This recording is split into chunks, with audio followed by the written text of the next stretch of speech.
me a word, give me a sign. Show me where to look and tell me what will I find? What will I find? Lay me on the ground, fly me in the sky. Show me where to look and tell me what will I find? What will I find? Yeah. Oh, heaven, let your light shine down. Oh, heaven, let your light shine.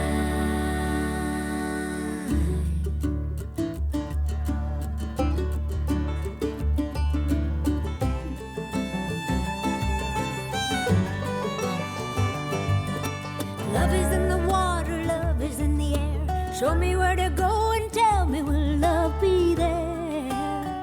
Will love be there? Teach me how to speak, teach me how to share. Teach me where to go and tell me, will love be there? Will love be there?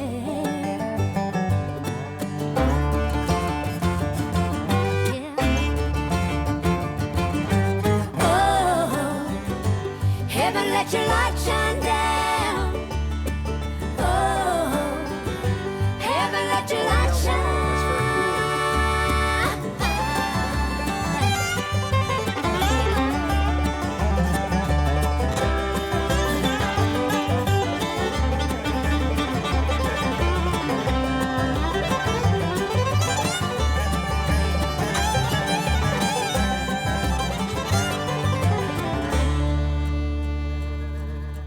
Give me a word, give me a sign. Show me where to look and tell me, what will I find? What will I find? Lord, teach me how to speak, teach me how to share. Teach me where to go and tell me, will love be there? Will love be there? Yeah. Oh, heaven, let your light shine down. Oh, heaven, let your light shine down. Oh, heaven, let your light shine down. Oh, heaven, let your light shine.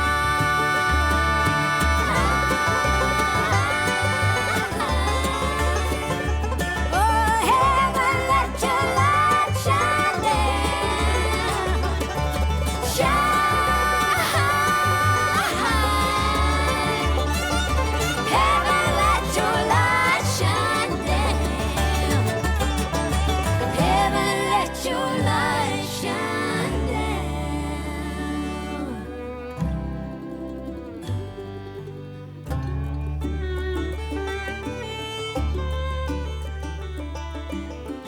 Oh yeah, wow, that's very cool. Quan Hart.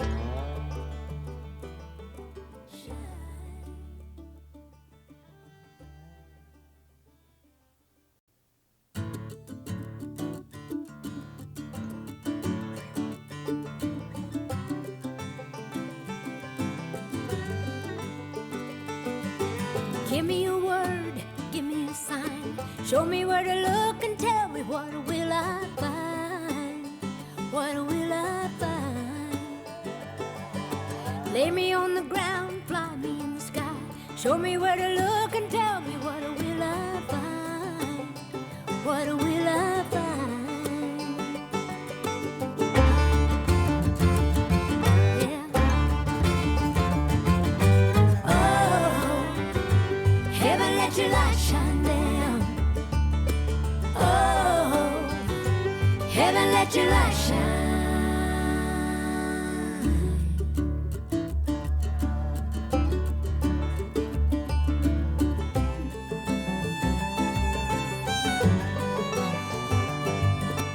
Love is in the water, love is in the air. Show me where to go and tell me, will love be there? Will love be there? Teach me how to speak, teach me how to share. Teach me where to go and tell me, will love be there? Will love be there?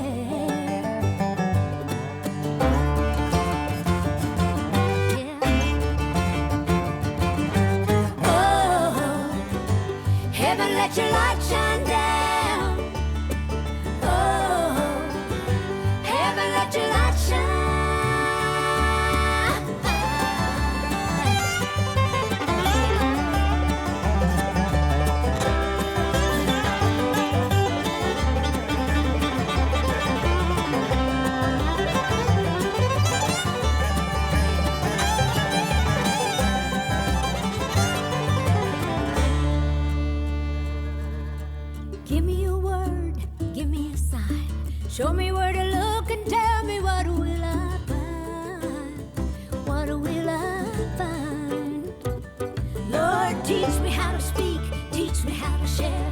Teach me where to go and tell me will love be there? Will love be there?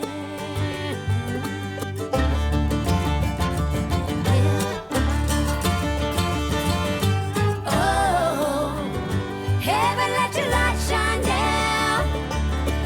Oh, heaven, let your light shine down. Oh, heaven, let your light shine down. Oh, heaven, let your light shine.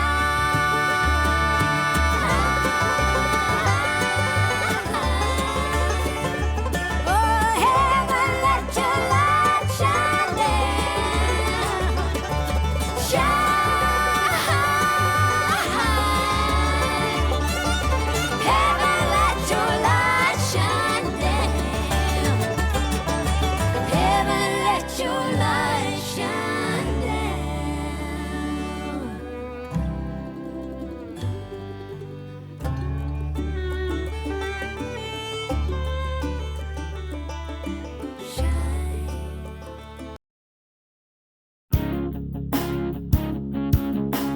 Ladies and gentlemen, I'm back. How's everybody doing?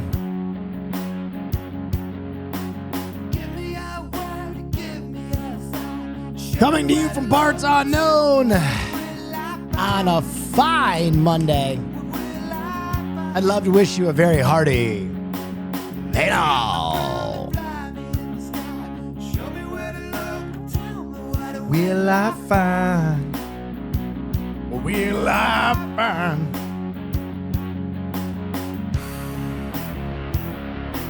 Yeah.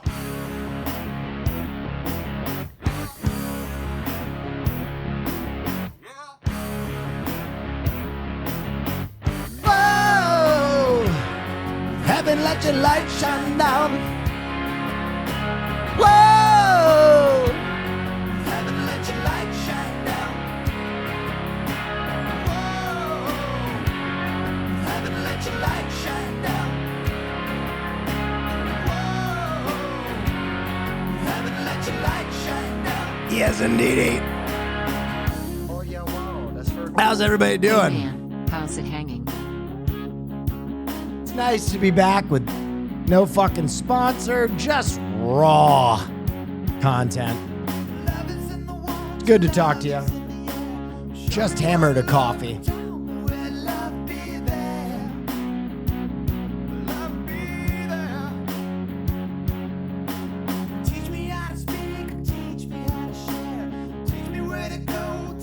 Will love be there? Will love be there? Playing the shit out of Kazan. Dude, I am going to finish Kazan after I finish Look Wow, that's Outside. very cool. Look Outside has been an hijack Smile. obsession.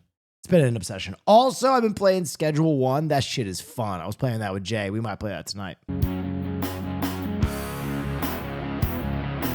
Yeah!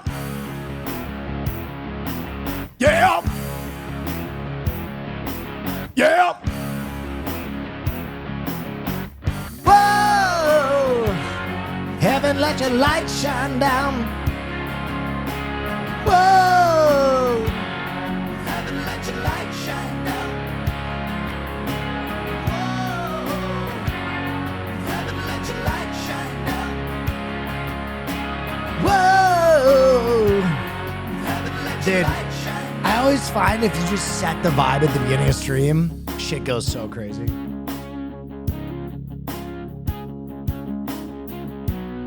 We're just putting the vibe out there.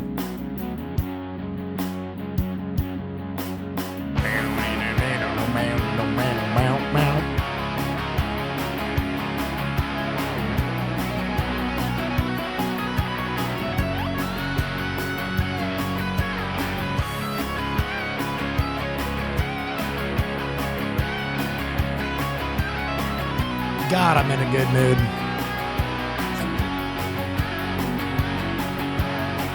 Air guitar?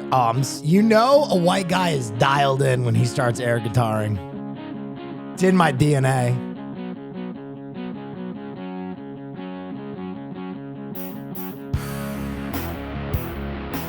Yeah.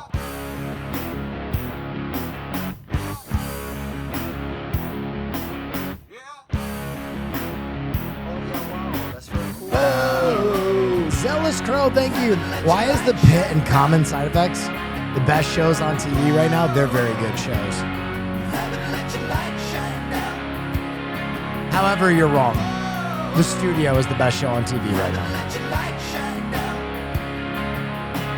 Whoa!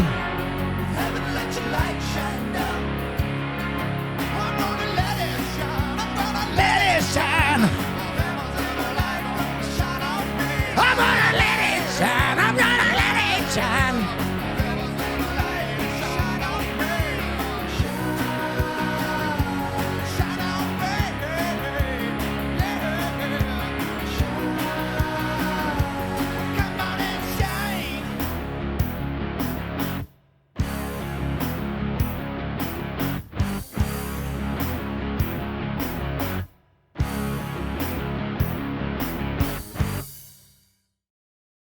Woo! God, that's a banger. That is a banger. How's everybody doing? It's Monday. Oh, shit, it's a Monday. Let's get the jazz on, you know? I've come to find my brain works a little bit better, you know? I think The Studio is very good, but likely too inside Hollywood for broader audiences. That is very fair, Haas. But that does not make it any less good. When you're talking about the quality of something, right? Like Bird's saxophone solo is not something that everybody can enjoy, but among experts, they're like, that's the best saxophone solo ever. I think The Studio, even though it's got a lot of inside baseball, it doesn't take away from the fact that it is phenomenally made. Like outrageously good. Oh my God, is that Booster Gold? Some say it is so. Some say it is so. What's up, Jay? Coyote vs. Acme is saved. Oh, did they actually buy it for 50 schmillions? Ketchup Entertainment will release the film in theaters soon. I honestly hope that it's a smash hit. I hope that it's a smash hit so that it's like a black eye for Warner Brothers. I hope Warner Brothers has to watch and be like, fuck. Shit. As this movie that they sold off into the basement goes out there and thrives. Dude, the other thing that's crazy is like, if this does well in theaters now, does Batgirl have a chance of seeing the light of day? Who knows? Austin bringing the laxative idea to the pod was crazy. Wubby actually did it a few years back with a sugar-free gummy bear that caused that to happen. That's crazy. Wubby is beyond the curve. What?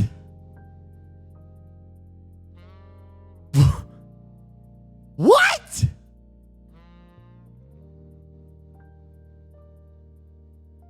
Sydney Sweeney is in talks to star in the Gundam movie. Oh, dude, I love this comment. Stop getting white people casted as Asians. Shut up, dude. If you know anything about the Gundam universe, not all the characters are Asian. That's crazy.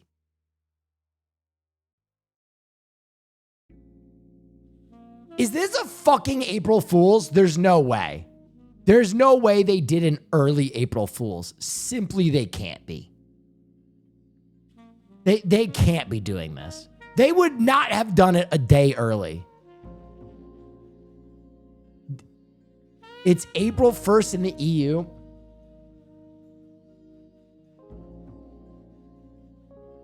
That should be punishable by draw and quartering. If this is an April Fool's joke, if this is an April Fool's joke, that's crazy. I'm gonna Google the headline. Is this real?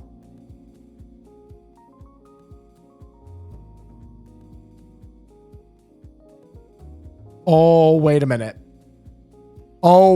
It came out on Variety. Variety did an article. Ladies and gentlemen, this is not a 4-1. No! No! No, no, no, no, no, no, no, no, no, no. Please don't. Please don't. Don't do this. Don't do this. Don't do this.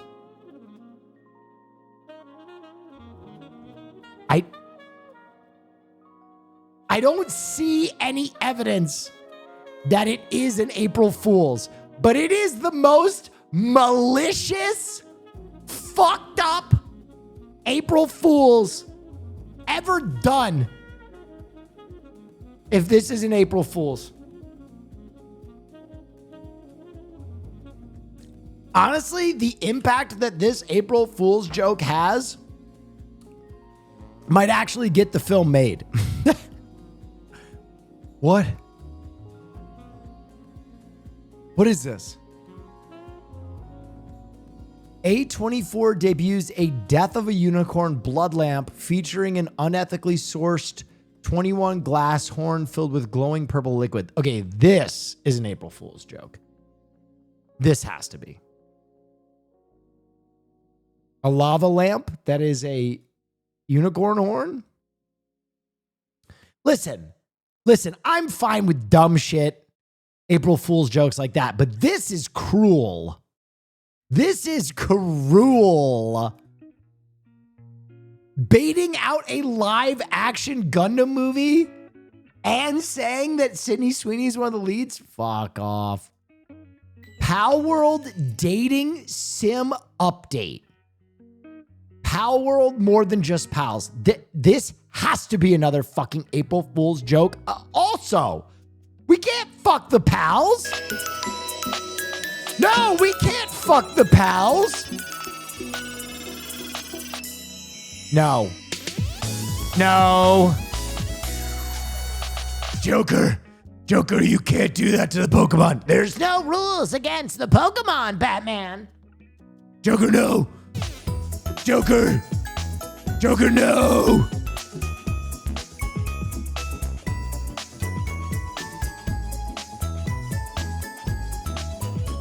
No, please. This is real. This one needs to be a joke.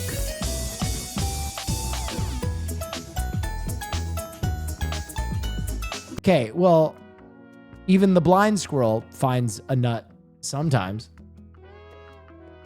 Who's this? And why is she drinking beer? No.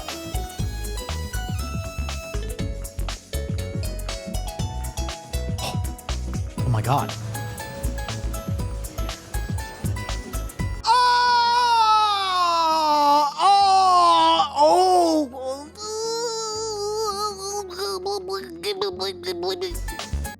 Seer, are you there? Are you there? Seer, are you there? Seer, if you're there, say something now.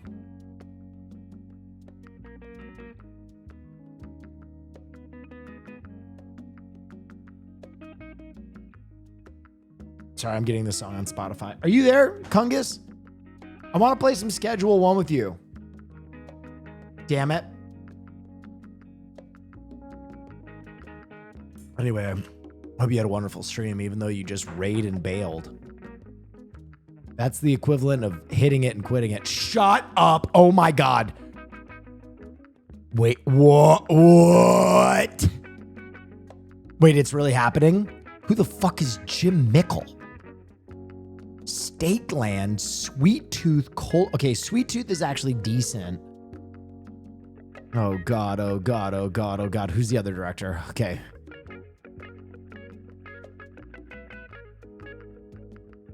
Kong Skull Island. Dude, come. Dude.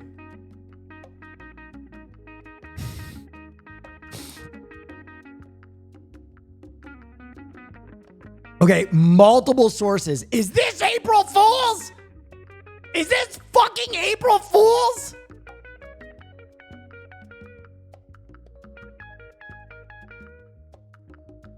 Dude.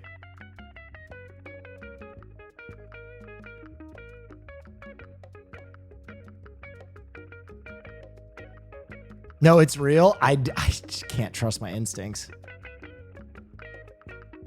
First poster for Him. New psychological horror film produced by Jordan Peele and directed by Justin Tipping. Described as a horror sports movie translated through a classic spaghetti western.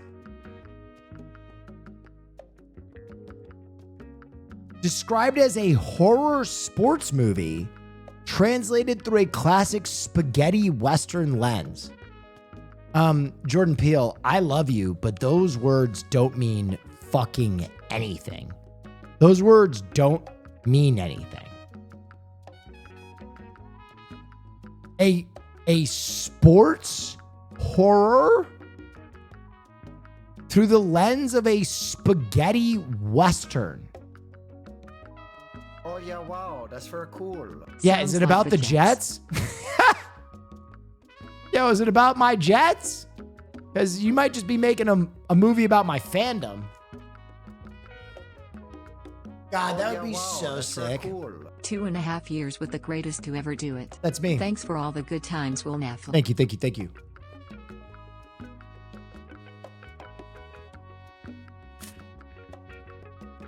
Bro, can I tell you about how Gundam saved my life? That's one hell of a lead-in. I dislocated my toe doing a box jump and relocated it myself. How Hero relocated his knee in Gundam Wing.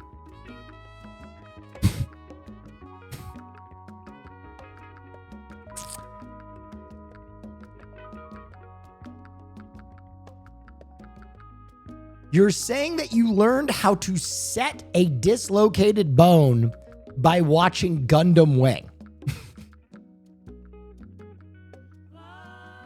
That's actually unhinged. Oh yeah, wow, that's very cool. Cat sitting very comfortable. Ooh, around the erratic campfire with its seesaw. friends. Thank you.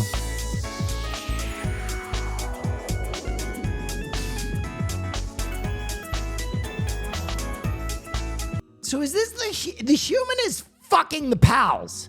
Is that what's happening? What's happening here? Don't look away, silly. It's okay to look. Inchi hentai.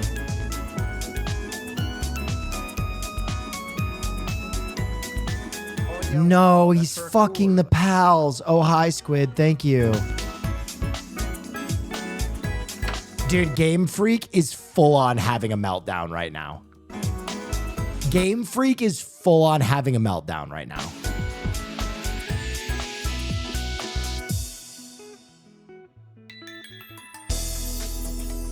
Game Freak is full on having a meltdown right now because Power World succeeded when they were like, hey, what can we do that Pokemon has never done before? Oh, let's kill the Pokemon and give them guns. And everybody reacted and was like, okay, yeah, all right, yeah. And then they were like, well, we gotta follow up our success. What else can we do? And someone raised his hand and he went, low punny. And they went, stop what you're doing. And he went, low punny. And they went, don't do this. And he said, let's fuck them on. That's insane. Oh yeah, wow. Solus that's very OA, cool. thank you so Based. much. Thank you for the hype train, guys. Life imitating art. David Zaslav reportedly wants to focus on big IP movies at Warner Bros. rather than the filmmaker-driven projects that Michael DeLuca and Pam Abbey have greenlit.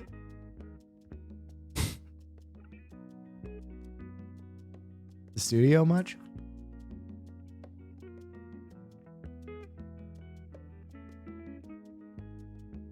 Faker from League of Legends is getting an anime adaptation. Deserved. I hope this is his Space Jam.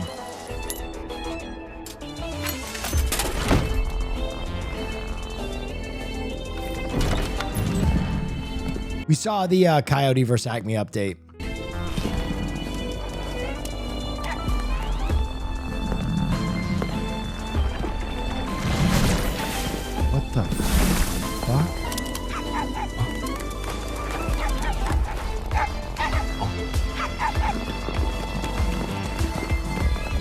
1 second.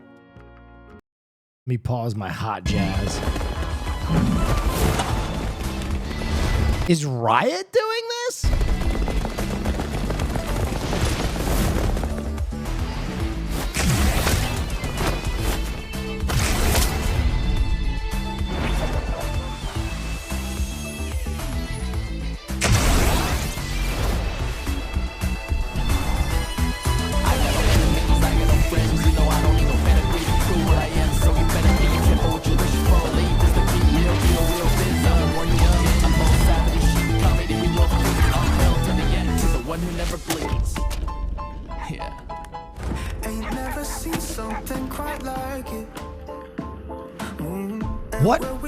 What is this? Figure from League of Legends is getting an anime adaptation. Oh, John Brown's Holy Ghost. Thank you for the 1, 2, 3, 4, 5, 6, 7, 8, 9, 10.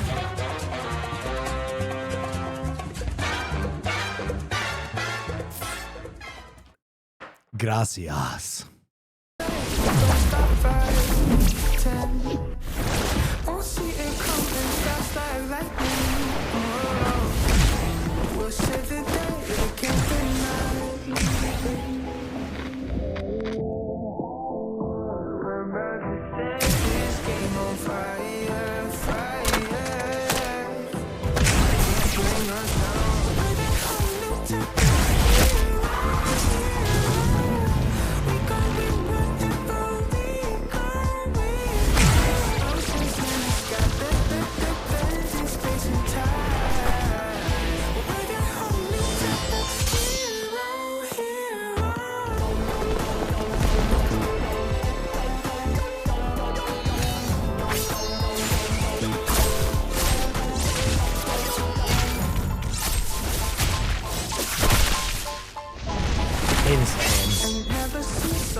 Insane.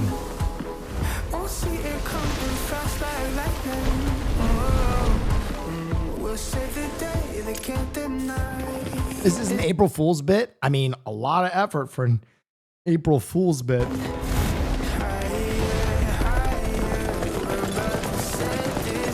This is not related to Faker. It's a trailer for a Chinese animation.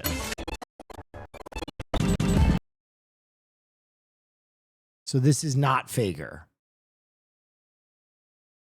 It was someone who just thought it looked like Faker. Okay, so that's a joke. Got it.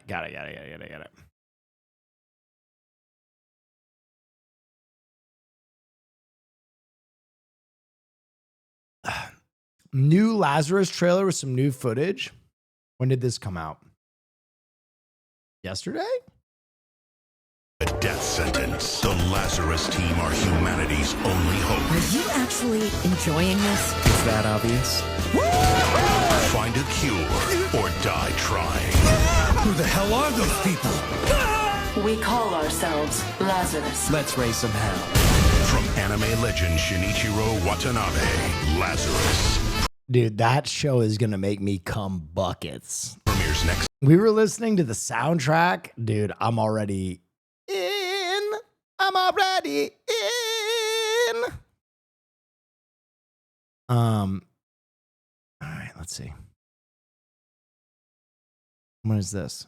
Speed's China trip is like if you made a Yakuza game that was all side quests. I mean, isn't that what a Yakuza game is? What's about to happen? What's going on? What's going on? Let's see this show. Come on. What the fuck? What the hell? What the hell is China about, bro? What the hell is China about, chat? Thank you for the hype train. What? This was the scene from Gundam fixing his life at What?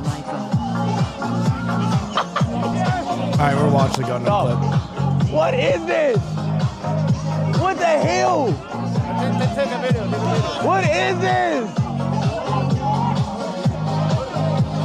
What the? All right. The Fear End crew is going to go to China. All right. I have been the holdout. I'll go to China. All right. I'll do it.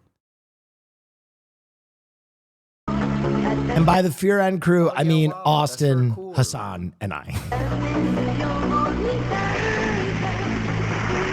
Dude, I've never seen resolution like this. This is crazy. There, I pulled yours up too. You could at least show a little gratitude. What you doing?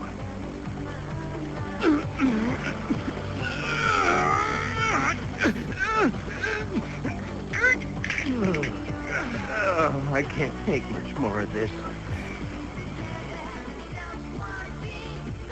He just goes. Dude, Gundam Wing was sick.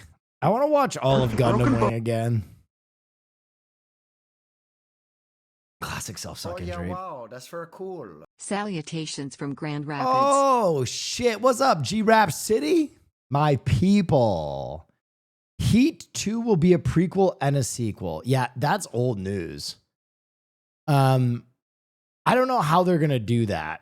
I have no idea how they're going to do that, but I think you might want to go to Disneyland right now. No!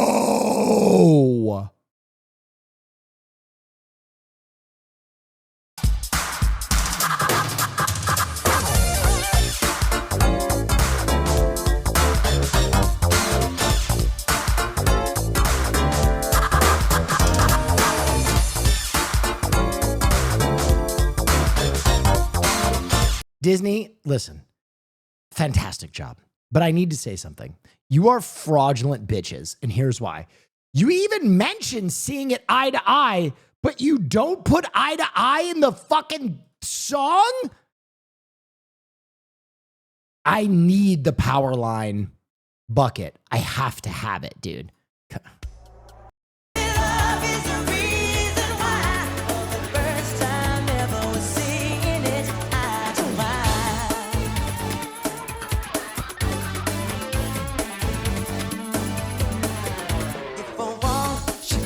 Between us, too high to climb, too hard to break through. I know that love will lead us and find a way to bring me to you.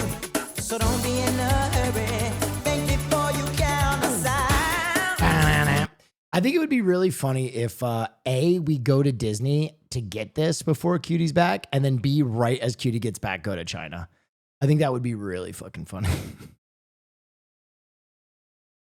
Bam, bam, bam, bam, bam. Snow White versus Minecraft movie promotion? About an amazing girl.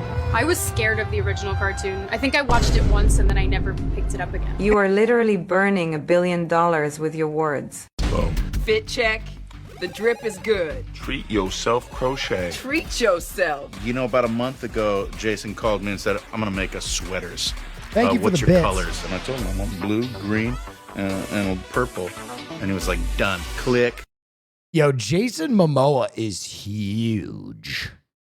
I do just want to point out, I love how everybody is putting it on Ziggler when Gal Gadot might have lost some viewers of that movie too. I mean, you know, she's got some takes that might drive people away, you know, and can't really put my finger on any of them right now. All right, Gremlo is reacting to part 2 of this. I also very openly admit I look up to Will, like as a performer, as a streamer. Yep. Right. As a fellow ginger. Mm-hmm. I look up to someone like Will. You know. Yep. So getting a compliment from Will means a lot. Something's coming. He's gonna tell me to show hole or something. There's no way he can just say something nice. You know, I followed his streaming career, even when he was over at BuzzFeed. You know, his early work, dworking.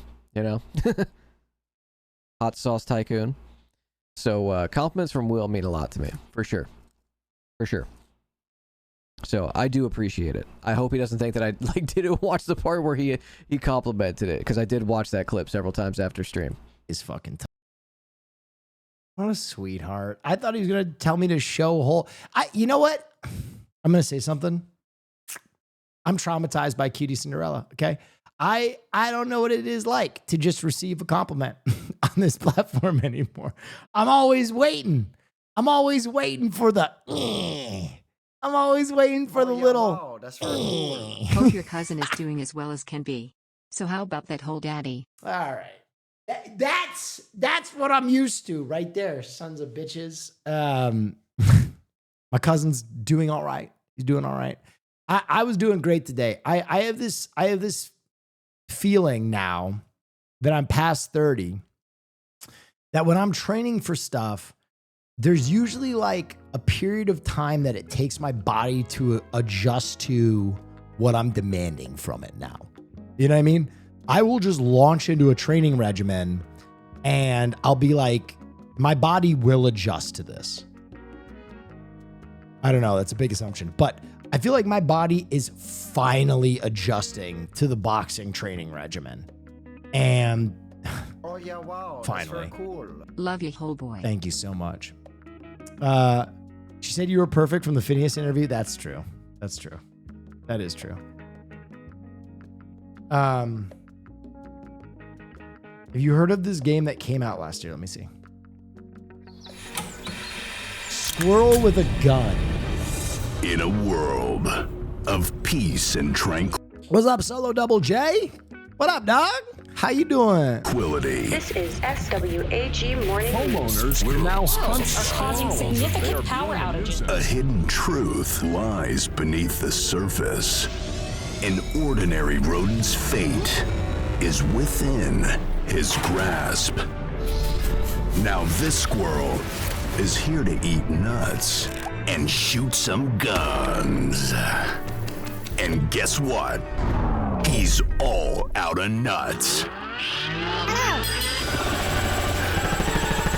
Expect sandboxing, puzzle solving, and gun-slinging action in the platform epic you never knew could exist. Hold on to your nuts. The food chain's got a new hierarchy. Get ready for Squirrel with a Gun. Coming soon to Steam Well, that looks fabulous. and Epic. I might have to give that a dance. So you're going to get this, right? What am I going to get? This is pretty cool. This is pretty cool. That is pretty cool. That is a neat statue. I was looking at the sideshow statues because let's just say, unfortunately, my Morrigan was destroyed in the move, sadly. Morrigan did not make the move. So we need something to replace her at some point.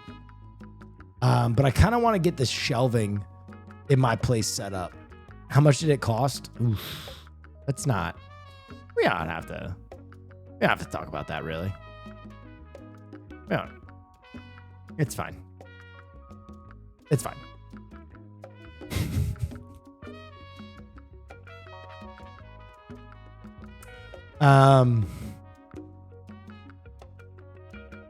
That's neither here nor there. How can you can't what you know what, how much can you, what value can you place on a memory? Tom Hardy says a Spider-Man and Venom crossover film got close to happening, but the studio politics prevented it.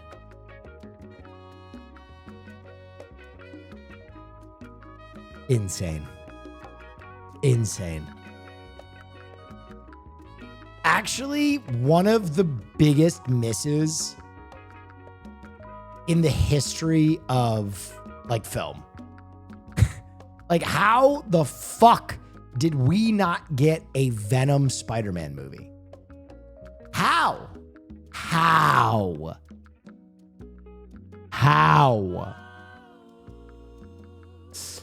Jason Momoa confirms he is returning for Dune 3. If you didn't read the books, it's not my fault.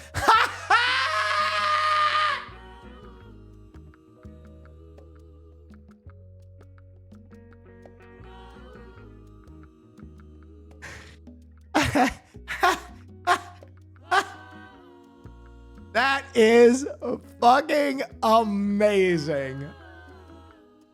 That is the quote of the year. Holy shit.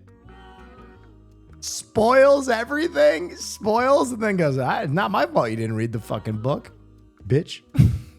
In this game, you play as a dog who has gone to heaven. You need to journey across the afterlife to be there to meet your owner. You'll hang out with angels, meet other dogs, and even play fetch with John Wick. This honestly might be the happiest and saddest game of all time. Here's everything you need to know and when you can play it. If you're new here, I'm Mad Morph. I post about games to play, so follow for more. This game is basically all those posts about pets greeting you in heaven, except you are the pet. You're an old senior corgi who was abandoned and unwanted until one day you were adopted. You get to live out the end of your life happy and loved, but then you go to heaven. One day you wake up and you smell the scent of your owner and you start your journey to find them. Cute. Your goal is just to be there when they arrive so you can run towards them and welcome them. Wow, that's It's going to be super Been cute and watching wholesome, too much and it's got Hassan, simple need some controls happiness so in my all life ages again. and levels of gamer can play it. Does it look like the best game ever? No. Am I going to play it and cry the whole time? Yes. Here's the bad news. At the moment, it's only coming to PC. Should they bring it to console, let them know. Dude, all dogs go to heaven game is crazy. That is so funny that someone was like, I watched Hassan and now I feel sad. Time to watch some Will. I like that our friendship is that we've become the antithesis of one another in our performance. We've been streaming long enough that we've become the antithesis of one another. The balance, the yin and the yang, really.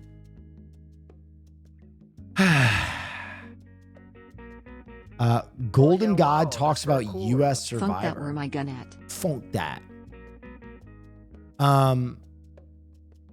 David calling the OG show the Temu Survivor. The Golden God, and if you would ever play U.S. Survivor. Look, and this is no disrespect, David answers. Actually, this is going to be disrespect. American Survivor is not what it was. In my opinion, if this was 20 years ago, that's the game I want to play. I think Australian Survivor is so superior in every way to that game. I don't want to do puzzles with a bunch of dorks, man. David continues. I feel like it's just game bots. I want to see some real competition, real strategy, real physical strategy, and all that. Diverse, social, strategic gameplay. I don't really think that's what it is anymore. Yo! Holy shit. The Golden God just took a dump on American Survivor. That's why he's the GOAT. The GOAT! The GOAT! RuneScape, Jagex is making a survival open world game. RuneScape Dragon Wilds? Oh shit. Someone let Austin know. He's the RuneScapian.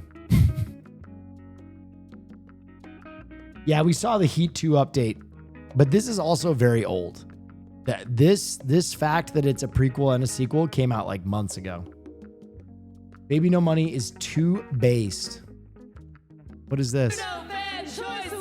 Oh, he was doing the Juno Awards. This is like the Canadian Grammys. The TikTok Juno Fan Choice Award goes to Baby No Money.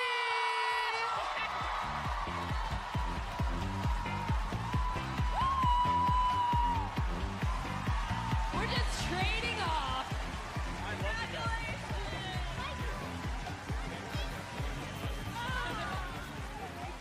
Yo. That's my guy. That's my guy, Alex. Baby knows. He did it. That's really dope. His sleeve is TP. Yeah, he was dressed as a toilet earlier this week. Oh, wow. I honestly was expecting not to win. There's Tate McRae and Shawn Mendes. Also, fun fact, Shawn Mendes has really, really soft hands. This is really sick. I would really like to appreciate my parents, my whole team, my whole family's here right now. This is really sick that I won a Juno in my hometown. So everybody, thank you guys so much. I love you all very much. I didn't know he was a Canadian. Really? He calls this beanie a took. Like the most Canadian thing you can do. Also, Elon Musk is a piece of garbage. Thank you.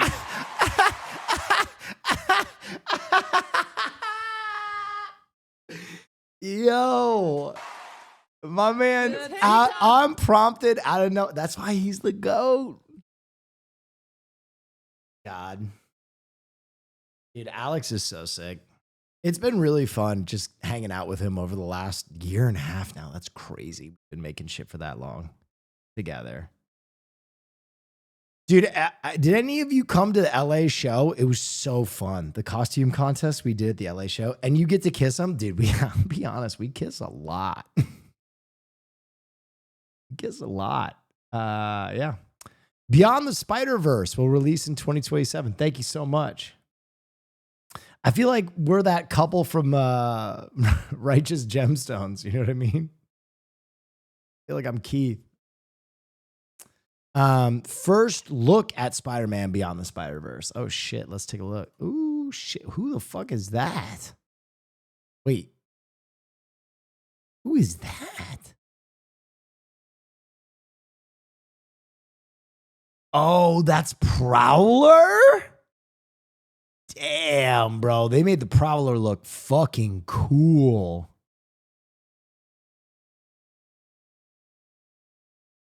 That's cool. I've liked the cool. Gremlo sends his love. Dude, I saw the Gremlo clip. It was so fucking cute. Gremlo's too nice. He made me like, oh, such a nice dude. We got to send him a bit strike soon. You don't really overlap when we're live, unfortunately. Have you seen this SpongeBob anime? Oh yeah. Yeah, this is old. Yeah, this came out 4 years ago. Yeah, SpongeBob anime was cool. What being a fan of anime in the 2000s is like? I think it's way too easy to be an anime fan nowadays, because like back in the early 2000s, it was kind of like being gay. Really, it was like being a gay man. To hide what you were into from your friends and family, or else they'd think of you differently. They'd judge you. They wouldn't understand. If kids in high school found out, they'd bully you, and they'd probably call you the same word, I think. You used to have to go and find a website with illegal bootleg videos of the stuff you were into, you know? And then you had to watch it on the family computer. You had to go look up this stuff on the family computer and just pray no one saw it. If my mother ever found out what I was into, it would break her heart. Okay, if hold my on. father ever saw Hold what I on. looked, pray no one and just pray no one saw it. If my mother ever found out what I was into, it would I was into it would Brother. ever found out Brother. saw it. If my mother ever found out what I was into, it Brother. This is fraudulent. High School of the Dead didn't come out in the early 2000s. Did it? No. High School of the Dead came out in 2010. This dude is fraudulent as shit.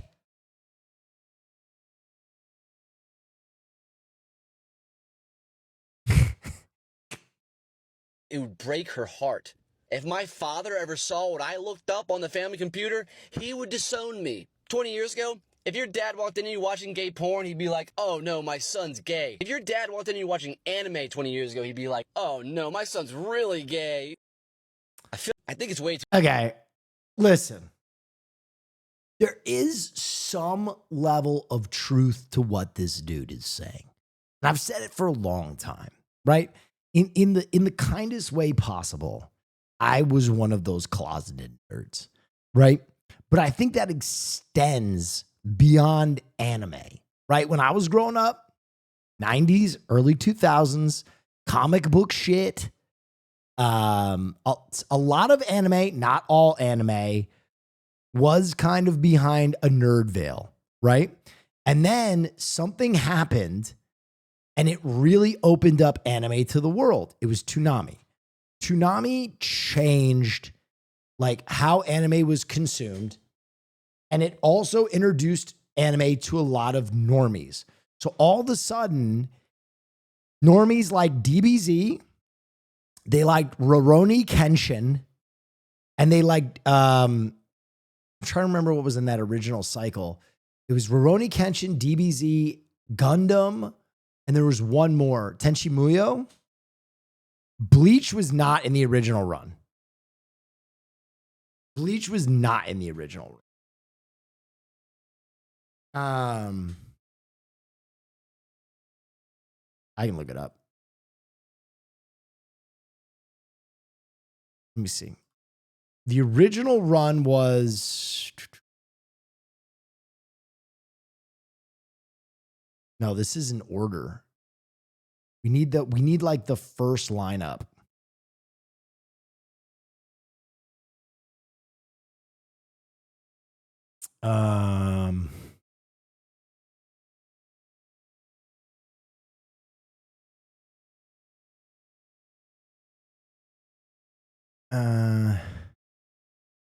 Sailor Moon, Thundercats, Dragon Ball Z, The Real Adventures of Johnny Quest was the original lineup. That's crazy, bro. That is crazy. I'm trying to find when they had their first, like, all anime lineup.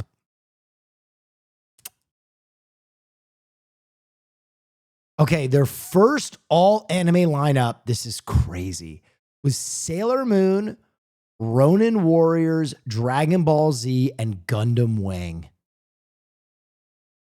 Dude. That's crazy. Yeah, anyway, those shows kind of penetrated the norm. And then outside of those, anime was still like something that was like weird. I remember I watched like one of the first non-Toonami animes I watched was Ninja Scroll. And I was like, what the fuck is this? What the fuck? Yeah, dude, there was, I honestly think that's where some of like the Gamergate shit stems from in a weird way. I think that there are people that are like very protective of this space that they had back when it was still like taboo. And now they feel like almost bitter or entitled about letting other people into that space because they're like, oh, I liked anime when it wasn't fucking cool. I liked comic books when they weren't fucking cool. But it's like gotten to a place where it's like, why wouldn't you want other kids to have like the same escapist retreat that you had growing up? It feels really strange. Anyway, I'm gonna turn my air conditioning.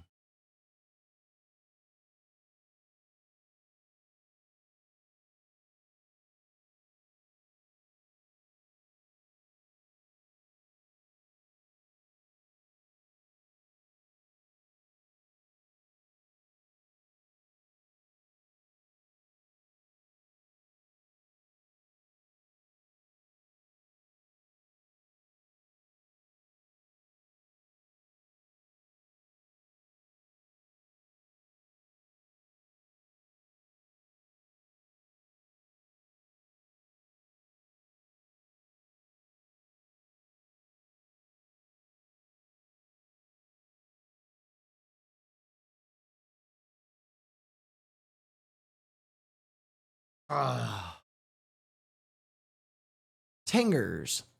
They got a party and get laid. We got anime. Love you, Billy Nash. Why they got to take that too? Will they got to party and get laid? We're not, dude. Dude, they got to party and get laid.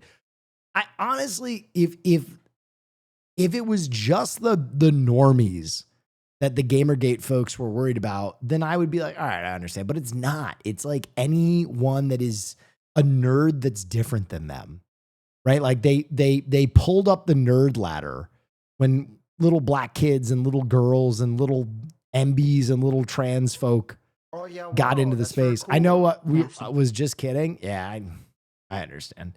Dante Smith, 6. Thank you so much. One clip, my lord. What is this? Oh shit, the John Cena saga again. I've worked too damn hard. Black Kids mod check? Oh, you don't think black kids are into anime? What? Come on, dude. That's crazy. To make that a symbol of mastery, to have it paraded around by a paint-by-numbers, sociopathic Nepo baby who is so into himself, he had his wrestling gimmick tattooed for the world to see. Damn, that's some personal shit. Especially, he should bring up, what was the knockoff Goldust? Stardust? Was it Stardust, the character that he like won't even talk about anymore? It's not where your tattoo's at, Cody. It's what your Bring back Stardust? I agree. Stardust fucking ruled. tattoo is that exposes you to the world for who you are, a common fan like them. So after WrestleMania, it'll be great for you. Go straight to Fanatics, buy the toy belt that they buy, call yourself their champion. Because the last real champion is taking that home forever and exposing you for who you are. An errand boy that got lucky. This WrestleMania is absolutely gonna bang. I might actually go to WrestleMania. There's 2 events that I haven't gone to in forever that I'm going to go to this year. Dodgers games and maybe WrestleMania. I feel like WrestleMania is going to bang this year. What is this? Okay, we need to apologize to the schizophrenics. What? China has revealed all their bird drones? Oh, thank you for the 39 months and that Prime Gaming sub. I appreciate you. 观察。另一名队员呢，现在释放了一个仿生鸟，它的作用是现在呢看到 Birds aren't real. 仿生鸟在空中呢已经对我们前方的区域进行前出的侦察。它仿生鸟的特点 Dodgers Peepo spit. 观察。另一名 Guys, listen. I have to say 队员 something. 呢现 The Dodgers are on pace to be the greatest baseball team we've ever seen. Schmedium Max, thank you so much. It is just a year to sit and watch the Dodgers, whether you are a Dodgers fan or not. This is going to be a historic season. They are so fucking good. They could break the all-time win record. They are fucking good. It's going to be really fun to watch. It is going to be ruined baseball. Listen, I'm going to tell you something. People are watching. Baseball needs eyes. Straight up. You might think they ruined baseball, but they got people watching again. I don't know what else to say. Eggs. I saw this clip. This is insane. Oh, I can't remember. Maybe like $8. I still don't understand what happened. Oh yeah, wow, that's I really have cool. watched this Cloud clip 9000 no gifted less a than tier like 1 sub to 5 Rick Dog times, 51. and I They have given don't 10 gift understand what subs in the happened. channel. Bracelet? What do you mean, dude? It just explodes. Like, look at where it explodes from. Diamond bracelet? That's crazy. That's crazy. Like, she doesn't even make an impact. Her hand is like just resting there.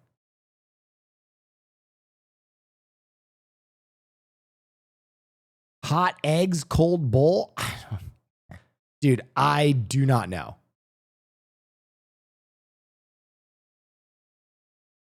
This is baffling to me. There's already a stress fracture on the right, Haas. Oh my God.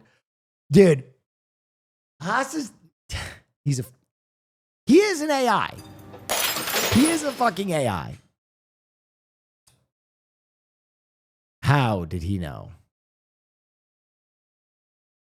We're not going to watch the full John Cena video with peace and love. Well, I'm doing the 999 challenge this Friday at the Cubs home opener. Jesus Christ. Yeah, dude. Jesus Christ. Hold on to everything. God bless you. I'm done with the world is ending. I don't want to be cognizant of anything. Please, mush. Please. Fuck. I don't want the burden of consciousness. Thought is corrosive now. I'm done. Yes. It's good to see Wake doing so well after the Japan trip. Yeah, dude, I'm done. It's good to see Wake rebounding so well from his time in Japan. You guys can clip this. Is he live right now? He's live. Here we go. Wait, I need a banger here. Wake, just come Here's move in. yes for the first time. Wait, we might be doing I some have a Kenny room. Aronoff. Learning Dream Theater on the spot? No, fuck that. Don't care. Wait, just move in. I have a room.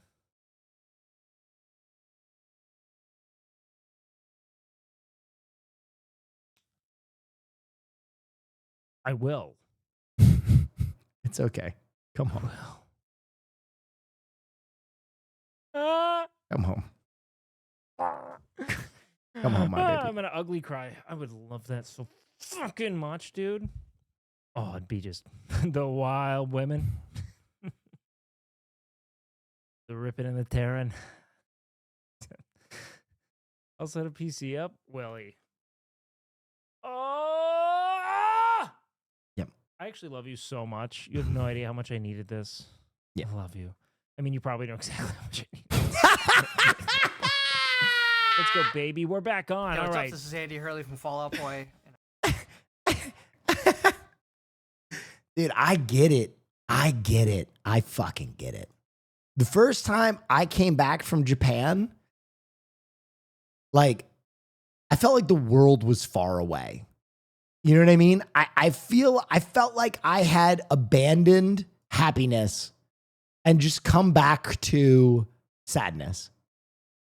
And I was like, God damn it. Is this the answer to why that thing exploded? Old Pyrex is different than new Pyrex and contains compounds that essentially make it professional labware and virtually unbreakable. After the sale of the company, this compound was removed and Pyrex is shit. Interesting. Will you have to drive this bike? Is this a bike? This looks like a sex toy. This comes out like a little butterfly. Come around the back. You can see this here. What? Wow. Cruise mode. How beautiful is this? How do you ride it?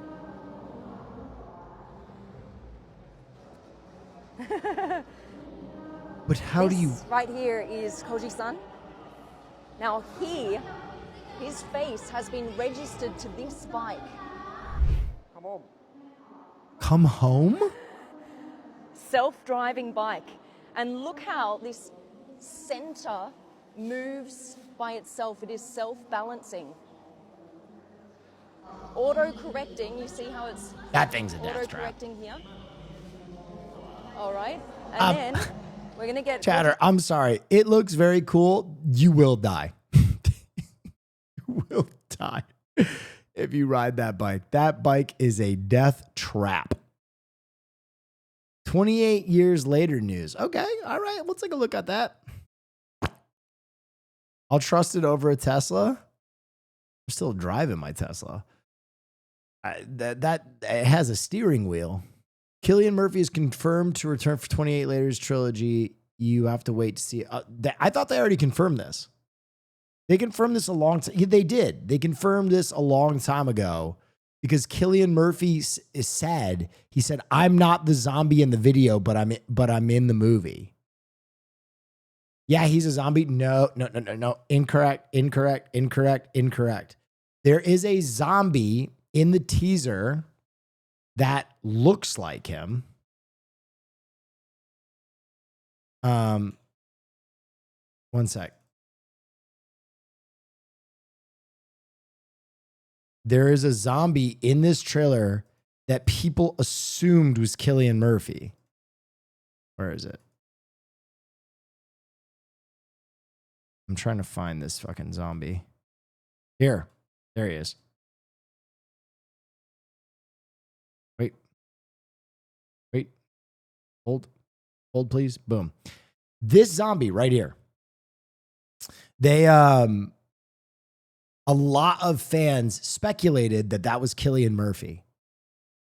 And Cillian Murphy responded to this in an interview and went, I am not the zombie in the trailer, but I am in the project. I remember that coming out like a month ago.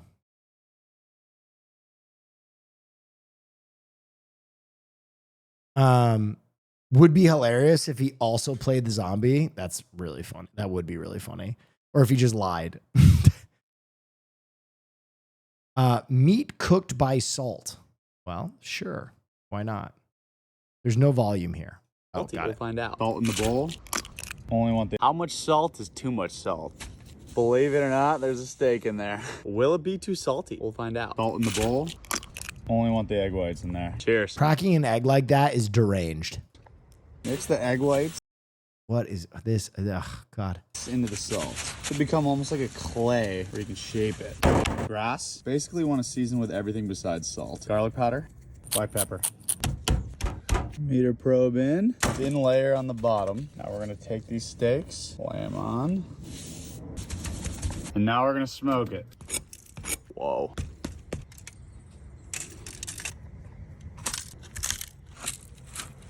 First impression, the smell is insane. Now sear it off. Oh. Perfectly cooked. Jesus. The final test, we'll see how salty it is. That's crazy good. Not too salty at all, because we didn't use any salt in the seasoning. Very tender too, wow. With all the herbs that baked into the meat, honestly, it tastes like prime rib. Interesting.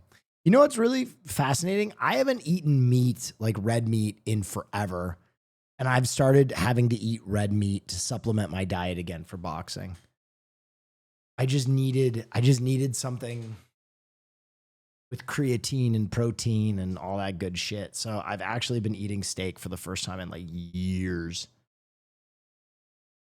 Billie Eilish says she has a crush on Venom. That's a fantasy for sure. Hey, big respect to Billie Eilish. Listen, I've tried to tell the men of this community. I'm baffled when the men in this community. I tried to tell you guys years ago that there is a large population of women that are monster fuckers.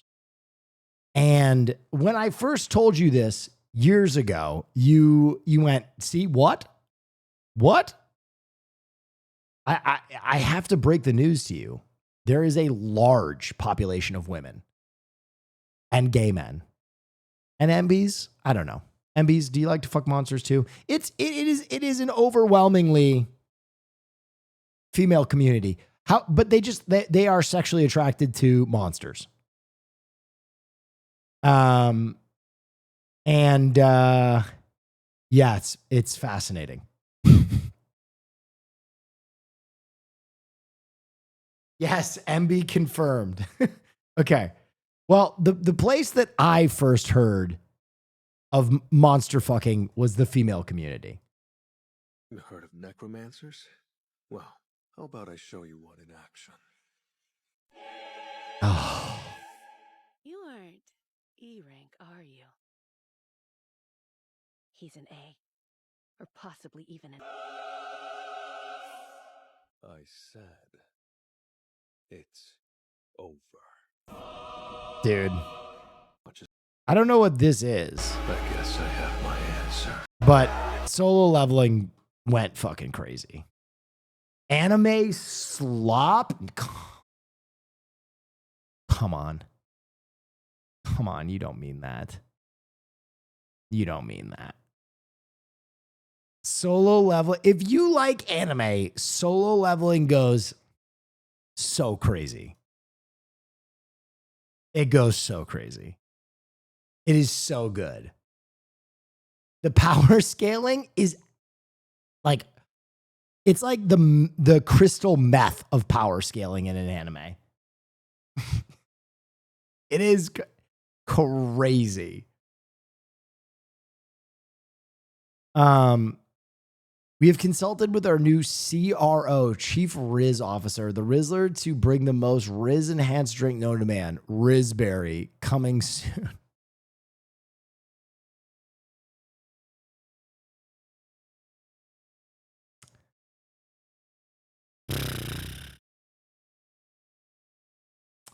I don't know what to say about that. Solo Leveling is animated well, but the source material is slop. Compared to what?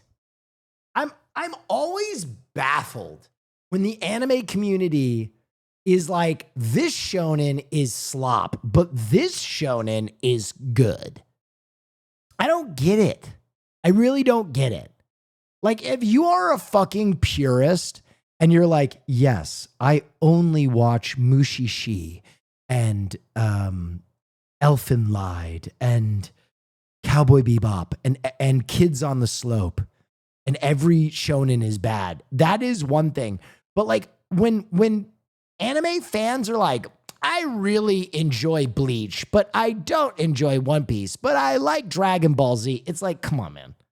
What are we doing here? Elfen Lied is ass. That's a crazy take.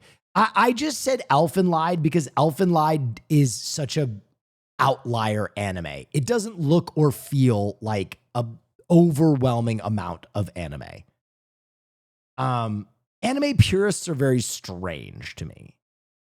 Because listen, I'm an anime purist, right? I'm still out there banging my fucking hammer for Kids on the Slope and Cowboy Bebop and like the Criterion anime experiences, right? Like Perfect Blue and shit like that.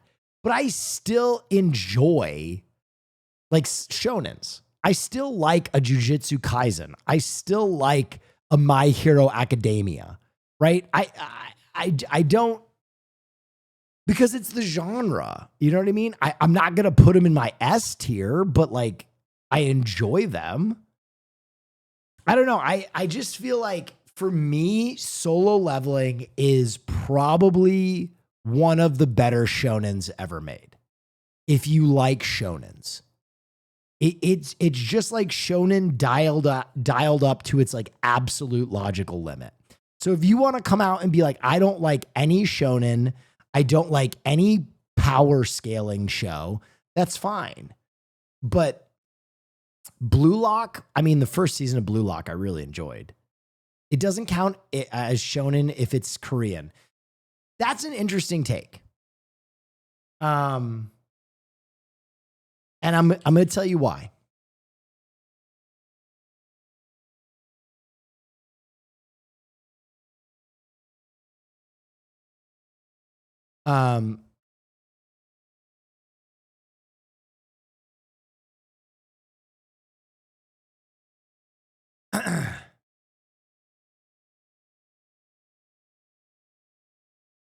Hold on.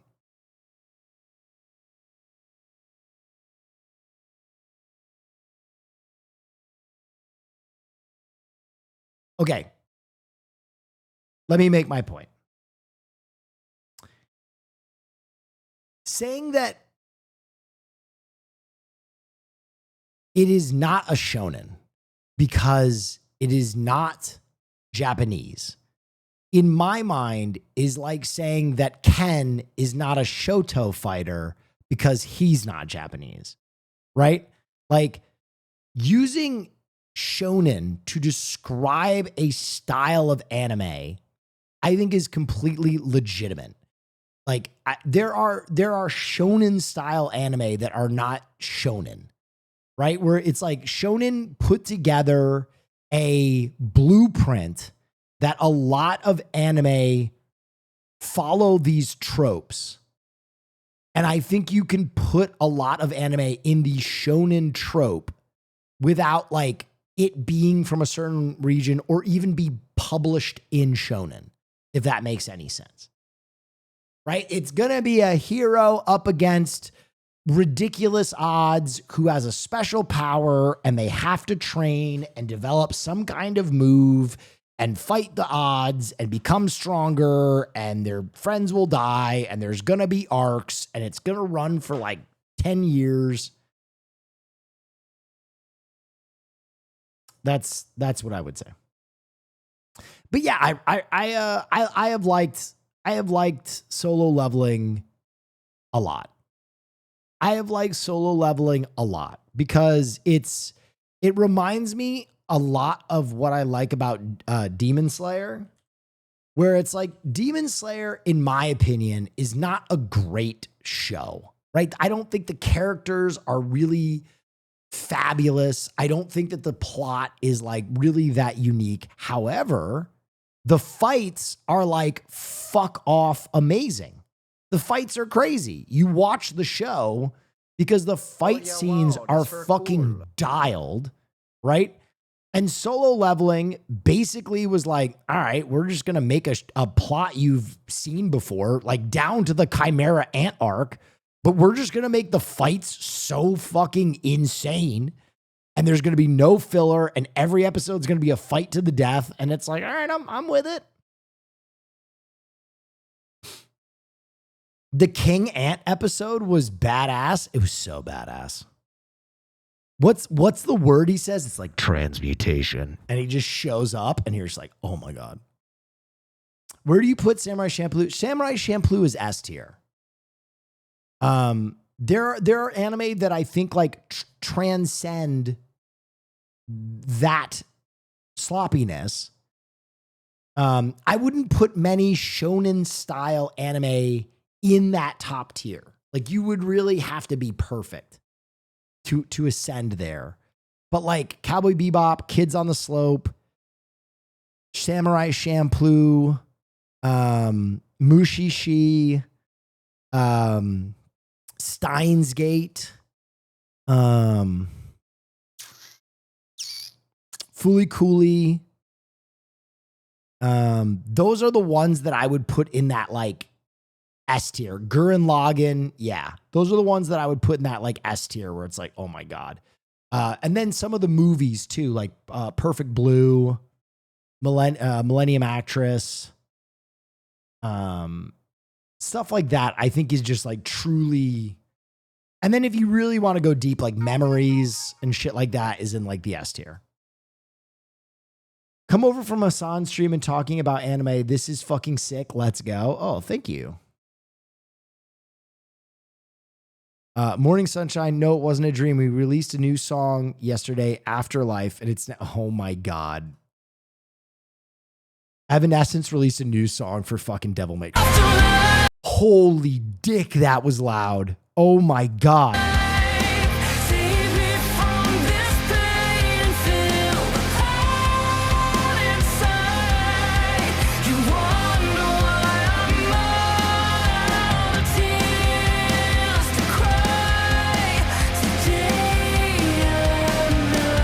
Okay, I'm going to say something.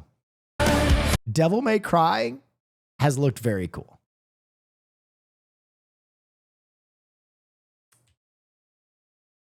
Unfortunately, they're going to be going up against Lazarus. And Lazarus's soundtrack, they've released 3 songs, and they're already 3 of my favorite songs of the year. Ain't nothing else could help, so I done Lazarus is releasing 3 fucking albums. Each artist featuring on Lazarus, Kasami Washington, Bonobo, and Floating Points are all releasing albums for this one series show.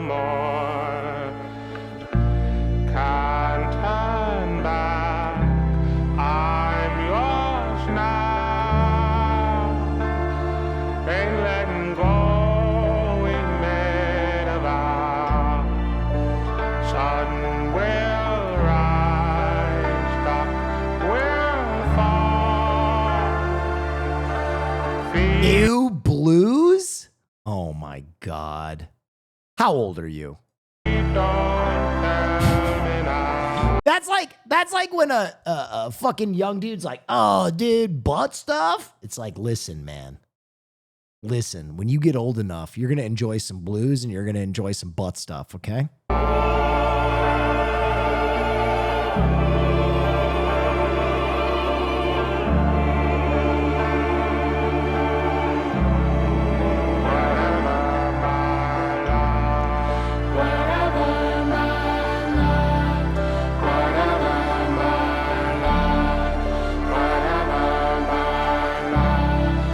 Time to grow up.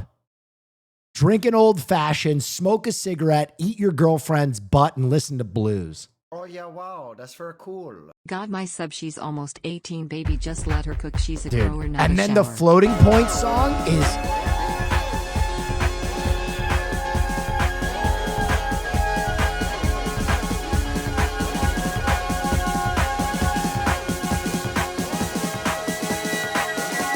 Oh, I thought you meant my butt? Well, that's after you eat her butt. Eat each other's butts. Like a fucking adult. And then file your tax returns. No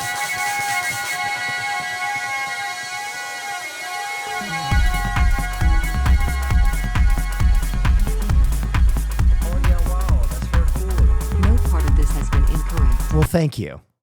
I'm trying to guide the next generation. Dude, it's so funny that so many people have told me that my stream has become like their family-friendly stream. So many people are like, I watch you with my husband. I watch you with my gram. I watch you with my son. And the fact that I have become the family-friendly guy with statements like that, because they need to learn. They need to learn the old ways. Kid, thank you so much. In this house, we eat ass. That's true. And then BGG Fangus, thank you so much. Oh yeah, wow, that's very Dude.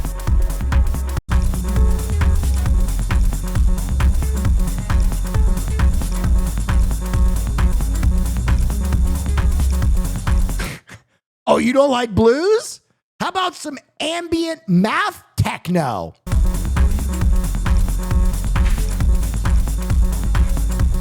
Oh, are you trying to listen to 15 minutes of the same beat over and just fucking drill your mind? Where is that kid that doesn't eat ass? Come listen to this. You listen to this music and you start experimenting with a sounding rod right now.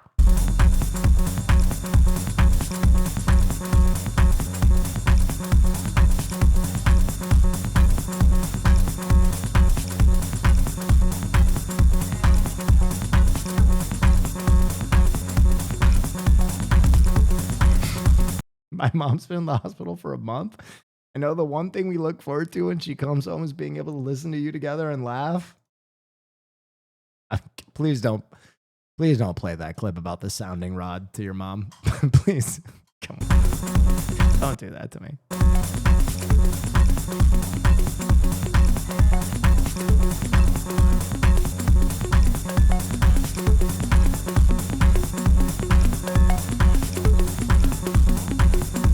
Okay, and then the last track that they released, please. I gotta listen to all three. Where's that kid who doesn't like blues? Oh, you don't like blues? Oh, you don't like, how about 10 minutes of hot, stinky saxophone jazz?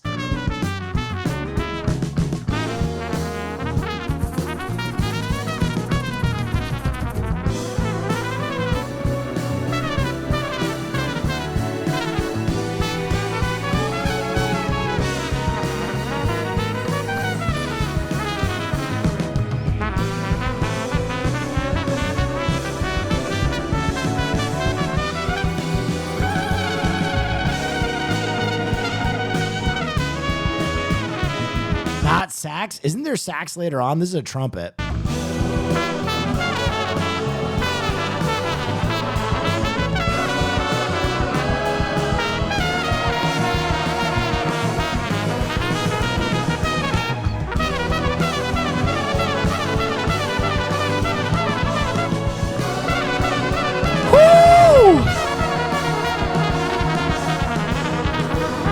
Real shit. You know what my goal is? My goal is to create an environment where we realize you can listen to hip hop, you can listen to techno, you can listen to everything, but we got to make shit like this cool again. You know what I mean? If we can make shit like this cool again, that's how you just get suave, motherfuckers.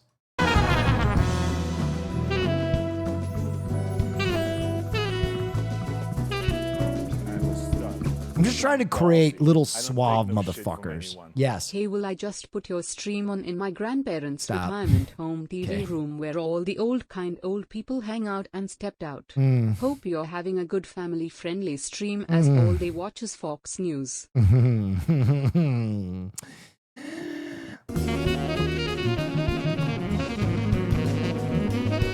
don't create suave, it just exists. I disagree. We have no cool role models anymore. It's like just Pedro Pascal. Like, where are the cool straights?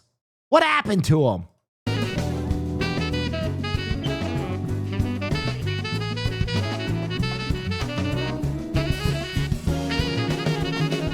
Germa, that's true.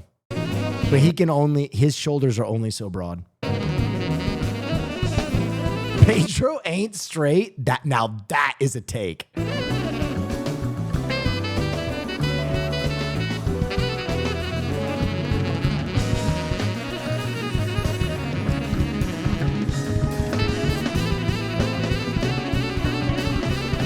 It's a long time rumor?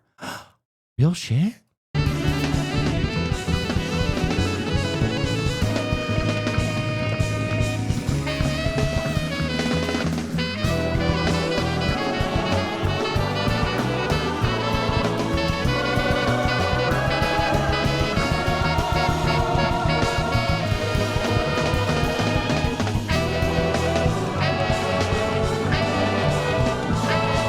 This is the Persona 5 soundtrack? Nah, dude. This is the Lazarus soundtrack, one of 3 albums.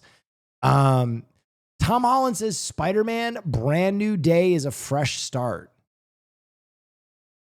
Oh, Spider-Man Brand New Day. So that's the name of the movie. How is it a fresh start? How does that happen with Tom Holland still in it? Are they going to multiverse that bitch?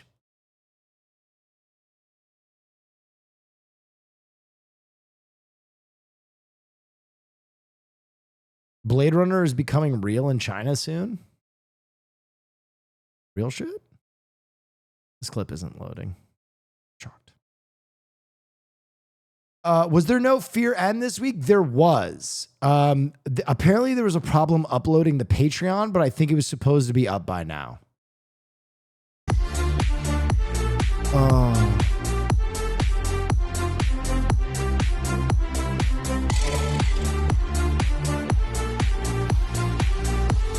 This episode was fucking funny. The Patreon episode, I was howling, dude. I was howling laughing.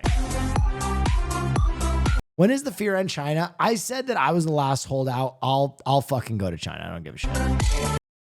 I might have to get a shirt. I am sweating my ass off. Still not up? Real shit? All right, I'm going to chirp.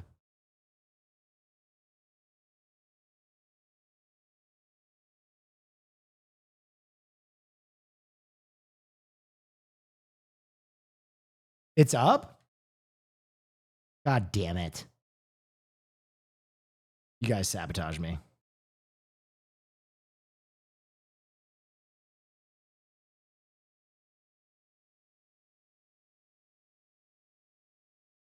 I was sabotaged. Fucking sabotaged. These are so cool. I think I gotta put a shirt on. I'm sweating my absolute baguettes off. But it's time for something unlike any else. I had a brain fart. We have a new Joe is Hungry. I'm going to put it on. I'm going to go grab a shirt. I'll be right back.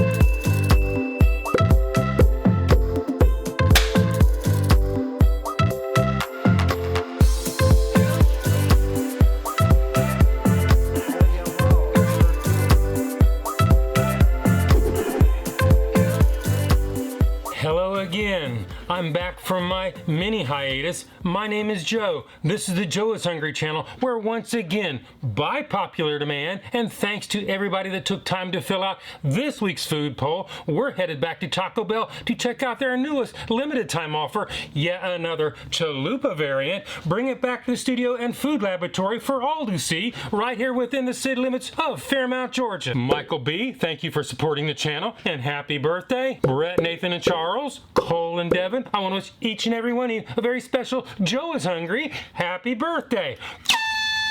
Each Taco Bell toasted cheddar street chalupa is made with cantina chicken or marinated steak. We're doing steak today. Shredded cheddar cheese, new chili lime cream sauce, onions and cilantro blend, and a toasted cheddar chalupa shell. Whether you get the chicken or the steak version, each order, which includes 2 chalupas, will plunder your waistline with 580 calories. I have the full nutritional information on the screen and in the description below. Each order of 2, whether steak or chicken, will cost you $5.49 before taxes in Georgia. Will these things be served piping hot in a timely manner? Are these things even a good value? Well, only time will tell after we roll the drive-thru at Taco Bell in Calhoun, Georgia.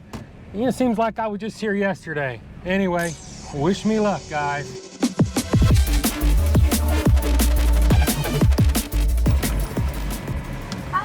Taco Bell, are you checking in with your app to earn reward points? I don't have a reward. I don't know what that is, but I have a mobile order. You said you had a mobile order? Yes, ma'am. What's the name? Joseph. I'm gonna pull it around. What is he getting? Taco Bell steak toasted cheddar cheese chalupas. Yeah, I got it right that time.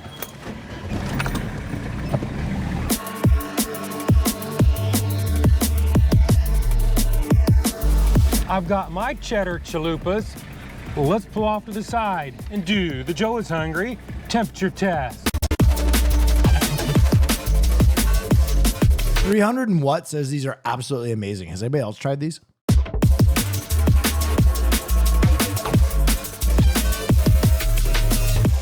Chalupa number 1 is 162.0 degrees Fahrenheit. Chalupa number 2 is 158.0 degrees Fahrenheit. Chalupa number 3 is 155.3 degrees Fahrenheit. If you've been watching my channel, you know I like my temperatures at 140 degrees or above. Hotter is always better. This isn't too bad for scoop station food, so I got to hand it to Taco Bell in Calhoun, Georgia, because today they passed the Joe is Hungry temperature test. Now it's time to open the bag, peer deep inside, taste the contents, head back to the studios. This is the realest comment from a chatter. I fucked with them, but I was fried. And dude, the one and only Joe is Hungry weight test. Well, Taco Bell, you actually did pretty good on the temperature test, but can you keep the momentum going? Because we're going to take off for the packaging. In other words, we're going to set the chair on the scales.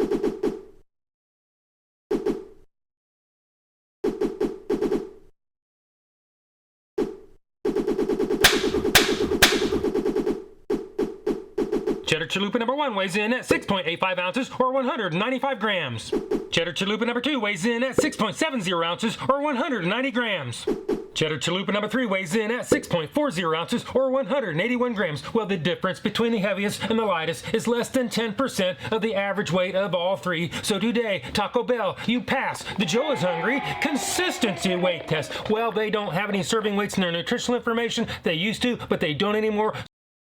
How does he get so many food items and keep them fresh for all the production? Do you know? Well, that's why he does this sneakadoodle bite. He rips a bite as soon as he gets them to make sure the travel and production time doesn't denigrate the quality of the flavor. So I'm not going to harp on that because all I have left to do is add them all up, average them out, do the math, and I come up with a high middle of the road, 83 cents an ounce. Now it's time to do the one and only, the Joe is Hungry big reveal. Man, this shit is messing with my Yo, Joe has an ability to find the most ridiculous music ever. That drop for unwrapping a chalupa was far too big. That was insane. The road, 83 cents an ounce. Now it's time to do the one and only, the Joe is Hungry big reveal. Man, this shit is messing with my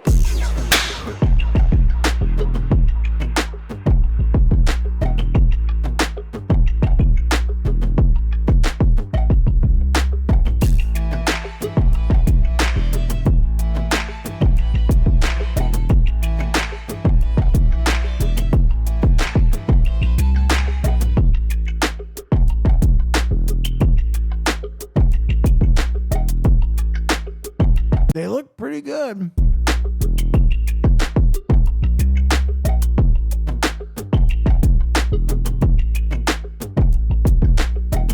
Not really? Oh, yeah, wow, that's very cool. Reexchill13 gifted a tier 1 sub to Thank you, Where's Your Reexchill. Dad? Guys.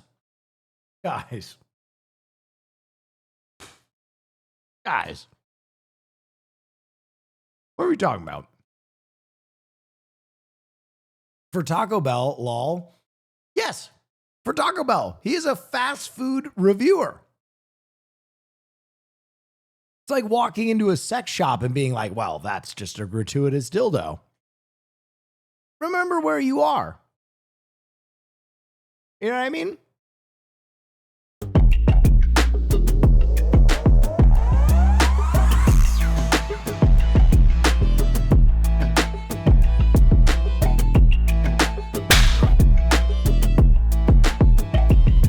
This is what it looks like. I mean, if you're serving this to your kid at his school lunch, yeah, you probably have a problem. But if you've just cleared a bowl, this is what you're looking for.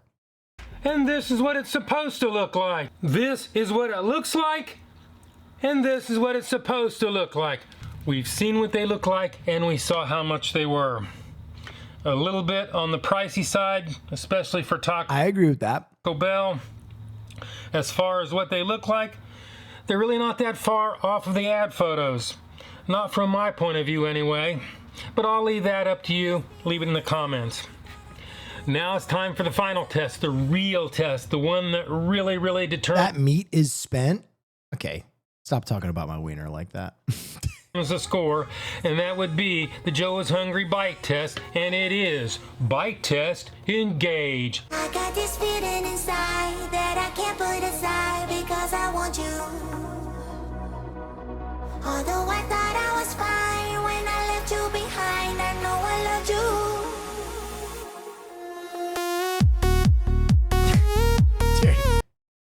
Okay, I have to tell you guys something. If you've never been an editor, you don't understand what's going on. Because he obviously signs up for a music library, right? He signs up for a music library where people make like generic versions of songs, and it's probably like a tens of thousands music library. He somehow manages to find the most ridiculous songs on a fucking like only the deepest of bangers.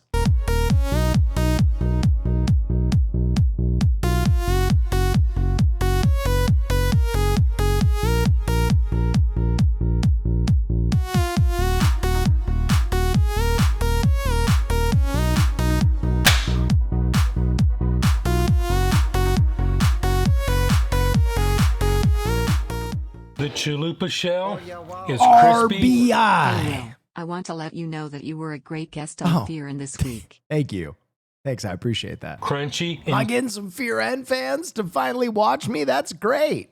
cheesy, and the meat is tender and plentiful. The cream is I thought Fear N fans only complained about Cutie Cinderella not being there. I'm not used to getting compliments. Thank you. Thank you. sauce is tasty, savory, with a hint of lime. The veggies are fresh and crunchy and are complemented by the cilantro. In general, a good flavor combination and an appealing texture when you take a bite. With that being said, and before I pass my final verdict, I would like to see if Shadow Joe The agrees. Austin Show podcast, true. And do the Joe is Hungry Sneakadoodle Bite. Sneakadoodle Bite number 1. Liquid Death sparkling water kind of sucks ass. I'm not gonna lie. Compared to a fucking LaCroix, this shit sucks. Sneakadoodle Bite number 2. Sneakadoodle Bite number 3.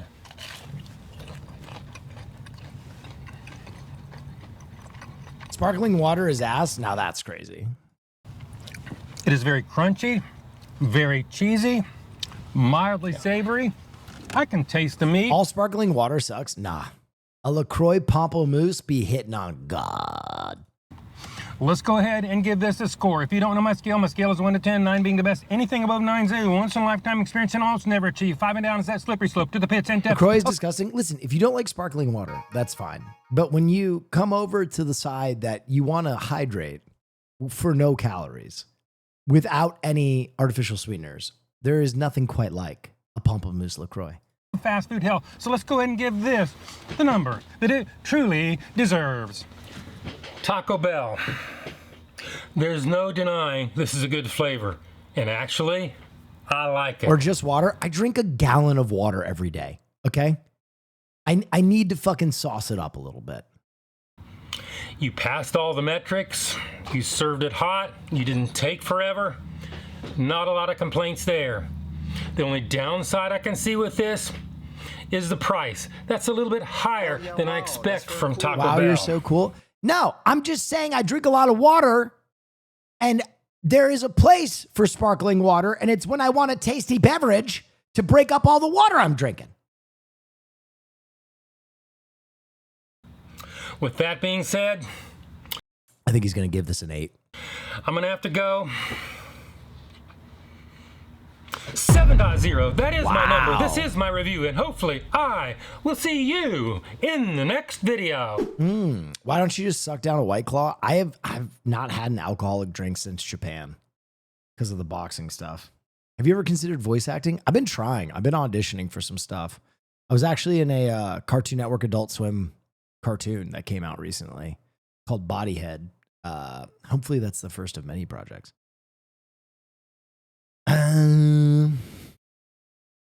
How's that diet, Ben? It's okay. It's just kind of boring. Devil May Cry Brothers sneak peek. Let's take a look. Right on time. Your usual's waiting on the bar. Thanks. I need it today.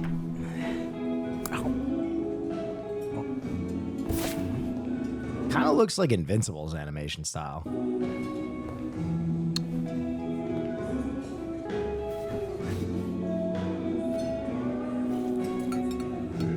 Gigi Skeet, thank you so much. I just love her.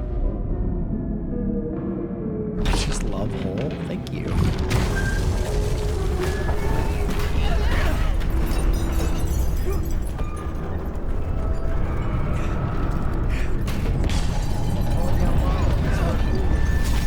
Clean. Pag, thank you.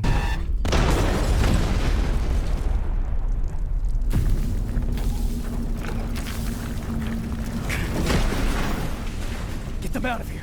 Go. Dante, leaving so soon? We have much to catch up on, brother. No.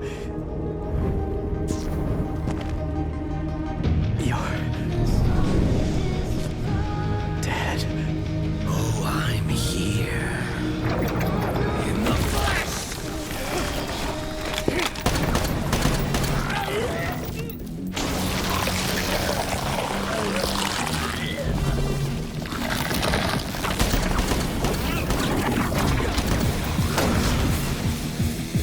Oh, you're that demon baby from earlier.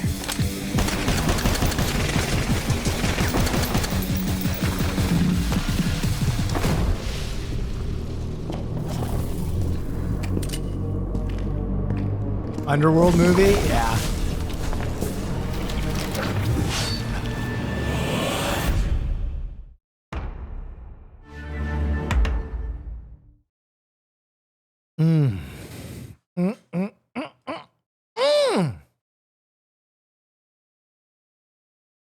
Mid? God, you guys are...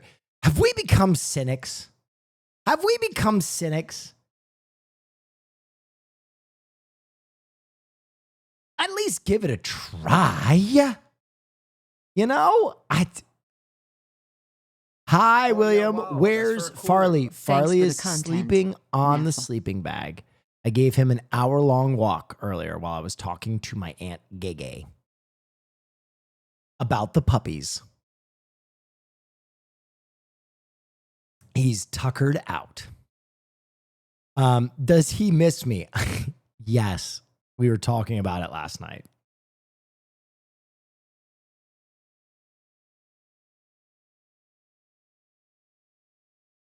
through Twitter, an app that I hate. I hate my phone, so I got rid of it. Ooh, a new Eddie Burback video. Caroline, when do you get back? Wasting my time when I came across this. I got that painting of you framed. I know I told you that, but I think it's going to look cool. Tell him I'll be home tomorrow. Okay, I will. FaZe Sway's GF, Alina There Rose, is news if you want. Let's do news right after this. gifted one of the guys her used panties during the Bop House 5v1 stream with Vex Bolts. Now, I only recognize, I think, one word from that sentence, and it's the word panties, and it made This me... is 46 minutes. You ain't making it. No, I'm going to tell you guys, I took a day off. I feel refreshed, and my body has finally caught up to my training, so I'm feeling good. I'm going to do a long stream tonight. realize something. I hate my phone. I am constantly using my phone to see things that I don't want to see. Over the last few years, it has become increasingly unfun to use this thing. So oh my why God, do I the, keep using It's the Luddite revolution that I've been waiting for. it? Apps and social media have gotten much better at drawing me in, but lately I'll break out of my screen time feeling like nothing of value happened. I feel like a lab rat incentivized by cheese, but instead of delicious cheese, I'm being fed dorky ass clips of Elon Musk. It's embarrassing. Not embarrassed? Next time you get sucked into your phone, tell the next person you see everything you were up to for a full hour of screen time. I'm going to be honest. I would be less embarrassed because I'm going to tell you the truth. 90% of what I consume is Jets content. New York Jets stuff. Straight up. I am at like a blistering Jets pace because we have the draft show coming up in 25 days. So I have to do all my draft prep. So I'm literally following every single mock draft. I'm going deep dives on every single draft prospect. Not embarrassed? No, I'm not embarrassed. My draft show is the second most consumed non-network draft show in the world, actually. So, you know, bet you wish you could get paid to talk about football. So literally for like the 2 months leading up, whenever I'm on my phone, all I'm doing is draft research. Like that's it. That's all I'm doing. And I'm getting ready to put on a great show for you guys. Pepe's watched the draft show. This is my plug for it. It's true. Well, thank you, Austin Show. No, it really is. Like I love football and I love the draft and I really want to put on a good show. And last year I was so good that an NFL quarterback, when I gave some of my coverage, he was like, "Are you a pro play-by-play guy?" And I was like, "No." He's like, "You should be. You're better than most of the people we talk to." And I was like, "Oh, stop." Are you doing it with S-Fan again? Yeah, it's our show together. And you know, S-Fan's the X's and O's guys, and I want to Liner, yeah. And I always want to be on my shit. And also, I'm at about 50% of my picks are correct every year, which is like astronomically high. And this year is going to be really hard to be accurate on my draft prediction. But I don't know if you guys know this. I broke our show last year. You know what? I'm going to brag. I'm going to fucking brag. I broke our show last year because we had a draft competition, right? Where people made mock drafts. Oh, yeah, and wow, that's very cool. If you had the number one mock draft, you would win a prize, right? And we had thousands of mock drafts submitted to win a computer. Unfortunately, 200 people tied for first. Do you want to know why 200 people tied for first? Because they copied my mock draft. My mock draft beat the 20,000 some odd submissions, and 200 people just copied it. And so we had 200 ties for first place. That's how seriously I take it. I'm on the shit. I will have some of the best draft coverage you will see if it's something you're into. Okay, so my friend sent me this Instagram reel of a screenshot of a tweet about Drake playing Fortnite with Ninja in 2018. 200 computers? Oh, hell no. We disqualified everybody that copied me. And then I just sort of kept scrolling through reels for an hour, but I don't remember any of them. Like a lot of people my age, my smartphone has attached itself to nearly every aspect of my daily life. Yes. And it's Ballsy. I don't take no shit from anyone. Will, you have to pick one until your next life. ESPN commentator or Oscar nominee? Oh, ESPN. In a heartbeat. Oh, listen, I've said it many times. I would love when I retire to streaming to just work on the Rich Eisen show. I love Rich Eisen. He can hear it. I'll put it out anywhere. If I could just talk football with Rich Eisen every day for money, I would quit everything else. It's really starting to make me You got to go bald? I'd do it in a heartbeat. Feel like it's having a negative effect on me. But most people like me that daydream about getting rid of their phone just can't. Their job requires it. They have kids. They have to keep up with their Balatro addiction. But I don't have a real job. I don't have kids. I deleted Balatro because I played it on the toilet too much. And then it hit me. I could be a lab rat, but in an experiment about getting rid of my phone. In 2025, what does it look like for someone in their late 20s living in a major city to completely get rid of their Have you cell met phone? Rich yet? No. Well, I'm going to Not find Pat that. McAfee. Pat's fine. Pat's fine. I just think Rich is the best sports commentator ever to live. Out because over the next month, I will be locking my phone in this safe and I will not be opening it. So, without further ado, let's find out together.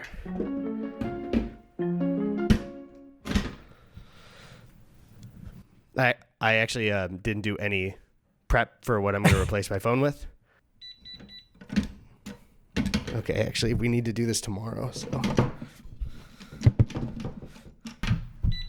Now it's beeping. He still has a smartwatch on.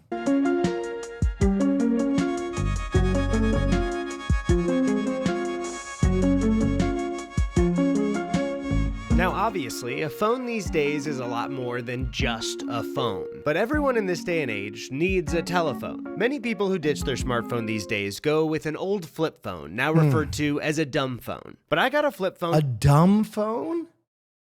That's kind of fucked up. To keep in contact with my parents when I was out riding bikes at 12 years old. So for the majority of my life, I've had a device in my pocket that makes me reachable at all times. I want to experience what life was like before the cell phone. So I went even older and began looking into getting a landline. Luckily, this was pretty simple. Some major phone companies, for some reason, still offer a landline service. But what landline should I choose? There were so many decades and styles to choose from. I could go wireless. I could go You got to go hamburger phone. You have to go hamburger phone. an old rotary. I could keep it to the classics, like Sleeping Goofy, M&M's Hanging Out, or Pooh. After Hamburger. weighing all of my options, I finally decided on a mix of everything. A corded landline that still had an answering machine and caller ID. Oh, a landline with an answering machine is not old school enough for you? That's too much new tech? Well, my ass got a Rolodex to pair with it. Now, if you're somebody whose knees still don't hurt, a Rolodex is basically your contact app, but on this fun little spinny My dad still has a Rolodex. wheel. So I spent an hour of my day just sitting down and copying my contacts from my iPhone onto different Rolodex cards to make sure that I had the number of everyone I needed to call over the next month.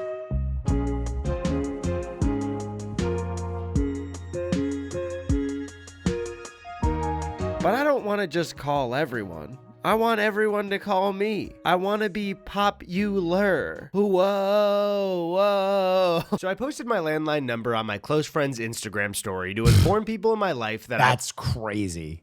This is not going to go well. I wouldn't have my phone. But not everyone in my life is on my close friend's Instagram. Some don't have Instagram at all, and some are finding out just now that they're not on my close friends list. So I began texting people in my life the information as well. Other than a telephone, I use my phone as a tool for many aspects of my life. I began replacing as much as I could think of with alternatives. I filled out a physical calendar. I got notebooks and pens to replace my notepad app. Grabbed a film camera to take photos. I bet he felt so grounded at the end of this. With. Every morning, I set an alarm, so I replaced it with an old-fashioned alarm clock. That is the worst clock you could buy, dude.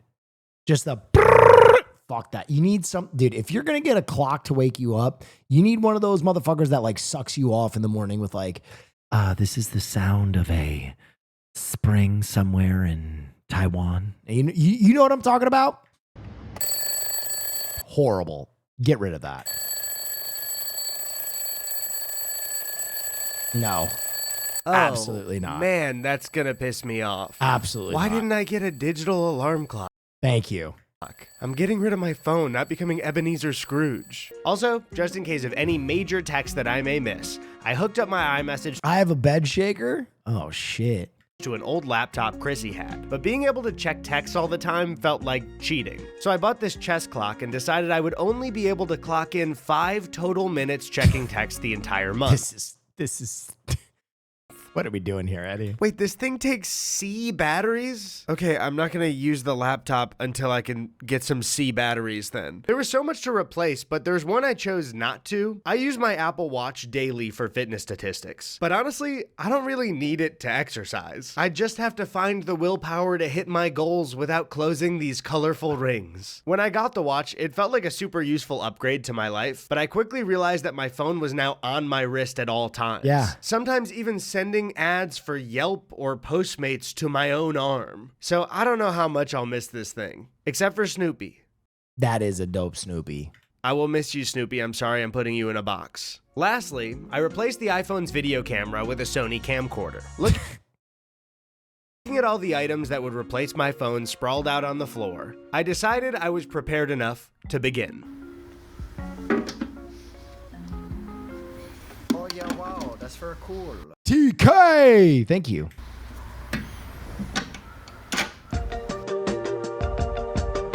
Dude, the production on this goes crazy. Good for Eddie. By the way, Eddie's a friend of the channel. I've had dinner with him many times. Many very tasty, savory dinners enjoyed with he and his mustache.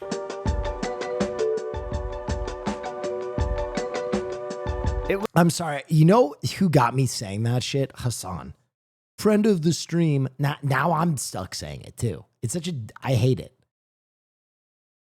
It was mid-afternoon by the time I started, so I decided to check if I had any calls or messages on my landline. I had posted and sent the number to almost everyone I know, so I was sure there was a ton of missed calls and voicemails to listen to. Wednesday, 1:04 Okay, that answering machine goes crazy. p.m. Hi, Eddie. Have you ever collabed with Smosh? I have. I collabed with Smosh at G4 a lot. I love the Smosh guys and girls and MBs. Mom, I'm just calling to see if your phone works. You don't have to call me back. I'll talk to you later. Bye. Okay, this is one thing that parents do. My answering machine is almost always full on my cell phone because my mom and dad will leave messages that are like 5 minutes long and they're nothing. You know what I mean? It's always like, hey, Will, I called. You must be out. It's Tuesday. The weather here is pretty good. Yesterday it wasn't. Today it's pretty good, but I'm just calling to check in. If you get this, give me a call back. Call on the cell phone, but if I don't answer that, you can call on the house phone. Just checking in. All right. Goodbye. And then there's this. Robert, what do I press on here again? There's always like 10 seconds of them ending the call. End of messages. Within a few minutes, I came across the first minor hurdle of not having a smartphone on me. After checking my email on my He completely leaked his entire access code. computer, I saw that there was a package down in my mailroom. Now usually, to unlock the mailroom lockers, I open an email on my phone and scan a barcode. But luckily, they also provide a numeric code to put into a keypad. So I grabbed a notepad and I wrote the code down. Oh, not enough time to get there. We're not talking about the Notepad app here. I mean, I put a pen to paper, like a soldier in World War II, sending a letter home to his girlfriend who has now taken his spot on a Major League Baseball team. There's no crying in baseball. Nephorn. Thank you. Nephorn. Hey, Josh. I think that's what it was like. Honestly, the only war movie I've seen is A League of Their Own. Hello, Eddie from the future here. This is absolutely the last thing that I'm editing, and I have not seen this footage until now. So on the first day, I walked out of the apartment. Chrissy changed the code to the safe, wrote it down, left for her apartment, and I asked her to hide it in a place I'd never check, and apparently she put it in a case of Black Ops 2, but under a disc of Jingle All the Way 2. Fire. I don't even know where she got this movie. I don't even know why she has Black Ops. For over a decade, my iPhone has been an extension of my body, an extra limb that connects me to the world of the internet. So the first few hours with that limb severed had me feeling its phantom in my pocket. I decided to start keeping a tally in a notepad every time I felt compelled to reach for or check it. And within those first few hours, I realized something. I was bored. Truly bored. It was rainy in LA, I had finished working for the day, and didn't have everything ever made and everyone I've ever known at my disposal to fill the void. It hit me that the other times where my phone has died, or moments where I've intentionally put it away, my phone has not allowed me a true sense of boredom for the majority of my adult life. And the rest of the first day was really nice. I enjoyed the silence. We ended the night watching the movie Flow, which I absolutely loved. Flow was phenomenal. By the way, Flow went absolutely crazy. Isn't Flow Turkish too? Highly recommend. And while I never check my phone during a movie, not getting a vibration or needing to put it on Do Not Disturb felt great. And since I can use my computer, I Latvian, that's right. Decided to still log the Turkey of Europe. It on Letterboxd. But when I walked away from it for bed, that was it. No more internet for the night.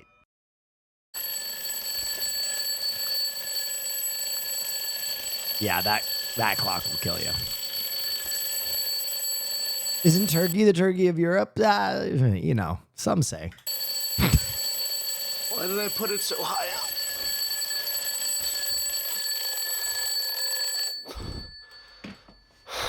The next day was an adjustment getting used to the silence, but I was already seeing benefits. Turns out it's easier to get up out of bed and go to the grocery store when you don't waste your first 30 minutes scrolling through Twitter. Or if you're experiencing one of your lowest lows, Reddit.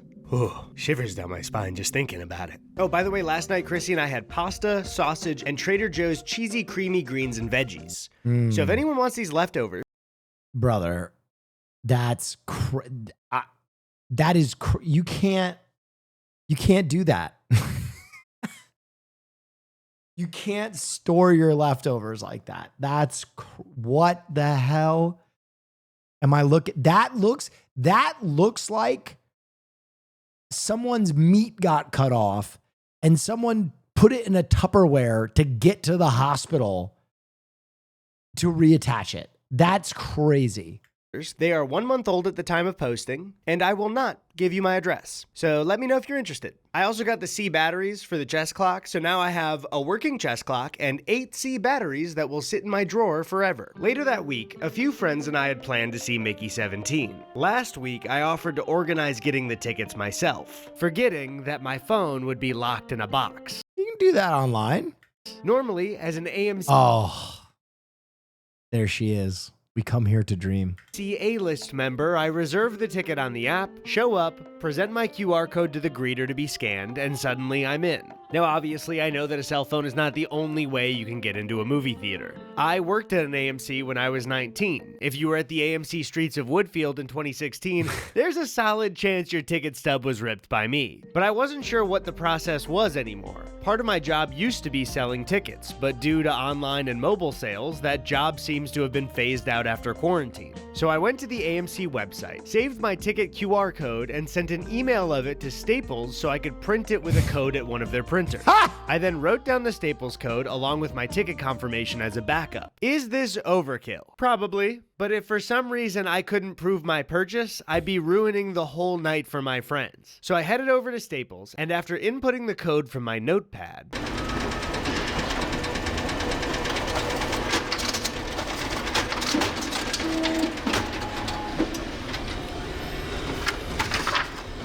look at it.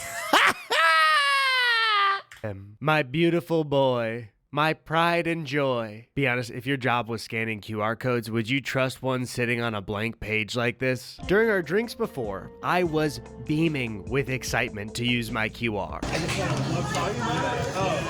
Look at how proud I am of it. This isn't gonna go well.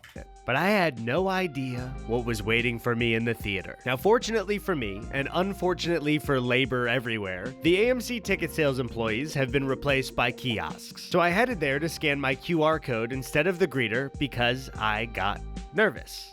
Did you guys see? Disaster 1. I froze the machine. Broke it? I was confused. I clicked the keypad and I think I broke it, so I think I'll have to... Luckily, there was an open machine next to me, so I made a quick recovery only for Disaster 2. My QR code was printed so inconveniently that it wouldn't fit in the scanner. I desperately folded the paper as my friends waited on me for their tickets. And it just wouldn't... Chat, is Eddie Burback hot? He is hot. He is hot. Scan. Hello. Just cut to home. Yeah, we missed the movie. He's got that English teacher in your high school. That's, something about him. Hot. My baby boy was a disappointment. But you could just use the credit card you bought the tickets with. So I didn't need to do any of it. Huh? What do you mean, huh? Shut the fuck up. Maybe it's not for you, Randall. Maybe it's for some of the ladies here, okay? Everybody knows that at every high school there is one history or English teacher that all the women want to fuck, okay? Of this. Didn't need a phone and could have just shown up with my credit card. For me, it was Spanish. There you go. Okay, so there are minor inconveniences like writing things down or bringing my credit card. But I wanted to know what it was like to traverse a city without my phone. But first, a quick Ours word was history. from the sponsor of this video. I'm stuck in a fly trap. I fell for the damn light bulb again. I want to thank SoFi for sponsoring the next portion of this video. I've talked about Legit, in my high school, the English teacher did fuck a bunch of students. He went to jail. Oh my God. I'm so sorry for your very, very problematic experience. about SoFi before, the next-gen finance app that helps you bank, borrow, invest, and protect your money all in one place. Tremendous. SoFi. Go check it out. Ethical Reacts. It's an ad. We all love Eddie Burback. Follow him. There's the QR for something. I don't know. Go do it. It's banking, I think. Which is gross. But hey, without the phone, it's something new to look at while I'm on the toilet, I guess. It's no secret why someone in this day and age may begin to resent their phone. But one of my main motivators to give this a try may surprise you. A few months ago, Chrissy and I binged through all of Sex and the City. We watched through every season, movie, and even the new series on HBO. Insane. HBO Max. Max. Fuck. Sorry. Now, other than having a blast with the girls and being a big hater to my core, there was one aspect of the show that I just couldn't shake.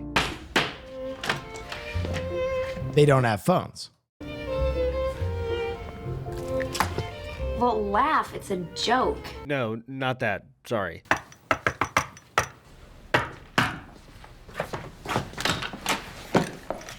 Get it while it's hot. Not that either. Man, I gotta text my editor. But I don't have a cell phone. And my editor's me, so he doesn't have a cell phone either. It's gonna be tough. The show starts with Carrie in her early 30s. But even though I'm a young 28, not even fucking close to 30, the era of life that Carrie, Samantha, Miranda, and Charlotte are in is pretty similar to mine. The one glaring difference, other than being in LA instead of New York, is their lifestyles without smartphones and social media impacting it. Of course, this isn't a staple of the show, but the times... Oh my God, Sam. Sam, you were too good for the rest of this show. God, you were hot. The show belonged to. The new series has to adapt to our new world just like we do. Carrie is a podcaster. She tweets. Everyone uses their smartphones. But even though I was always aware that times had changed, it didn't feel so drastic until I watched the original show. No data. Ew? What? Sam is an absolute top to bottom, immortal, ageless smoke show. And if you don't agree, we have nothing in common. Original show. No dating apps, no creating a second version of yourself online for the world to perceive. On a night in, Carrie writes, Miranda watches TV, Charlotte reads either the Old Testament or the New Testament, depending on what season you watch, and Samantha gets laid. They don't pull out a little computer that shows them what everyone they've ever met is up to at that exact moment. Charlotte doesn't do the dishes with her AirPods in, catching up on the Twitter drama between the richest man in the world and Hassan Piker. Samantha doesn't watch the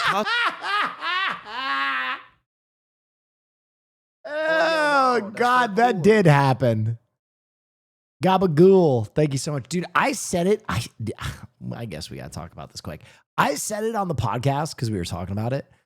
I legitimately saw that tweet and I fully, for the first 15 seconds I was looking at it, was like, this is an anti-Piker Photoshop. It has to be. It has to be. I even clicked on his profile to go like follow it and be like, is this like Elon Musk? You know what I mean? Like some one letter difference that my dyslexic mind can't make out. I've been fooled before. You know what I mean? I've been fooled before. And I clicked it. And I was like, oh my God, Elon Musk just called Hassan Piker chicken shit and the R word. What? And then I took a second step back and I was like, what did Hassan do? Did he do 9/11 Part 2, the musical? No, he did an ad for fucking Assassin's Creed. I was like, what is happening right now? What is going on? I cannot believe this timeline. Anyway, I was shocked. I was like, what the fuck? The funniest part is like, I have been able to listen. I love my parents. I love my family. They're a little bit more conservative than I am, but they're fabulous people. This was like the first time that Hassan's internet personality had like crossed paths with my larger family audience. And they were like, did Elon Musk call your best friend the R word? And I was like,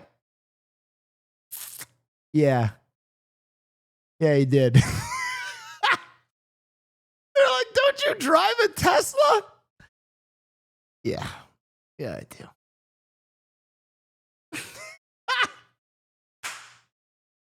Bro, I'm feeling like all those people that had all those poor Jewish kids that got Kanye tattoos. You know what I mean? I gotta trade this bitch in. Son of a bitch. Showing up to their bar mitzvah with a dark, twisted fantasy tattoo. Yo, this shit is sick.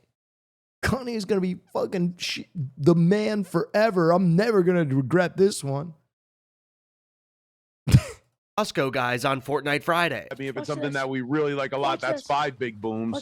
Something we're not that crazy about could go down to 1 and then anywhere in between. Of course. And they also call each other for plans. They don't use a GPS. They agree on a time to meet somewhere, and then they just like hope that it all works out. And that's what struck me most of all. It was the intentionality in making plans and navigating a city. If you're older watching this, feel free to roll your eyes, because this was what the world was like until very recently. But because I'm such a young, fresh 28-year-old, I have never in my life made adult plans without the convenience of a smartphone. If I want to drive or Uber somewhere, I don't really need to know where to go because the GPS will One of the most beautiful movies ever. handle it. That this reminds me of, and it's so romantic for this reason. Has anybody seen Before Sunrise? Before Sunrise is a love story that I am in love with. It's probably my favorite love story ever. And I don't want to ruin anything, but the entire film is songs, technology, and phone. And at the end of it, there is something that could never happen without in our timeline because of cell phones. Truly. Oh, yeah, wow. Like, I don't want to ruin anything. How many subs to watch the entire trilogy? Tell! I also don't like the third movie. I'm going to keep it a buck. The third, I do not like Before Midnight. I have to keep it a buck. But Before Sunrise is like my favorite love story ever. Me either. It ruins it. I totally agree. The third, okay, just so you guys know, the Before trilogy is considered one of the great trilogies in film history. I agree. I think it's fantastic. I don't think the third is a bad movie. I just think the first two films, Before Sunrise and Before Sunset, are like two pieces of this impossible, beautiful love story that will make you want to fall in love. Like it is one of those rare projects. I am still where here committing massive bukkake. We gonna talk about how you and Hassan are like two male lead characters in Emergent Ivory film that kiss at the end. What the what? I'm sorry, you can't follow up anything with I am committing massive bukkake.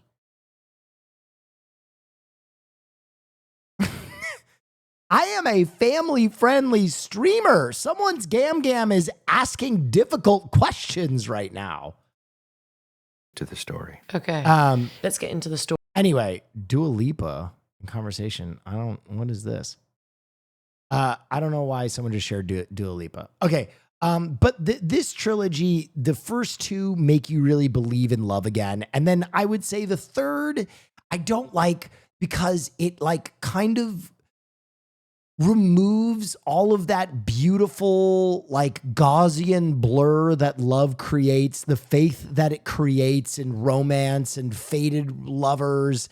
And it gets into like the nuance of just like being around someone makes you hate them. And I hate it. I fucking hate it. I was watching it for the first time and I was like, no, why are you doing this? This is my favorite couple, and now they're boring old people and they can't stand each other. Horrible. Get it out. Burn it. Anyway, I'm just saying, my family-friendly clip. That kid that doesn't eat ass. Come listen to this. You listen to this music and you start experimenting with a sounding rod right now. Okay, that happened tonight and I don't even remember saying it. I went into a voodoo trance. If I want to take public transit, my phone will give me live details on what to do. If I'm running late, I can text and update the person. I have Google at my fingertips to answer any question that I could ever think of. So what do I actually do when I make plans? I might as well get to a dinner and have the waiter cut my spaghetti for me. There was just something about the way that the girls went through life that just felt more grown up to me. I couldn't help but wonder, has my phone kept me from becoming a fully capable adult? Ready for my He's doing Sex in the City. That was a good reference. Every night out, I needed to call one of the girls. Looking to have fun cocktails and a yap sesh, I knew just who to call. My friend Jordan. I planned on taking the bus because even though I could Uber there from my desktop, I'd need to cheat and ask Jordan to call my Uber home on the way back. But to take the bus, my two options were change, as in coins, which I do not have because I'm not an 1800s prospector ordering a whiskey at a saloon, or the public transit app on my phone. Oh, my phone! Shit! I don't know if you guys know this, but I locked my phone away. After a quick search, I saw that you can get a physical tap card in LA at most... Okay, I gotta be honest. Eddie, you're 28 years old and you live in Los Angeles. Get a fucking car. What are you doing? Pharmacies and grocery stores. So I walked over to CVS and couldn't find a tap card anywhere. I asked the manager if they sold tap cards and he said, "We should, but I'm not sure that we do." After confirming that they didn't, he was so helpful and Cars told are me, expensive. He's a famous YouTuber. He can buy a Civic. "You can get them at the train station." I thanked him and said I needed it for the bus. And he goes, "Oh, you could just get the app on your phone." My dumb ass goes, "Right, thank you." Isn't the Metro like $2? Where the fuck does it go? Guys, listen, if you were talking about New York or Chicago, I fully would be like, yeah, that's fine. You don't need a car. Figure it out. Los Angeles? Los Angeles. Los Angeles? Come on. What are we even talking about? I'm doing this thing where I don't have my phone, but thank you. What the fuck was that supposed to mean to him? Anyway, I went over to Ralph's and yet again, no card. Until I asked an employee. I didn't know LA had trains. Neither do the Angelinos. And it runs right through the middle of the city. And she walked me over to their work desk, busted out a dusty fanny pack from a bottom drawer and got me a card. The whole Thank God I'm in French Polynesia now. Process seemed like there hadn't been a physical tap card purchase in years. This whole ordeal gave me just enough time to get ready and call Jordan to let him know what time to meet. Awesome. All right, well then, hopefully nothing goes wrong. If it gets to be like, too late, just give up on me. I'll go home. Okay, that's true. You're the perfect person for me to fuck this up with. All right, I'll see you there. Next, I headed over to my computer, went to Google Maps, clicked on the transit direction to get to the bar. What about downtown LA or the K-Town area? K-Town, I get it. But with peace and love, I'm going to say something. Downtown LA is rough right now. Before COVID lockdown, downtown LA was making a comeback. COVID lockdown killed downtown. It is a crazy place to be right now. A fucking crazy place. I'm going to tell you something real and truthful. When you play Pokemon Go, downtown LA is so wild that you can only catch Mucks and Grimers and Rattatas. They have even changed the Pokemon available in that area. It is that insane.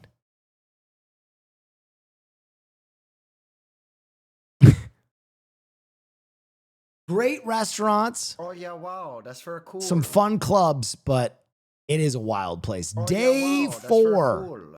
Thank you so much. Upside Down Lex and Supersized Blockbuster. Thank you so much. Days 4132. Thank you for the 5. Thank you for the 5.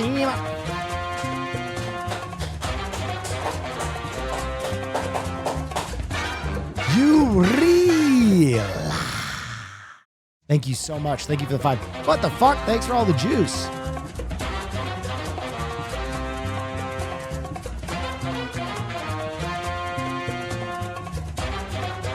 What about downtown French Polynesia? On my island, there is no downtown. I'm out here in the sticks. No disrespect to downtown LA. There's some great restaurants, and so a lot of my friends still live there, but it's a wild place. I think I told you guys the story of like when I was leaving a club downtown, it was already wild. Like it was already like, oh my God. And I was talking to my driver and I was like, has it been this bad for a while? And he's like, oh, it's so bad in downtown Los Angeles. Very bad. And all of a sudden someone in front of us stops their car in the middle of the street and a woman gets out of the car, an attractive woman, and just starts pissing in the middle of the street, like stopping traffic. Oh yeah, wow, just that's pissing very in the middle of the cool. street. You're And I real was gifted like, a tier 1 what? sub to What? Punky Bruiser. Like They almost have given on 37 cue. gift subs in the channel. Almost on cue it happened. You real. Thank you so much. I was like, that's crazy. Down the specific bus routes I'd need to get there. My bus. At Will Neff, Cutie Cinderella, question mark? Pfft, come on. Cutie Cinderella, A, would never piss in a street, let alone a bathroom. I don't think she pisses. And B, you think Cutie Cinderella would go out into downtown Los Angeles? You have no conception of who this woman is. All you know is a name and a question mark. You've never had any interaction with this person, parasocial or otherwise. Was leaving very soon, so I had to rush out the door. Now, depending on where you are, who you are, and what age you are, I am not recommending that you also travel alone without your phone at night. Smartphones have offered a lot of safety to people who are by themselves, so just know that I wanted She to shit herself? When did this happen? In the ditch? What? She pulled over on a highway and shit in daytime. Why? Whine about it story. In Mormon land. What? It was on the fear. What?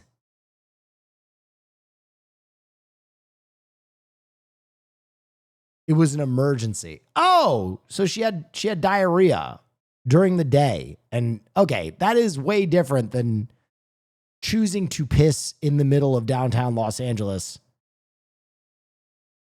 Having tummy troubles is different. do this. Here's the clip. So I have been gluten-free for a while now.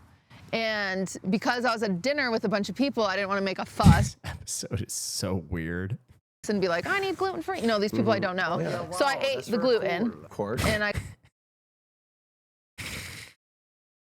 Dude.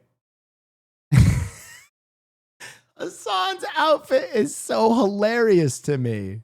I got glutened, which is fine, but sometimes it, messes up your tongue.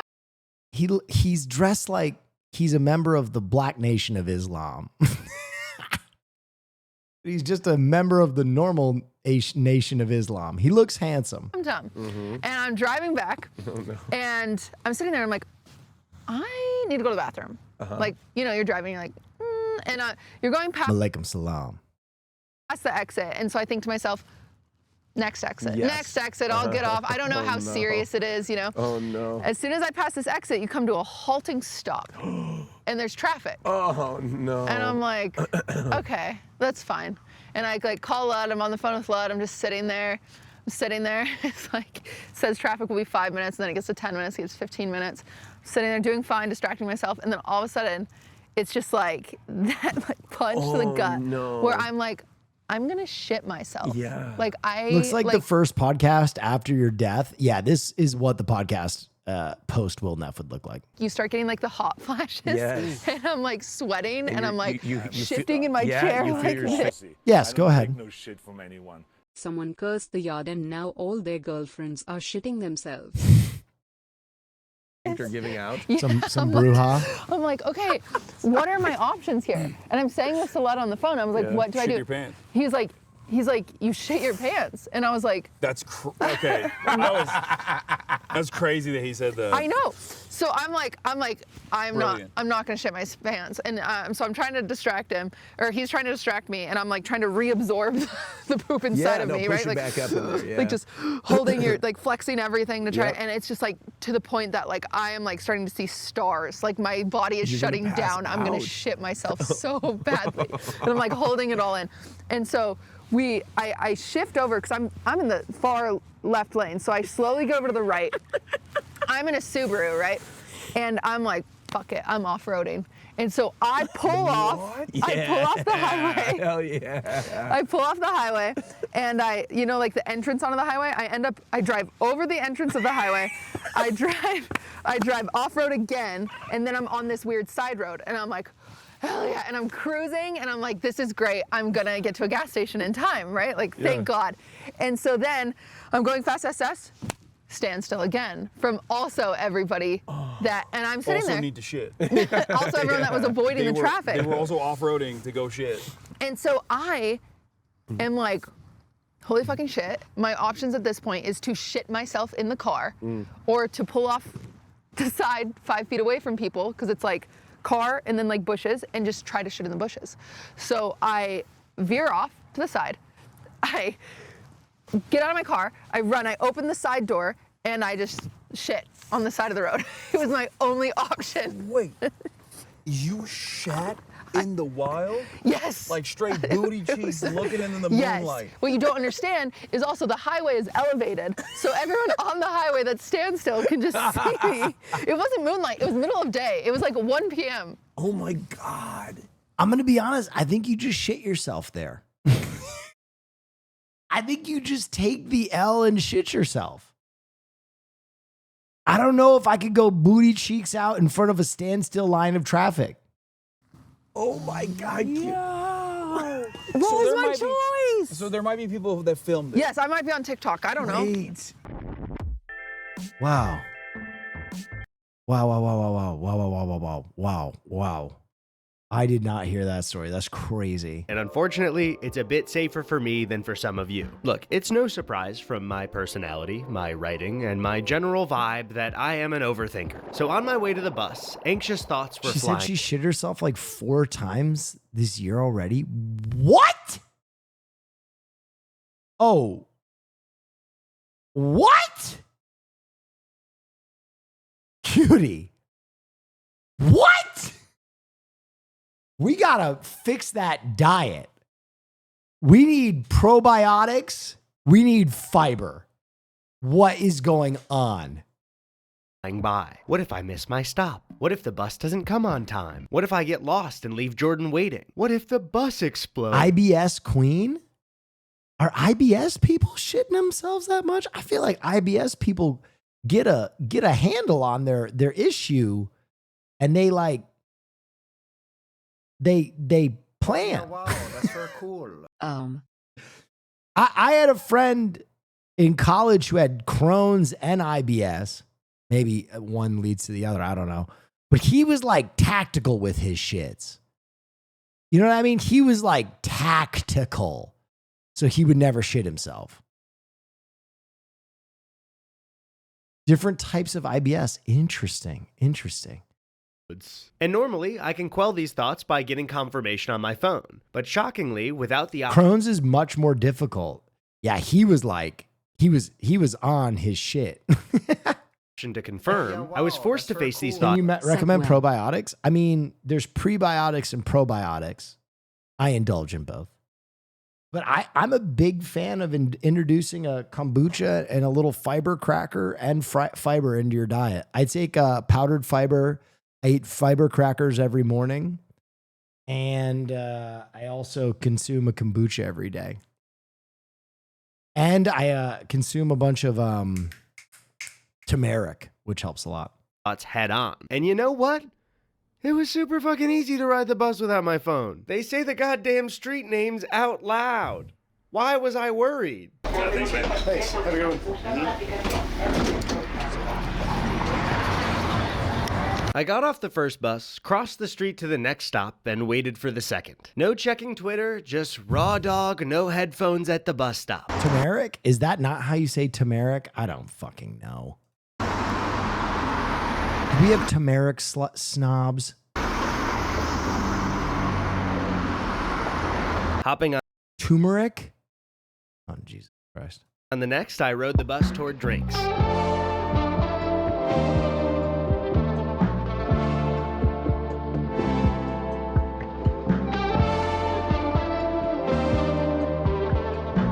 At one point, I wanted to make sure I was headed in the right direction, so I asked a stranger, and he was super nice and helpful. And before he got off the bus, he nodded and fist bumped me. Not quite as good as nervously Googling and having Gemini tell me the wrong fucking answer, but I'll take it. And as I became a tiny little speck in the rear view of the Echo Park Pico Union line, I turned to walk toward drinks.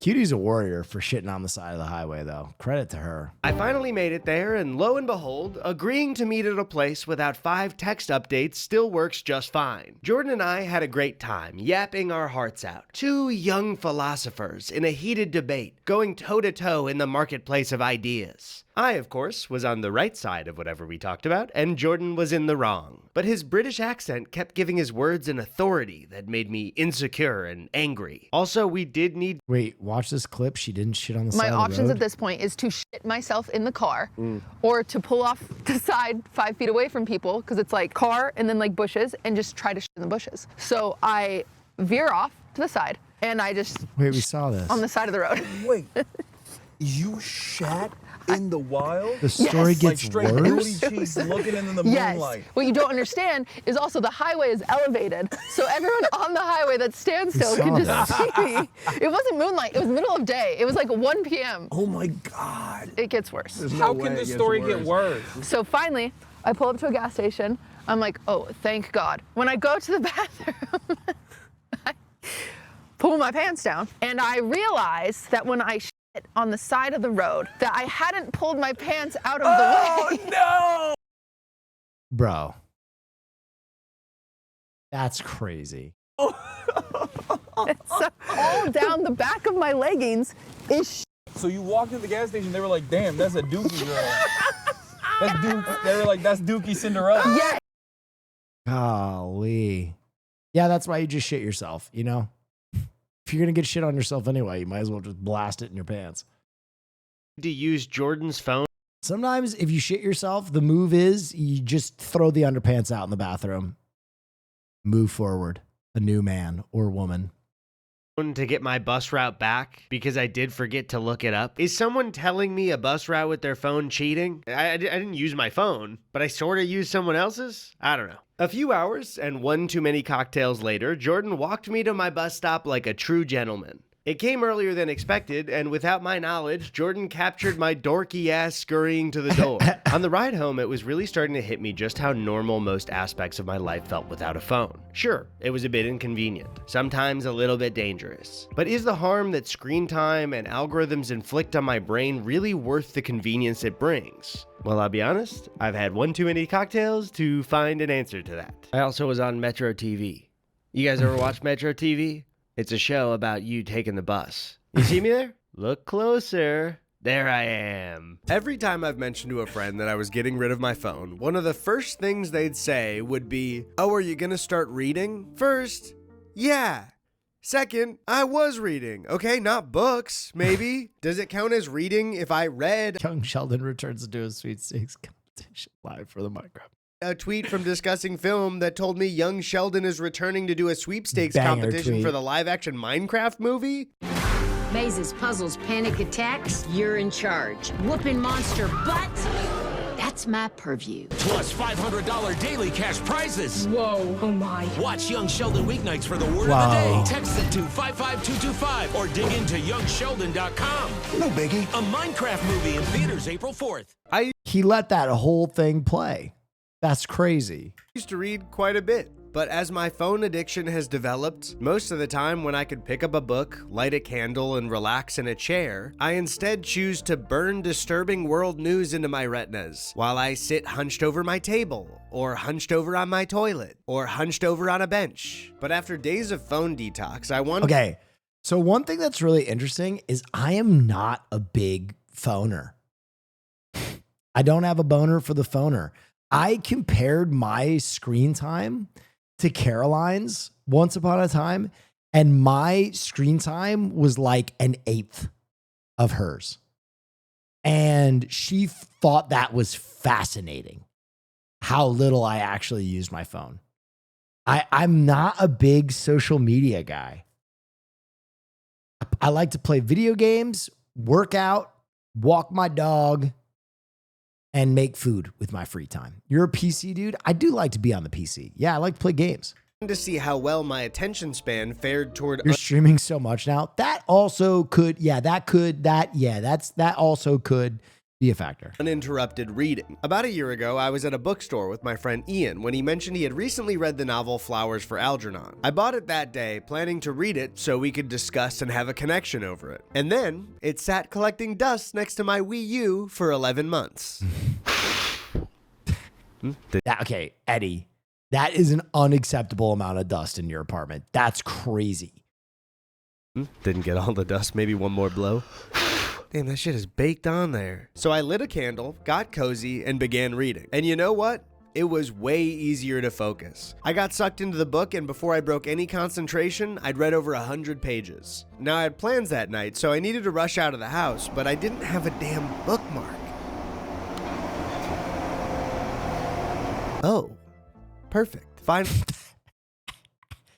You know what's interesting? When I went back to Michigan last year to check on my mom and my cousin, that was the time that I really unplugged. And I definitely experienced something very similar where I was really enjoying just like going and getting an ice cream cone and playing Rummy Cube with my parents. And dude, I'm telling you, dude, Luddite Rebellion, it's coming.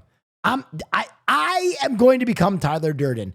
This is what's going to happen. I'm going to fucking, you're not your khakis. You're not your bank account. First rule of Fight Club. I'm going to radicalize you all and we're all going to become Luddites, but you will still watch me. That is one important aspect to us denying technology is that you still have to watch me so that I can communicate the message. There you go. That's why you'll keep watching me. Finally a use for my QR. How is your mom? She's great. She got the mastectomy and she's doing much better. My cousin is still going through his cancer journey. It's been a journey. It is a journey. Later that night, I came back and read another 100 pages. Now, of course, people read a lot with their phones all the time. But for me, that vibration of a text... What about Papa Neff? Oh, dude, this fucking guy. He actually just... I didn't tell any of you guys, but he fell a week ago and broke a bunch of ribs. So Papa Neff isn't walking right now, but, you know, feels bad. Again, yeah, he's 95. Can't keep these motherfuckers upright. But no, I was reading his journal from when he was much younger, and he was talking about when he was a kid, he made model airplanes. That was like his big pastime. So I sent a few model airplanes to him with like a bunch of model airplane stuff. And he was really juiced on that. And he said he and his dad, when he was growing up, used to make balsa wood planes. Oh, you told us? Okay, yeah, I told you this. They used to make balsa wood planes, and then they'd put a fucking gas rag in them and burn them and throw it out at a window. So this summer when I meet up with him, we're going to put a gas rag in a plane and blow it up in Michigan somewhere. Or social media notification or an ad from Uber. So if you see there's a big forest fire in Michigan, be cool, okay? Be cool. Uber Eats or Postmates feels like somebody knocking at my window, trying to distract me and get me to stop reading. Over the next 10 days, I started to go about my everyday life pretty naturally without any major issues. I could go for walks by myself or with my brother and give 100% of my attention. I did my chores in my free time without my AirPods, sometimes in silence or with a vinyl, maybe a podcast on my PS5 on occasion, but I didn't crave it. I was working on a video for the other channel. The last vinyl I bought was DJ Shadow, the introduction. You on Beaver Island? Okay, dude. A YouTuber had his... Okay, dude. I run with my brother, and I found myself procrastinating less, enjoying work more. Everything just started to feel normal. It's not like I shut out all of the internet either. I still followed the news and checked social media on occasion, but it didn't follow me in my pocket when I stepped away. The swirling mass in the back of my brain that the internet seems to occupy had completely severed, and I didn't miss it. I was embarrassed at the thought of how often in the past I would check my phone, especially when I wasn't really waiting on anything. Yes. Times where I felt anxious in public, when I wanted to fill the silence, and the worst of all, involuntarily checking. I was becoming a normie. And yes. I liked it. It felt I read good. books more. I sat in silence. I enjoyed the eclipse and didn't text it to anyone. I spent an hour on a rainy night just watching the rain fall, enjoying the sounds of drops hitting the all pavement. dopamine, I mean, what baby. the hell? What's wrong with me? The next morning, I thought, surely the rain washed away the bird shit, right? Huh, guess not. Okay, well, maybe it'll go away on its own, or maybe I should clean it, but I'll get to it later, or maybe it'll go away. Navigating the world without the help of a cell phone made it seem smaller, less intimidating. I found myself asking strangers for help a little more and was less anxious when they spoke to me. There was only one time where I checked my texts on the MacBook, and after that I decided I didn't even need it. Man, I bought those C batteries for nothing. After just a half of a month without my iPhone, I started to have the thought, uh-oh, I don't know if I want this thing back in my life anymore. Finals? And Oh, moving shit, I into gotta the look next that up. week, I continued to feel the same way. I didn't want the experiment to end after 30 days and was looking for some advice when I realized I knew just who to ask. I wasn't the only person who had tried out different lifestyles for a video. So I decided I would try to get some answers from an expert. Zach. Zach from the Try Guys. Hey. Hold this. Zach, I have a question. Eddie? Yeah. Eddie? Have you ever tried something for a video that you Scarf Monsieur, thank you so much. liked so much that you wanted to keep trying it? Dude, the Try Guys, what a flashback, man. For those of you who don't know, I once upon a time helped the Try Guys back at BuzzFeed. After the video was done? What are you doing in my house? Just answer the question, man. What the fuck? All right, you sold this link. I will take a look. What is this? This album is $800? Goo! I don't know if I'll be getting that one. Pottery was cool. Okay. Thank you. I got a tutu. Okay, lock the door. About halfway through the month, I had mostly adapted to life without the phone, but I wondered how other people would adapt to me. I had sort of assumed when it came to others, the landline would be a fun novelty. People would give me a call or two within the first week and then just wait for me to get my phone back so we could go back to normal. But to my surprise, that hasn't been the case at all. Hi, Eddie. It's Mom. Hey, Eddie. It's Jarvis. What a wonderful voicemail you got there. It's time to walk. Call me back. Eddie, we're on our way. You better get ready. We're on our way. Yay. Yay. Eddie. Woo. All right, bye. Hey, Eddie. How you doing? Big dog. Hey, this is Zach. Mr. Burback. Need to reach you. I hope it's going well. I hope you haven't gotten lost because of lack of Google Maps. Dude, listen, I don't even know this for sure, but I'm going to tell you right now, I can identify which one of these is his fucking agent. I know what an agent phone call sounds like. Yes, Eddie. Woo. All right, bye. Hey, Eddie. How you doing? Big dog. Hey, this is Zach. Mr. Burback. Need to reach you. I hope it's going well. I hope you haven't gotten lost because of That is an agent call right here. lack of Google Maps. Hey, Eddie. This is your friend Ash. Yes, I'm sorry. I was given this number for. If I have an incorrect number, please let me know. Happy Thursday. Talk to you soon. We were trying to reach you to do that dinner that we talked about. A big part of why I kept my phone clutched to my chest for years was because I felt like I needed to be on call for people I know 24/7. I had feared that this experiment would annoy people, that it would make me more work. But it turns out everyone I asked said it was a breath of fresh air. They liked calling. How often do you get wrong number calls? You know what's interesting? I now get a lot of the sick dog scam call. I don't know if you guys have experienced that one. I've gotten that one like 4 times in the last year where someone will text me and be like, yo, hello, I'm so sorry. Can I bring in Pogo today? And I'm like, I'm sorry. I think you have the wrong number. And they're like, oh, this isn't like Madison's dog clinic. And I'm like, no. And then they'll send me a picture of a dog and they'll be like, this is Zappy. I'm taking him into the fucking vet today. And I'm like, oh, all right. And I'm like, all right, well, good luck with that. And they're like, yeah, he's really sick.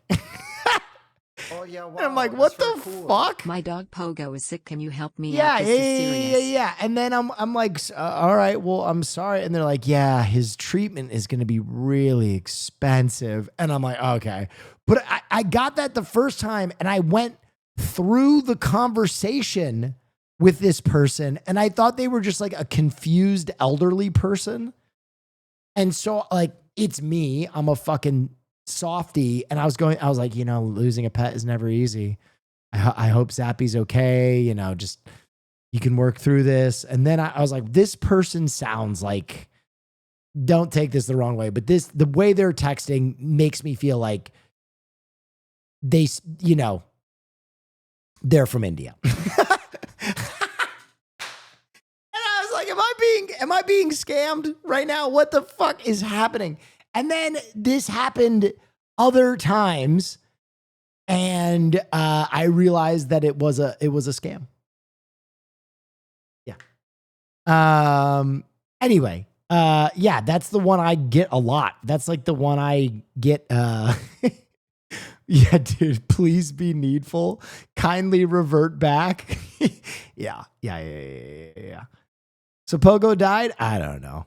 Liked leaving messages and not having to worry about texting back. And I like coming home to voicemails. I like picking up and hanging up the phone. When I say bye, I get to end the call with emotion and a physical feeling. Instead of the new reality I've gotten used to where you say goodbye, there's an awkward pause, and then the 1 hour and 30-minute takedown on the Beast games you were watching begins to play again. Personally, with a smartphone, I am way more likely to accidentally leave a text unanswered, to cancel or delay plans when I'm not feeling up to it. With the landline, though, I have to talk to people. When I'm feeling like I don't want to leave the house, hearing the voice of a friend excited to hang out washes that away, while a text about plans feels like work to me. I'm realizing that there are a bunch of small antisocial behaviors that I believed were becoming part of my personality, but is more so my relationship with a computer in my pocket that I'm addicted to. However, The landline isn't all fun calls from friends and family. That's for a cooler. Fixed. Thank you for the Prime Gaming sub. There is an aspect to it that has been driving me fucking crazy over the last 2 weeks. Spam calls. Spam calls and scammers are hitting my line more than anyone else. They're calling about Pogo.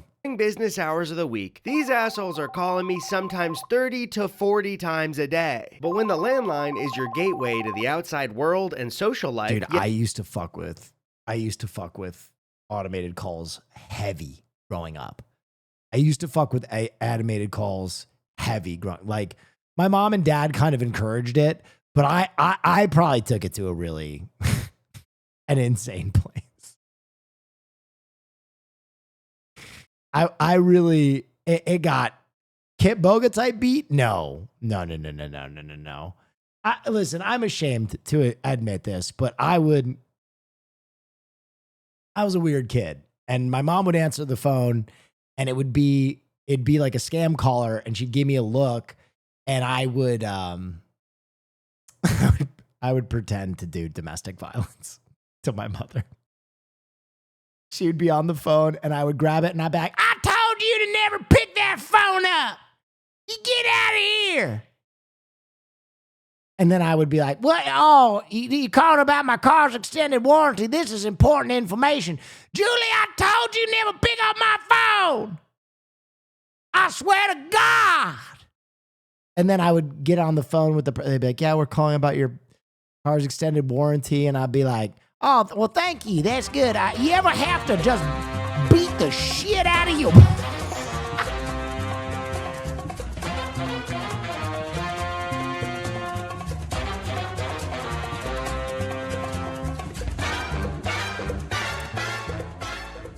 Thank you for those subs. Thank you for those subs, you real. Listen, it's not funny now. I was 15 years old. And it made my mom laugh. It was a different time. Will does this every time I call him. Shut up, Haas. But I would do stuff like that. There was a lot of problematic humor that I ascribed to back then. And Dave and KT, thank you so much. You were a born jester? Yeah, no, my entire youth was spent trying to make my mother and my aunt laugh because they like kept the family together. And I did some dumb shit. I did some crazy, stupid, weird shit. I did shit that was like so strange that I look back and I'm like, I blush and I'm like, oh my God, you would just do anything for a laugh. That's so stupid. Anyway, yeah, I did that. I did that like 100 or so odd times with different characters. Yeah, go ahead. I don't take no shit from anyone. Watching Hairpin Circus with you unironically reinvigorated my love for old cinema. Seeing the experimenting they did with the cinematography, like that last driving scene and the crash, it blew me away. Also, NGL, I spent $400 for tests for my dog this week. Oh, I hope his name isn't Pogo. You have to get up and check who's calling when it's ringing. So hundreds of times over the last 2 weeks, I've jogged over to my landline just to see that it's spam. Yeah, this is Eddie. How are you? Doing good? Sorry, was your name Eddie or is my name? My name is Eddie. My name's Eddie as well. No, your name is not Eddie. It's not? I get a call again, and it's more Yeah. I think that was Pogo's owner. That's crazy. Small world. Spam. You're paying high rates on your electricity bill, and what we are doing is showing people a free, no-obligation consultation and demonstration with our solar program. Devastating consequences for you. This call is regarding your Medicare, as you already have Medicare Parts A and B both. So why you're lying to me? Your name is Eddie. Our records show you may owe over $10,000 in unpaid tax debt. This could result in liens on your property. Possibility for a Dude, hardship. the scam industry is like crazy. right now. I mean, that's a big aside, but oh, thank you for the hype train, by the way. The nation. Message deleted. Message deleted. They target landlines because of old people. Oh, 100%. 100%. Scams, dude, one thing I will say is like, if you ever fall for a scam, don't be embarrassed. Scamming is like crazy right now. I've had to talk some of my friends off a fucking ledge with scammer stuff. Oh, yeah, wow. That's very cool. Schizophrenic IRS agent, thank you so much. I mean, one advantage I have is, I'll be honest, one of my good buddies from high school is the head of Google's cybersecurity. So whenever I have any issue, I just hit up Tim and I'm like, hey, do I need to worry about this? And he's always like, nah, I gotcha. So I have that advantage. But yeah, scamming shit is crazy. Deleted.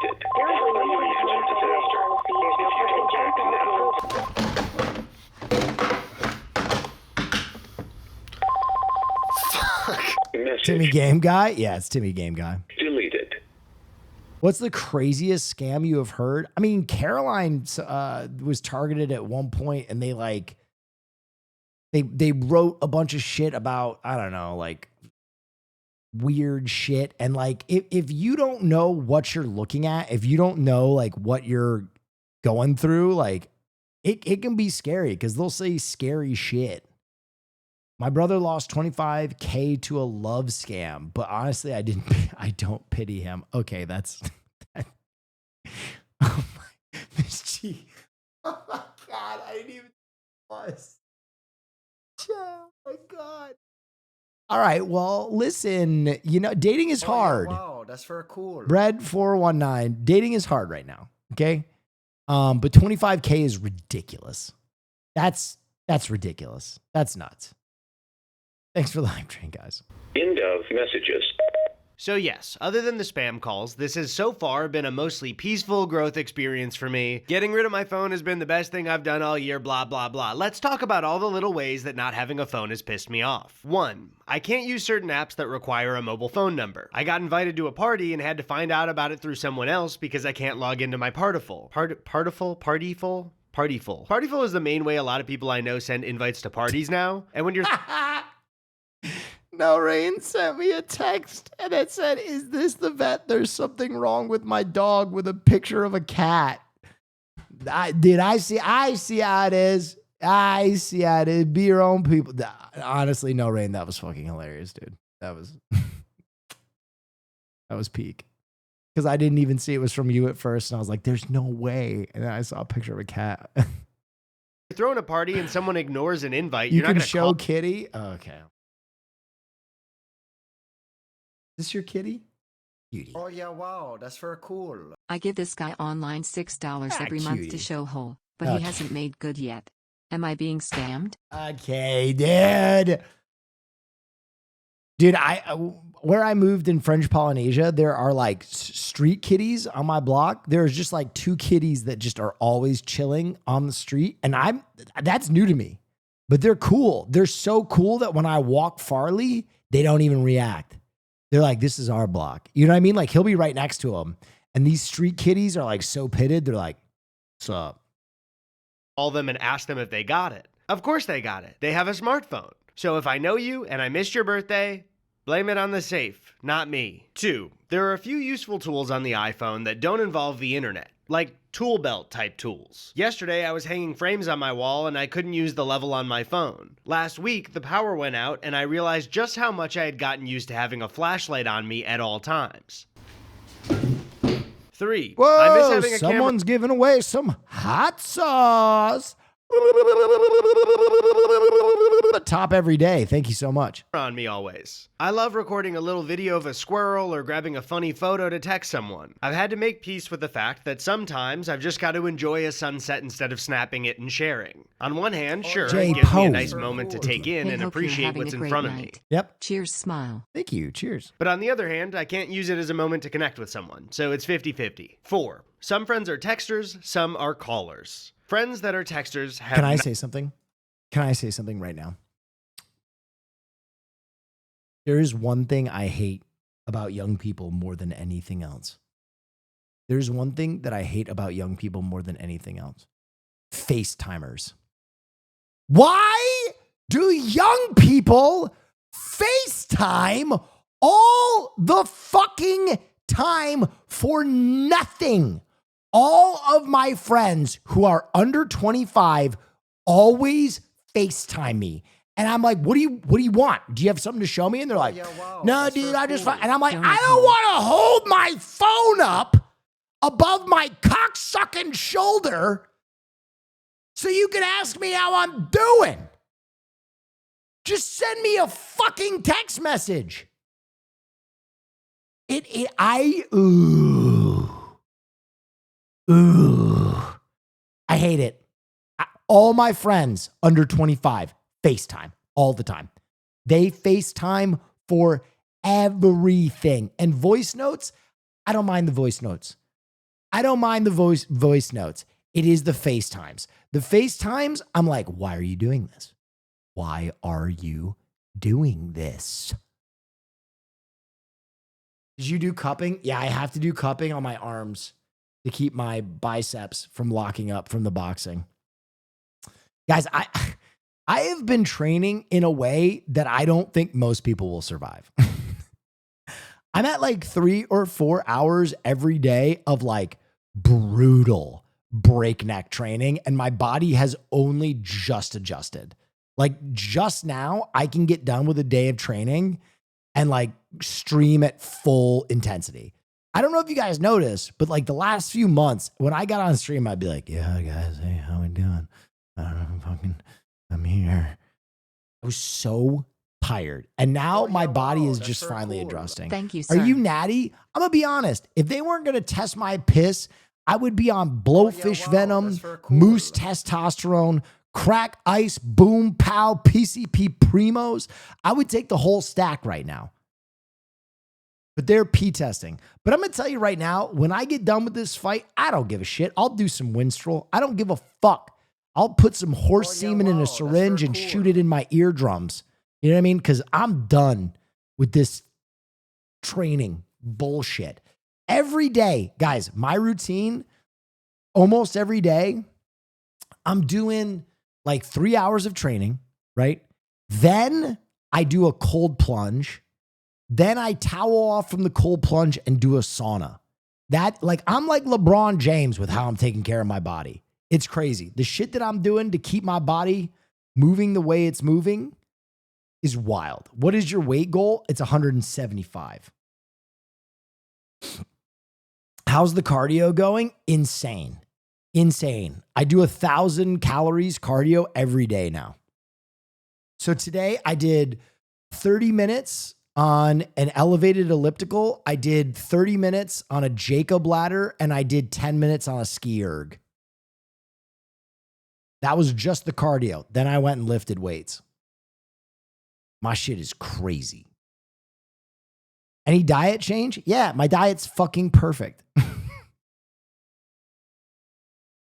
What's your height? 5'11". Any massage? Yeah, that too. So like 3 hours of workout? Yes, every single motherfucking day. I'm going to be the Terminator. Y'all don't get it. I like to work out. So when you give me an opportunity to look like Ivan Drago, when I enter that boxing ring, I'm going to look fucking scary. I'll give you a happy ending massage. Joshua, my brother in Christ, I'm just trying to train. Please stop trying to jerk me off. Not really called my landline. They may have died. 5. Weather app. No weather app unless check computer. Don't know how hot it is. 6. I'm using my computer way more often. Is there a reason cardio goes first before weights? Actually, most people will tell you to do cardio after weights because you don't have the energy to do cardio after you do weights. I am different because I'm trying to lose weight first instead of gain muscle. So I'm prioritizing the cardio. The yard picked against you. That's fine. That's fine. Because after I beat Odd Ones out, I'm going to go on that stage and I'm going to go, you know what's crazy? Ludwig did a boxing promotion twice and never was going to fight in it. How about you put down your little baby pants and get in the ring with me? And he'll say no. He'll say no. Little jock ass Ludwig would never step in a ring with me because he knows I would tear him apart. And he better not send Slime, because I'll beat him so bad he'll grow hair back.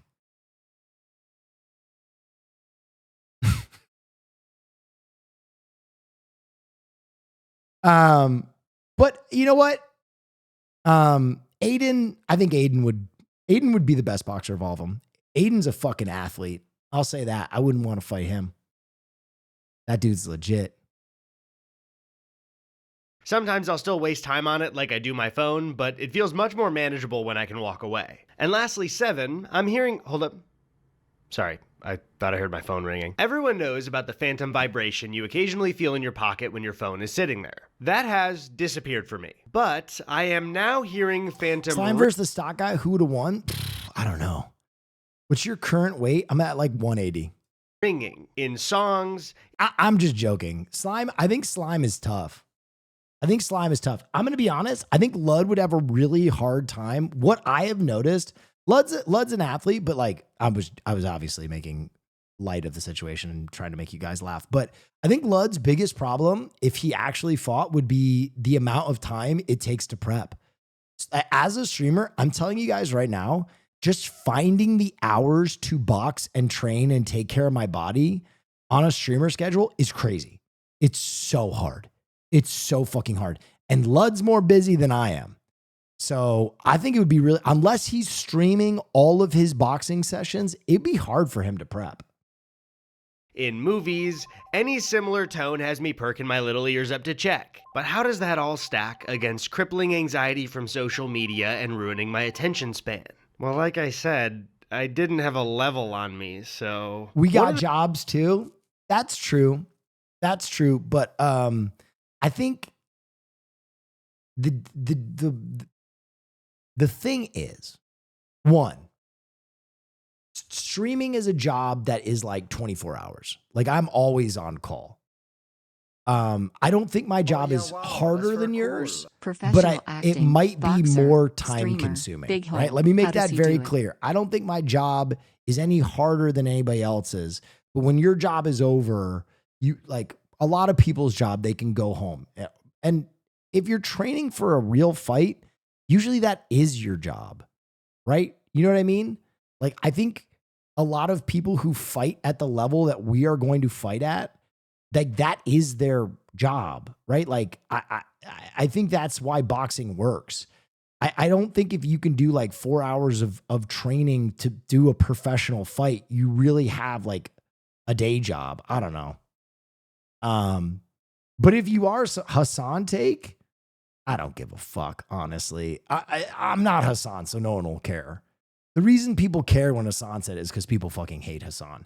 I'm gonna make it very clear. I don't think my job is harder than yours, but there are a lot of hours in it.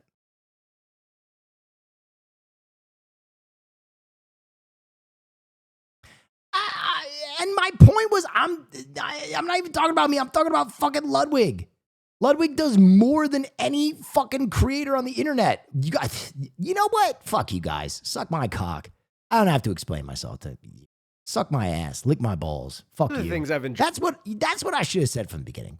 Lick my balls. Fuck you. Suck my ass. Fuck you. Ludwig would have a hard time finding the time to box. Let me get back to my fucking thesis. Enjoyed over the last few months. Struck a nerve? No, I didn't struck a nerve. You didn't struck a nerve. I just remembered that I was suffering fools. Keeping up with current TV, mainly White Lotus, Severance, and a little bit of Formula One for all my Max Verstappen heads out there. Wow, and that part of my cool. life was mostly unchanged. Except I heard discourse about the shows through my friends' opinions and what they'd seen online. TV shows, politics, internet drama, basically everything from that Nazis incoming? Hell no. Because I'm going to fucking delete all those clips, A. And anybody who made clips of it, I'm going to ban you, B. Because fuck you, that's why.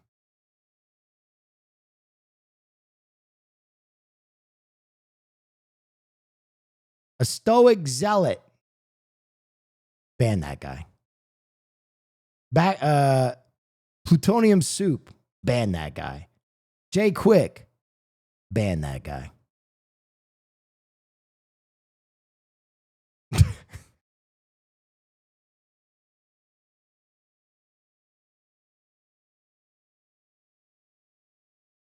I'm algorithmically served are constantly placing people online into in-groups and out-groups. Like, if you disagree about a White Lotus episode in person, you're just hearing another perspective. But when a group of people have a different opinion on Twitter, it feels like large swaths of strangers are not like you over a micro-diversion of an opinion about a show from Ned Schneebly. Shut up! Shut up! You both just cut it out for 1 second. Even though I was aware of this, time in the real world and away from my phone had me connecting with people in a much more positive light. Again, still paying attention to the news, so not saying everything's fine. Far from it. But not getting mad at invisible strangers and bots 1,000 times a day had me feeling a way I didn't in a long time. And during my final week, Chrissy was out of town cat sitting, which made me pretty unsure of how my final days alone would go. More recently, when I find myself alone in my apartment for an extended period of time, I've been increasingly frustrated with how much I use my phone, especially before bed. Sometimes internally screaming that I should put it down, but scrolling through TikTok for some reason. What's it gonna give me? But during this week, I got to do so much more regular chilling. Without my screen time, I watched more movies. He watched Do the Right Thing based. Sydney Sweeney, possible Gundam movie. Listen, I'm 3 hours in. I'm sorry, you're late. If you want to talk to me about the Sydney Sweeney Gundam movie, that was the first hour of stream. Or books, exercise, cleaned, all shit that I normally do, but none of it was rushed because after work, I didn't waste a bunch of time on my phone. Also, speaking of chillin', I watched YouTube only on the TV for the last month and it ruled. Shout out to everyone who watches YouTube on the TV. I am thinking of you when I'm making videos. I appreciate you. Yeah, YouTube on the TV is pretty fun. If you're watching on something else, that's fine too. Also, shout out to laptop on a bed or laptop on a table. I can't hate on you for that. So I think it's safe to say that my attention span has been completely rewired over the month. But without the magic of texting, I was communicating with people way less. It was quiet by myself, and I couldn't mask it with a podcast or music to keep me company 24/7. So I needed to get out of the apartment. Friday, 2:45 p.m. Hey, little man. It's Katie. I'm calling to let you know that we're going bowling at 9 p.m. Be there. See you then, big dog. This time when I took the bus, I did write down my directions just in case, but I've been retaining information for a full month without relying on my phone, so I just didn't look. I know where I'm going. And after arriving at the bowling alley, it was time to bowl. And yes, please. Yeah, okay, just press the thing up. What followed was the greatest bowling I've ever seen. Strike after strike, nobody could be stopped. They almost kicked us out because they thought we were like cheating or something. Something about magnets. But we were using the balls that were there. Honestly, I'm like freaked out with how good we did. That's gotta be connected to my not having my phone or something in some way, right? I don't know. Connor eats pants. But after some pro level bowling, we decided to get some food. I thought it was just gonna be like, yeah. Oh, you're doing, okay, you're dancing. Yeah, keep going. Can you do it again? I don't think you had it recorded. Yeah, can you do more? That's just like not enough. Like backflip? Yeah. Backflip. No. Suddenly, after some delicious food and a lot of drinks, it was 2 a.m. Everyone was nice enough to see me off at the bus stop, but I told them I was fine waiting alone. Then it was just me and Los Angeles at 2 in the morning.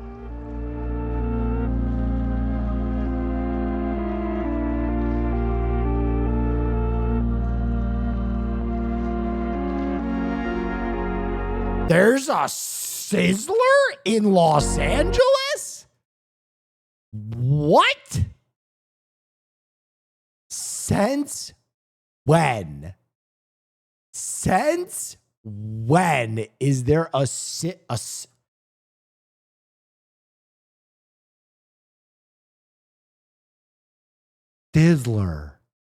There's 2 Sizzlers in Los Angeles? Wait, there's 3?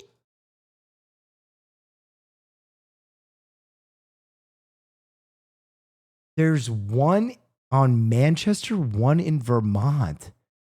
So there's one in Silver Lake. There's one in, okay. One is in Playa del Rey, but one is there are 2 Sizzlers in Los Angeles. There's one in Silver Lake and one in Culver City. What? In my long-legged life in this town, have never seen one of those Sizzlers. And I lived in LA for 12 years. Sizzler is from Los Angeles? What?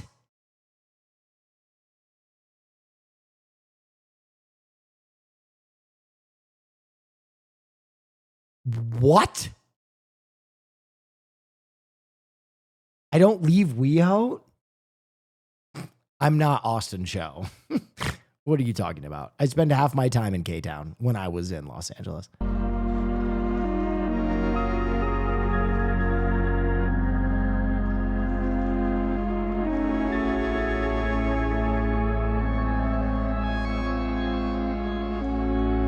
There's one in K-Town. I just looked it up. There's 2. There's one in Silver Lake and there's one in Culver.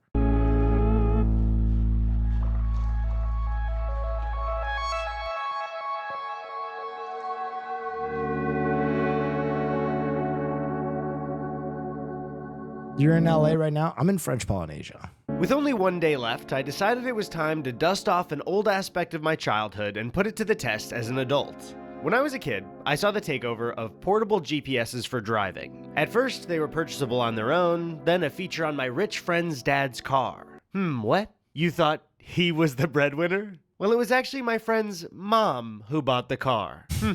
Sounds like it's time to look inward about what we assume, I think. But before the GPS eventually arrived in every pocket in America... Dude, I remember having a Garmin GPS that I bought, and I thought, like, dude, it gave me unlimited freedom. The Garmin GPS gave me freedom. As you're going, we'll be monitoring the traffic. We'll give you your ETA. If the traffic slows down in front of you, we'll update your ETA. And then we'll start looking to reroute you around it to find a faster route. I remember printing out MapQuest directions. I remember printing out MapQuest directions to try and go get head. Walking directions to go get head. That's real shit.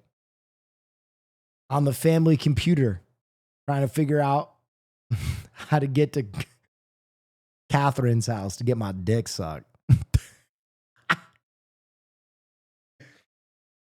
Yep.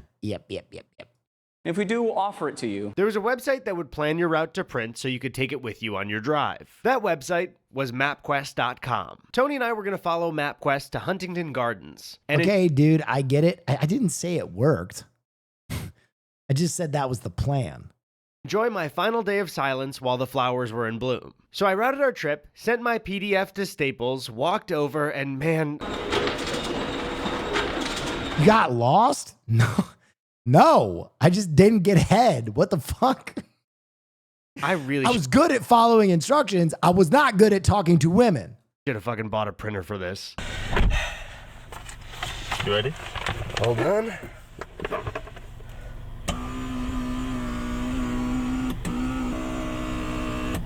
Somebody had no bitches, damn.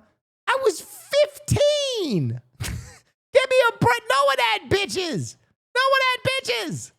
You good? Yeah. Oh, you can't use your... We're doing MapQuest. What do you mean? Well, you just can't use your... I'm doing like a no phone thing. But I want to listen to Will music. you just fucking enjoy my company for once? The sound of my voice? Sorry. So just like traveling by bus, reading, Met my wife at 16. Suck shit. Nah, bro, come on. You met your wife at 16. I don't even need to talk shit. That with one woman, dog. I mean, I'm sure you're in love, but come on. Long silence, going to the movies and taking landline calls. Using MapQuest is way easier. I'm sorry.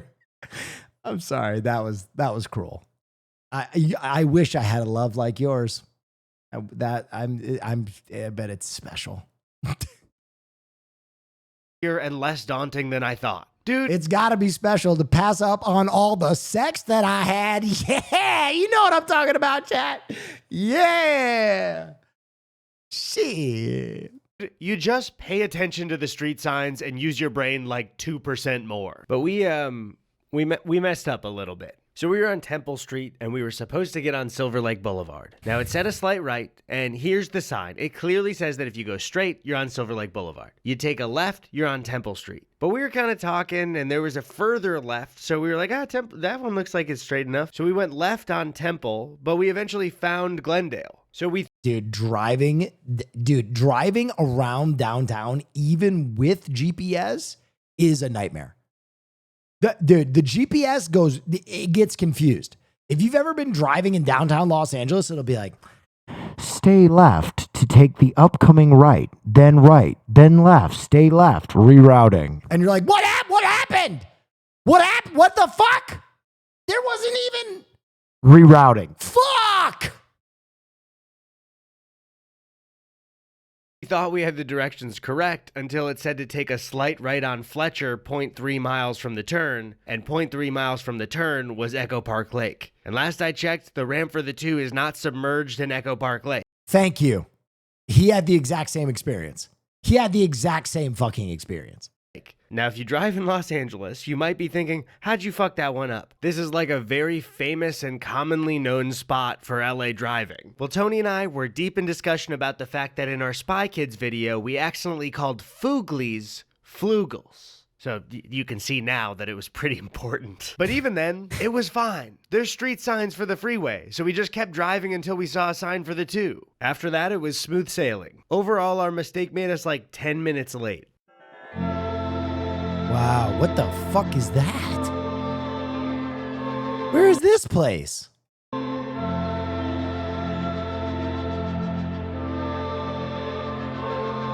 You know, there have been a set of questions that I get from people asking about this whole thing that are Huntington Gardens are goated. Damn, I've never been here. Mostly the same. How are you going to get around? What do you do if you miss a text? What if you get lost? But those questions also come with a set of similar statements. Oh, I bet you'll feel so much better. You'll have so much more time on your hands. I'm so jealous. And that's because at the start of this, I, along with you, probably knew where this would go to a degree. I'm not exposing a problem here that was hidden in the shadows. We all know it. Fuck all your plans. I have to go box. I have to go get hit in the face. Remember we were talking about this. Feel it every day. But those questions that kept me from doing it before didn't turn out to be that daunting. Sure, occasionally I did have to rely on someone else's phone for information or a afterwards, text. It's 3 hours. My day is gone. But other than that, my life felt so normal. I think we're living in a time What where day do you get hit in the face? Oh, Tuesday, Wednesday, Thursday, and Sunday. I have boxing training. The other days, I'm lifting. Minds and our attention are such a currency, we need to start working out our brains like a muscle. And yes, that can be writing, reading, navigating, but I think you also need to build your own silence, your own peace. And that peace hurts the money of things keeping you on your phone. So the day will not come where Elon decides you need a break from Twitter for your mental health. There will not be a moment where people stop capitalizing on your anger, joy, sadness for their own profit. It's up to you to rip yourself back into reality as much as you can and take back what is rightfully yours. You. As for me, it was almost time to unlock the safe. I watched the countdown clock creep closer to 0, but instead of relief or confidence, I found myself filled with the same desperation for a solution that made me do this whole thing in the first place. What will my relationship with my phone be like after this? Will I lock it up every once in a while? Will I delete most of the apps and just use my computer when I need it? Right back Will I into lose regular everything using. I learned here and be stuck scrolling before bed again? After spending a portion of my youth in a cloud of buzzing noise, I had hoped to step outside of it, to turn around and be shocked at how much it had crept into every corridor of my brain. And that is exactly what happened. But I know that beyond a month-long experiment, it's unrealistic to go back to a world without the phone entirely. The thing is, Video is kind of dumb. Just stop using social media. Jesus. I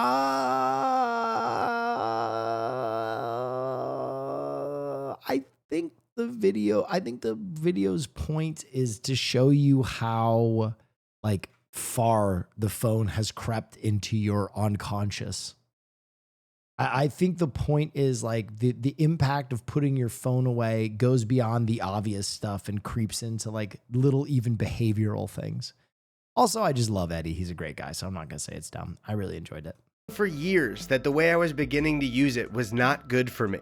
I kept telling myself that I'd make a change, and until now, I never truly committed to that. So while I have no idea what my relationship to this thing will be in the future, I do know that it will not be the same as the past. It turns out the only way to stop using your phone too much is to just stop using it too much. It's like bird shit on your bathroom window. You know you I was should waiting for the dude Chekhov's bird shit. Clean it at some point. But hey, it gives you something interesting to look at on the toilet, and you can hope the rain will wash it away or that a crow never dropped a gross load on your window in the first place. But if you really, truly want it to get clean, you're gonna have to roll up your sleeves and do it yourself. Wow.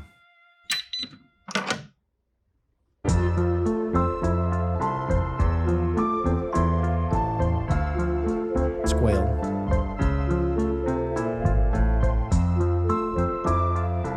Cool video. Go follow Eddie Burback. Gosh darn it. Go follow him. Am I excited for The Last of Us? I don't know. I went through that trauma once. I'm not excited to go through it again. I don't.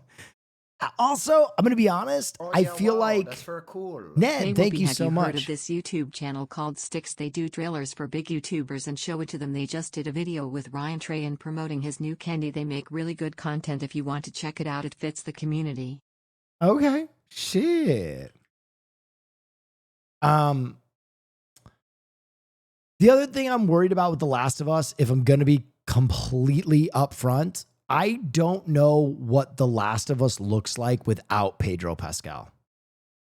I don't know if that show can hold up without him. Like the video game, it makes it's easier to have the narrative hold up because you have the gameplay to fall back on.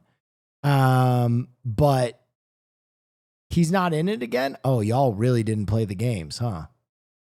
All right, I'm going to stop talking now, and we're going to do Neff News. Play that header.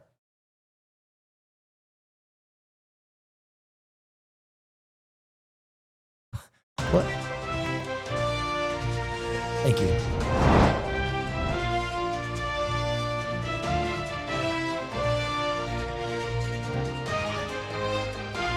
Cut to commercial. Cut to fucking commercial. These days, everyone wants to be an anchorman and do the news, but everyone else is a fake and a phony. This is the only real news on this fucking platform. If you want to know what matters in this sad little world, this is the only place to get all the news that's fit to breathe. Brought to you by the Badass Boss, hosted by the one and only, your motherfucking favorite anchor, Will Neff. We'll do it live! How was I supposed to know that a bunch of my chatters have been living under a rock for the last fucking 6 years? I don't know how they don't know about what happens in The Last of Us. It was on every fucking news. It was everywhere. Hi there, I'm Will Neff, and this is Neff News. Thank you, and welcome back to a wonderful Monday. We're going live a little bit later than we typically do, but I've been feeling really excellent and wanted to give you guys a long, substantial stream. Also, I am keenly aware of the fact that it is 10:14 West Coast time, and there are still 5,500 people hanging out. That's really cool. I really appreciate you. So thank you guys. I really appreciate that. But just so you know, it's 7:14 where I am right now. I know it's 10:14 in Los Angeles, but all right, let's get down to business. Tutoring the Huns. Why did they send me daughters when I asked Fossons. All right, let's start with our animals in nature segment. Dachshund demands her mom to take her swimming. Now, this is the kind of news I live for. You're a joker. Get down. Winnie is a bit of a diva. Dachshunds have the perfect, like, if you don't give me a snack right now, I might just kill myself look. They have the dude. Sears Dachshunds do this to me all the time. Murph does this shit to me all the time. She gives me the like, boy, if you don't give me a little bit of that beef snack, I might just flop over on my back and kill myself. Don't you dare. Wow. Someone's got some sass. She will keep her eyes very still and look at me, but she'll tilt her head back. So she gives me a warning, like, I'm going on my back legs. There's no point looking away from me. I can see what you're doing. You know it's naughty. Down. Down. I was told it's not really good for their backs to do that. So now she knows that she will get a reaction from me if she goes on her back legs. That's it, Mom. I'm going to flop over backwards. So she does it. No, not before 10 a.m. I love you. The one thing Winnie absolutely goes wild for is swimming. You ready, Riz? I know. Come on then. Come on then. We got into swimming because she needed to lose a bit of weight. Oh. She loves it now. She's a lot more vocal as well. Wait, why is her pool so cool? What the fuck? Take your time. But that's close enough for you. Good work. When Winnie does swim for the ball, her eyes are just solidly looking at that ball. It looks like a bit of a death stare, to be honest, but it's just a normal thing she does. We're gonna go home. Should we put the heater on in the car? She is, of course, my dog child, but I think Winnie's like one of the girls. She's just always with me. Do you know who had a bit of my custard? No? Because I think what's messed you up, mate, is the donut got in the way. I love her to death, and she's a great character, and she's a great dog, so I am very lucky. Don't you dare. No. No, don't. Please. That was cute as hell. Please let me. Now that's Neff News. Second story, Crow. Crow visits man's window every day with gifts. Okay, so I have heard this. Crows never forget. They're such smart birds that like if you ever cross one, they're always mean to you. So whenever I see crows, I'm extra nice to them. I take out food for them. Like I'm super nice to crows. Jeko isn't just a bird, she's my little shadow.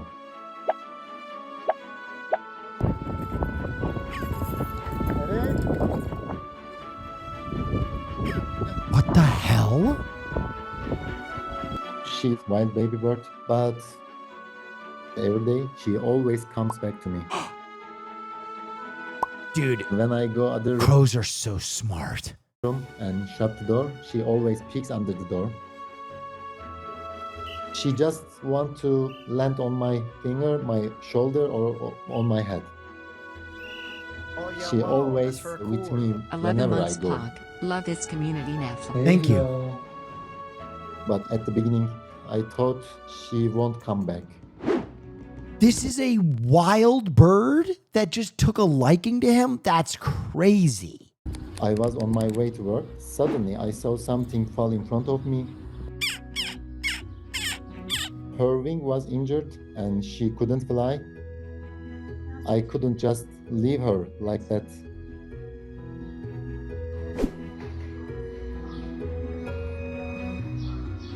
In the first several hours, she seemed shy, unhappy. She didn't let me to pet her. I realized he needed time to trust me. She said, "Why'd you just touch me, motherfucker?" Within 2 days, she comes closer. Is she stirring his coffee? And then after a while, we got attached to each other.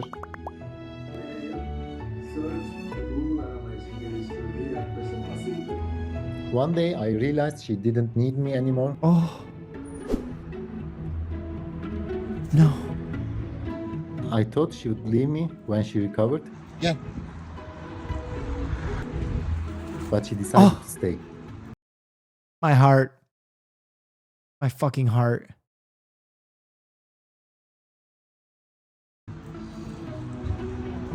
You're not supposed to raise them like that specifically because they will never leave and won't survive on their own. Just FYI. Okay, dude. All right. You should see a video of pros talking. All right.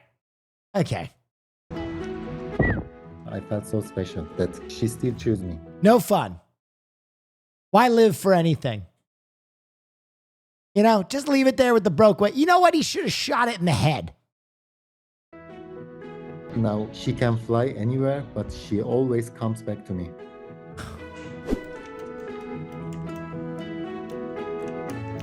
She has brought me walnut shell, leaf, bone, little rocks. Little rocks.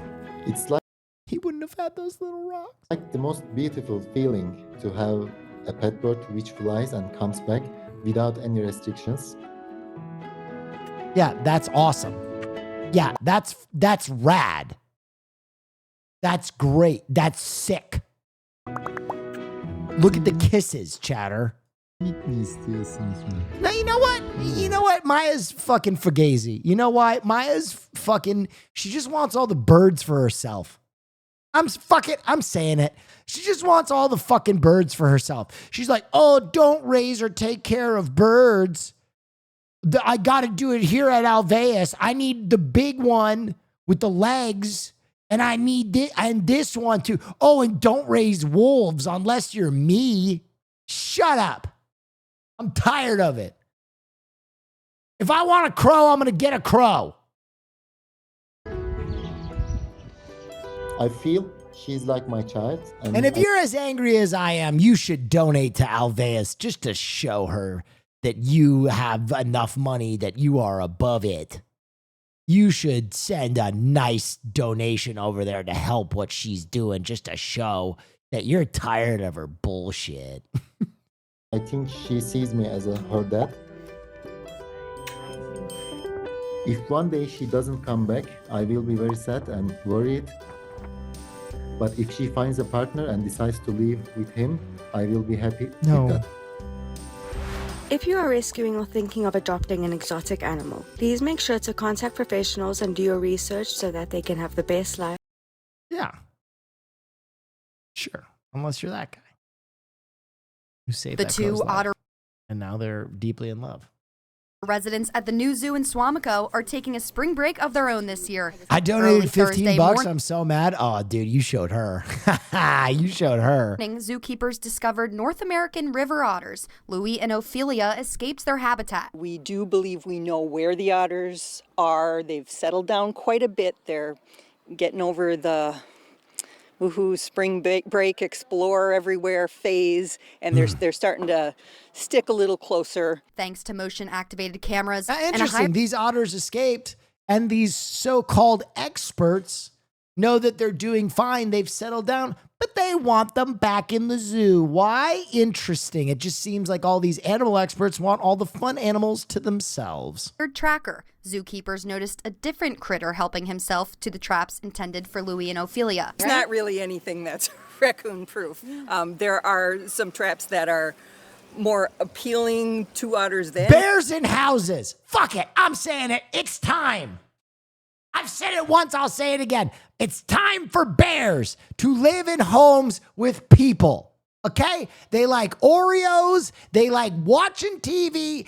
Once upon a time, there was some dangerous caveman who was listening to a Maya caveman, and she was like, don't bring that wolf into our cave. It's dangerous. And he was like, screw that, I'm doing it.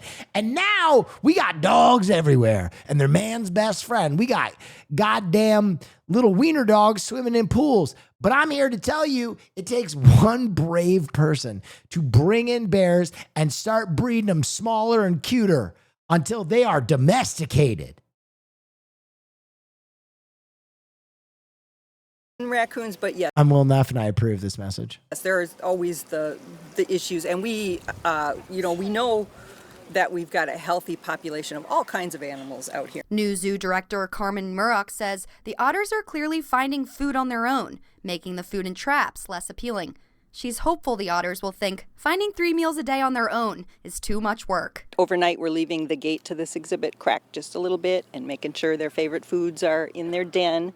So if they decide, we do think they know where they are. They don't appear to be lost or frightened, or they seem to be, aware of their surroundings. The new zoo says North American river otters are native to our area, so they're not too concerned about their well-being. We're keeping quiet about where it is that we're seeing our animals right now because there is some concern about people wanting to help and coming in to see if... According to Wiki, American black bears reproduce at age 3 to 5, so to get the same result, bearing some unknown... Donate to Alpheus to build a bear shelter when it inevitably gets out of control. Okay. Win-win-win. Well, I don't know if it's going to get out of control. Guys, because it would only take 150 years to domesticate bears. I'm talking me, my kid, and my kid's kid, done. And then we got the Bearadoodle. You know what I mean? Wait till I crossbreed one with a poodle. Whoever fucking Ellen DeGeneres' offspring is by then is going to buy a dozen. I'm going to be rich on the Bearadoodles.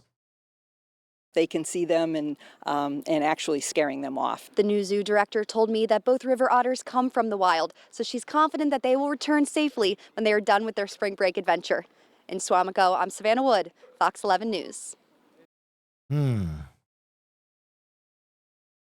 Generational wealth when I corner the market on domesticated bears. This next story is called Donkey and a Chicken. On top of that donkey. Oh my goodness. I am Joanne, and this is Pedro and Elsa's story for GeoBeats. Pedro, we adopted from a donkey rescue, and we have lots of chickens. We're up here in Ontario, Canada, so it's obviously very cold. And this chicken, Elsa, she ended up with severe frostbite on her feet. And I think because of she was injured and weak, that other hands were ready to take her life. We couldn't find the chicken, and we couldn't find out what was going on. All of a sudden, we looked up in the horse paddock, and this chicken was on top of the donkey, and the donkey... This honestly looks like some video out of China where they have painfully glued a chicken's feet to a donkey. You know what I mean? That shit was on TikTok, and I always felt bad. There would always be like Chinese videos of like a puppy and a duck, and they would be like cuddling, but you knew deep down that they just super glued those animals together because it's China, and they have no scruples about that kind of shit. Donkey, and the donkey was far away, keeping her safe. At the corner of my eye, I look over and see this. I don't think she would have survived without Pedro. Pedro stepped in and gave her friendship. I think that's racist. No, it's not racist. There was a whole genre of TikTok videos coming out of China where they would put dogs with fucking like ducks, and they were clearly being abused. This is not something that I hallucinated. This was a TikTok trend.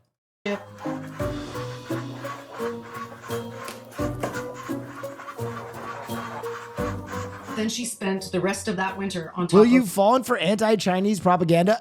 I bet I can find this in 2 seconds. Chinese puppy duck. I bet it comes up immediately. Oh my God, the first thing that came up was a recipe. Oh my God.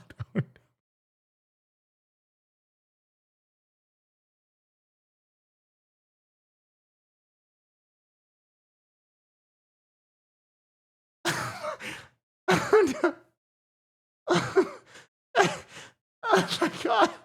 Oh no. Oh God. Oh God. Please. Please. Oh, here it is. Oh, fuck, it's a Facebook video. Shit. Ah, here it is. It's another Facebook video. You gotta be shitting me. Oh, yeah. Yep. China Daily. China Daily. Look at that. Look. See? That puppy is not happy. He is not happy. That's what I'm talking about. You guys are all so China-pilled, you don't even want to see that they're making these animals snuggle against their will. That's AI. Oh, shut up. Donkey. She just went everywhere with the donkey. The donkey knows to walk carefully to help her stay on. She was able to keep her feet warm in his deep fur, plus it was safe from the other hens. You're so sweet. You keep her warm, right? Yeah. This was not a normal thing. I have never heard of this. Wait, the entire puppy duck trend was AI? There's no way.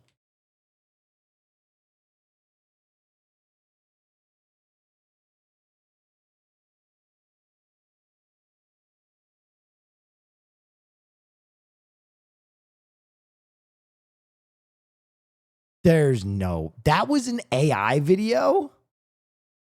Have I gotten that old?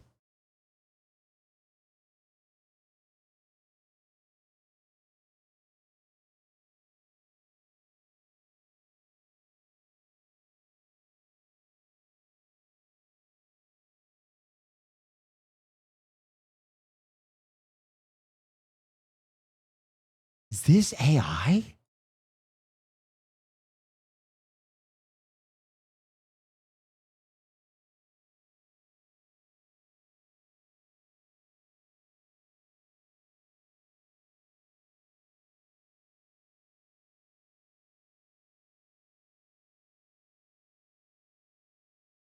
This is definitely AI. Holy shit.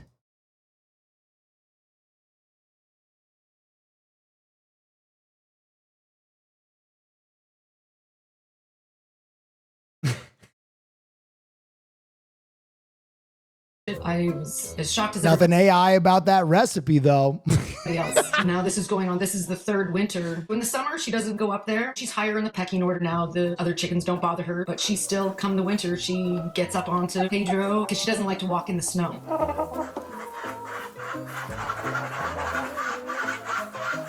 Pedro considered her as part of his herd and he protected her. It's definitely a relationship that they have and they care for each other. Pedro was 6 years old when we rescued him. He's a very gentle soul and they always say a rescued animal understands different lives. I don't know what his situation was completely, but I have to assume that it wasn't great.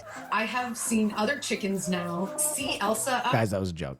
there and think, that looks really great. And I've seen it twice now that chickens get up onto Pedro with her and she does not like that. And I'm so proud of her. She pecks at them and tells them to get off. Can I ask a question that I know you guys are already saying I'm an unk, but what the fuck is a donkey? Like they don't exist in nature, do they? They're like a stunted horse. They do? Mule and a horse. That's a mule. Yeah. Horse's cousin. You're thinking of a mule. Mule can refer to a hybrid animal, offspring of a donkey and a female horse, who smuggles drugs. Wait, what? Okay. All right. Okay, so this is a donkey, this is a horse, this is a mule. Dude, yo, mules that's rough. They got the fucking bird legs on this wide ass torso. That is, oh man. Sorry, I just don't, I knew that one of them was like bred. Like a liger. Okay. What is happening to bees?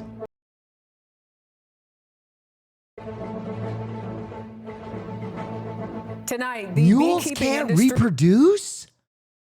What? That's sad. Why not? They're sterile?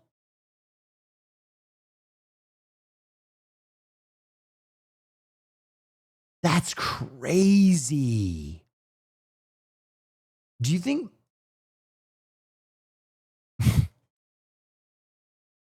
human beings can crossbreed with anything?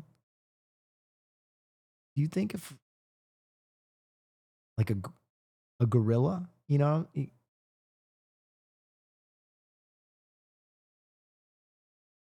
you think it's possible?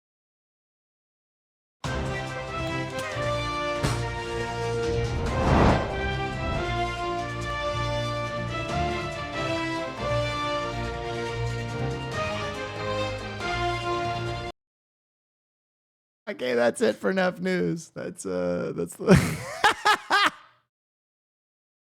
Is in crisis over the shocking and unexplained deaths of hundreds of millions of bees over the last 8 months. Now, this could impact all of the U.S. as bees, called the backbone of agriculture, are responsible for... Come on! I'm just asking questions. I'm not saying I'm going to do it. I'm just asking questions. Pollinating, get this, more than a third of the nation's crops. CBS. You know what, chat? You know what, chat? Fuck you guys. When I showed the fucking Pal World dating simulator, you guys were all like, I can finally fuck Pokemon. But when I talk about a man crossbreeding with an orangutan, everybody loses their mind. This is Janet Shamlian in Savoy, Texas, has the story. This is what an unfolding disaster looks like in the U.S. beekeeping industry. Each of these hives can hold as many as 80,000 bees, but for reasons no one can pinpoint. One is digital, one is real. I'm not asking the ethics of it. I'm just asking if the genetic material is there. All these hives and tens of thousands more. Here we go. Grow monkey embryos with human cells. Chinese scientists. Brandis, for the first time, scientists have successfully been able to grow monkey embryos containing human cells. Researchers at the Salk Institute for Biological Studies in California, working in collaboration with... if China does it, you're all back on board. I see how it is. Chinese scientists grew the embryos in a dish... When it's one ginger guy in a room asking questions, everybody's got something to say. But when it's Top G splicing monkey dicks with our DNA, then everybody's back in. It's all social credit to you guys, isn't it? Some surviving up to 20 days. They published their research last week, immediately igniting debate over the ethics of such research and sparking fears of human-monkey hybrids. Holy Joining shit. us now to help us I can't believe this understand is the real. reality behind the unsettling headlines Is this AI? Am I blacking out? Professor of Bioethics and Philosophy at Case Western Reserve University in Ohio and the Director of Research Ethics at Harvard Medical School. Hyun is also involved in developing guidelines to govern this type of research. Professor, thank you so much for joining us. I'm ballsy. And before we... I don't take no shit from anyone. Will, would you have to use MapQuest printed out directions to find a zoo that allows you to fuck gorillas? Okay. It might work for you this All time. right. Listen. Get into the issue of whether or not this is a good or a bad thing. Listen, I asked the question, and I'm not the only one who asked the question. Chinese scientists asked the same fucking question. Okay? I'm not saying that people want to physically fuck gorillas. I'm sure there are people like that, not me. But I just needed a question answered. Explain just like mechanically what it is these scientists... And if this is possible, are we capable of creating some kind of buxom, big-titted cat-girl hybrid? Not that I would want that thing. Not that that would be something that I would How want. long until this has devolved But into for him the doing a sake of monkey knowledge in a and village? science, Kappa. don't cut me off! I'm asking the real questions here! They're trying to silence me!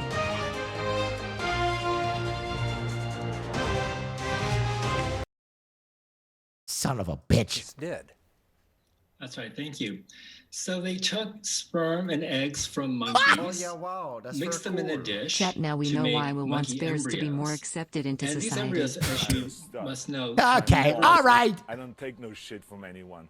Bro is smiling. He definitely fucked one of the monkeys. No! been in a monkey's body. They were created in a lab in a dish. Once those monkey embryos got to just a few days old, at the pre-implantation stage, they transferred about 25 human stem cells, injected them into these embryos, and watched how these stem cells interacted with the monkey cells for about up to 20 days. Not you, the scientist? No, we're not gonna hang this evil on him either. And we're looking at an image of that embryo, and the red dots are the human genetic material that is in the embryo. But please continue. Right. I'm glad you're showing this image because many people, when they first heard of this experiment, had images of Planet of the Apes in their minds, right? They had images of human-monkey hybrids that are somehow visually a mixture Holy of the shit, this is so unethical. God, chill! two species. But really what you see here is the extent to which these embryos were grown. They look like mini disco balls. They look nothing like an animal. And so this is because they used the embryos at a pre-implantation stage before they got complex and formed structures like limbs or organs.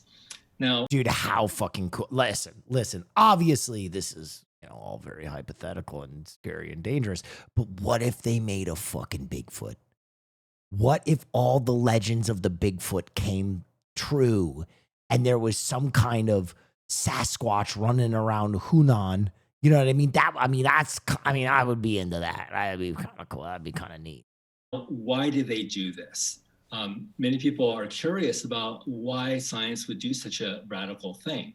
To answer that question, we have to get to really what is the ultimate purpose of this kind of experiment? I think he wants to fuck a Bigfoot or something. That's already a clip. I don't want to fuck a Bigfoot. What is the ultimate purpose? Yeah, what is the purpose? God, he's going to tell us. The ultimate purpose is to learn how to better get to the point where we can grow cat girls, transplantable human organs. Transplantable human organs. That's what I thought. Yeah, I thought that. Stock animals like sheep or pigs.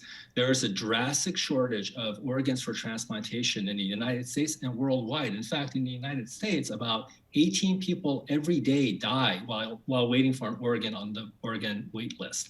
So there has to be radical strategies to ease that shortage and to help. I want to make something very clear, by the way.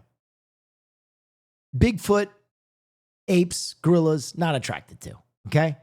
No worry there. But if you had ethically sourced cat girls, I know I'm not the only one who would be tested. I know I'm not the only one whose faith would be tested. I don't know why chat is freaking out. How do you think we got birds to produce milk? Slurp the chirp. Yeah, that is one of our ads. Listen.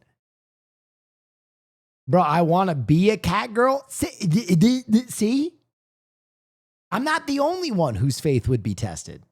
It would be a real ethical dilemma for me if there were big, buxom, bouncy cat girls running around. Save American lives. So the strategy of growing human organs in a livestock animal, which is evolutionarily very... Why do you keep saying buxom?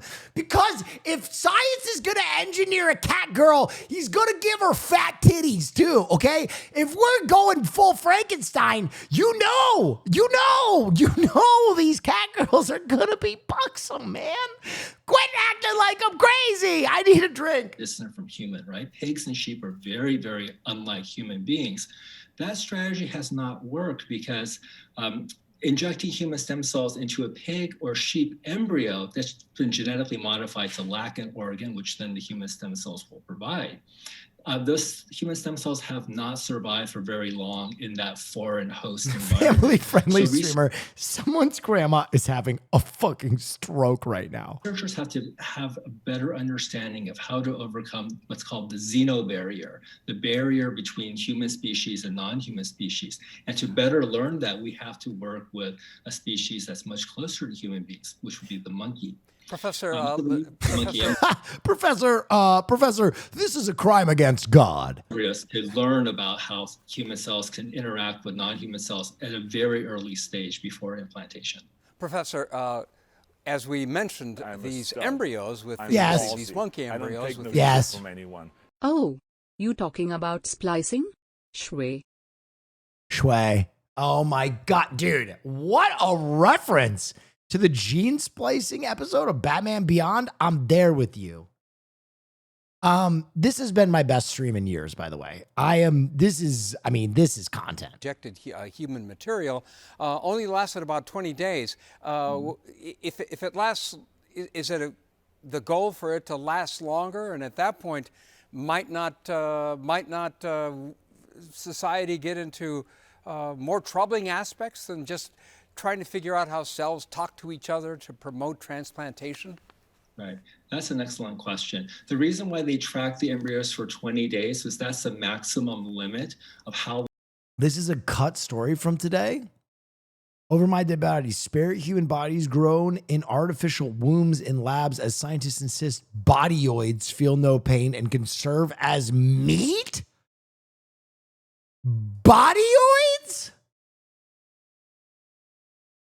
Well, I mean, if we're going to eat bodyoids, then we should be allowed to fuck cat girls.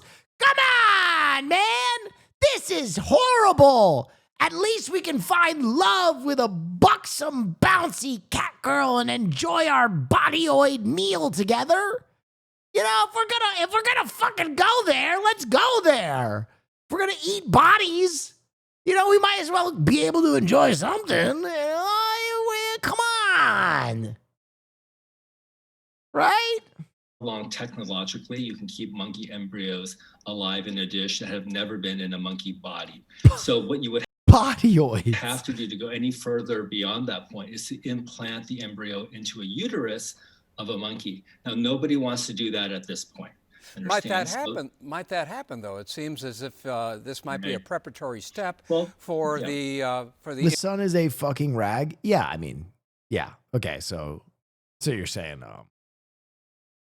what about the other part, though? You know, I know that the sun is probably not reliable, but you know, what about the other thing we were talking about?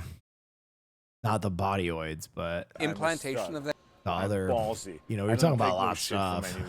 Mr. Neff, we wanted to contact you regarding a collaboration. If you wanted to come and stream from our zoo, we can set up our female gorillas and lions and tigers, and you can spend the day fucking all TBE animals you want and stream it. All right. Okay. Reach out to my agent. Thank you for that subscription, Space Bees. I appreciate you. Thanks so much. Donations, crazy. You guys are out of control. That embryo. Billy Jones at Brillstein. I mean, that's ridiculous. I at least need to hear the rate, you know. Come on. To a macaque monkey, which is the material that the macaque monkey is the one that's been providing this material. That's right. Oh, the macaque monkey is providing genetic material. Obviously. Right. That's right. Well, certainly you're correct that if the Doctor, why is the macaque so perfectly suited for providing that genetic material? Goal is to grow human organs in sheep and pigs, and those sheep and pig embryos of human cells would be transplanted into a uterus and brought to full term. That's correct, because you have to have a living adult animal to provide the organ for transplant. But for the monkey work, nobody wants to grow human organs in a little monkey. In fact, that human organ would be way too small to be of any good. So there's no point in gestating the monkey embryo. You just want to study cell-to-cell communication, and you can answer that research question without implantation. So I would draw the line right now at implantation. You can study the embryo in the dish in that disco ball format, but implantation and pregnancy of a monkey embryo that has human cells, that's a lot more troubling. And nobody wants to do that. That's not scientifically justified for the purpose of growing organs.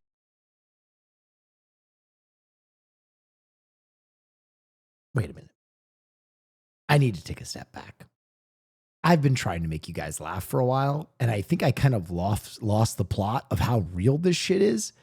Is this guy telling me that the only thing that is separating us from growing a human-monkey hybrid? Well, the British princess has been kidnapped, and the kidnapper wants you to fuck a pig live on stream. Okay, Black Mirror reference, thank you.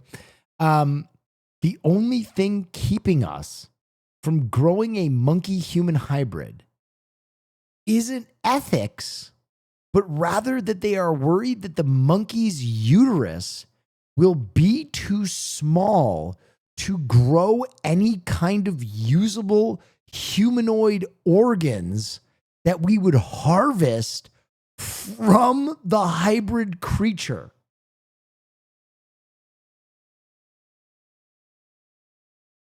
That is fucking, dude.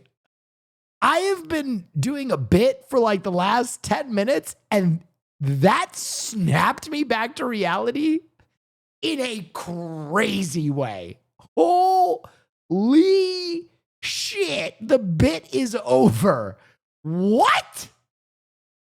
And sheep and pigs. But if something can be done, is there a possibility that some scientists might go rogue and do something that could result in a... Oh, thank you for the bits. For the love of God, someone show this scientist that one episode of Full Metal Alchemist. Yeah, dude. You're right. Because, you know, we think... Oh, yeah, wow, that's very cool. What the fuck is happening? We think of all of these hybrids as like cool and you know, all that. But if you've seen... Hey, Will, I've learned a lot about you today.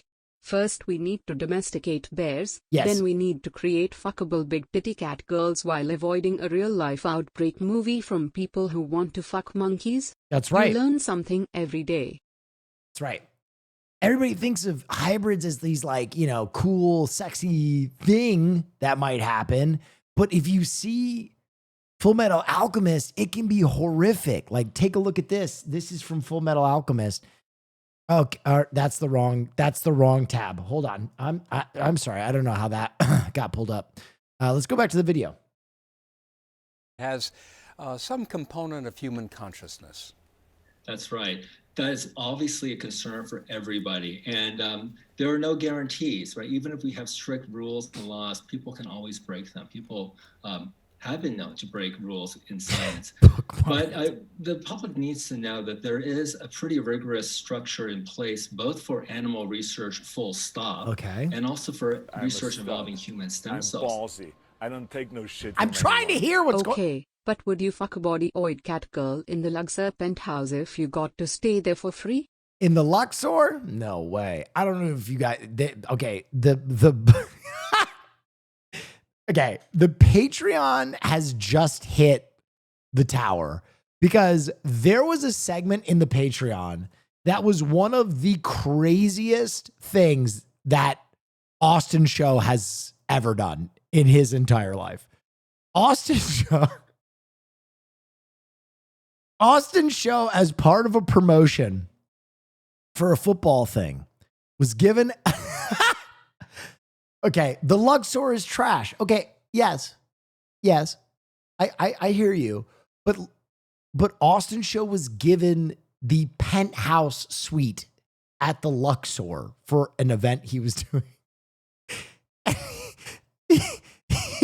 He demanded they book him another room in the Bellagio. And it was the funniest. Dude, I almost pissed my pants. If you can see this episode of the Patreon, it is so goddamn funny. Oh, it's so funny. Sorry. At the international level. So even if the Salk team worked with researchers in China, which have expertise in making monkey embryos and culturing them for 20 days, both research teams had to get institutional approval at their Chinese and California institutions, but also had to follow international laws and rules for animal research on the one hand, and then international guidelines for stem cell research. So there really is all efforts made to have clear guidance on this kind of work, understanding that there's quite a bit of controversy in this type of research. But anytime you have any type I volunteer as a... I volunteer as tribute for cat girl experiments. Also, getting bigger tits would be rad.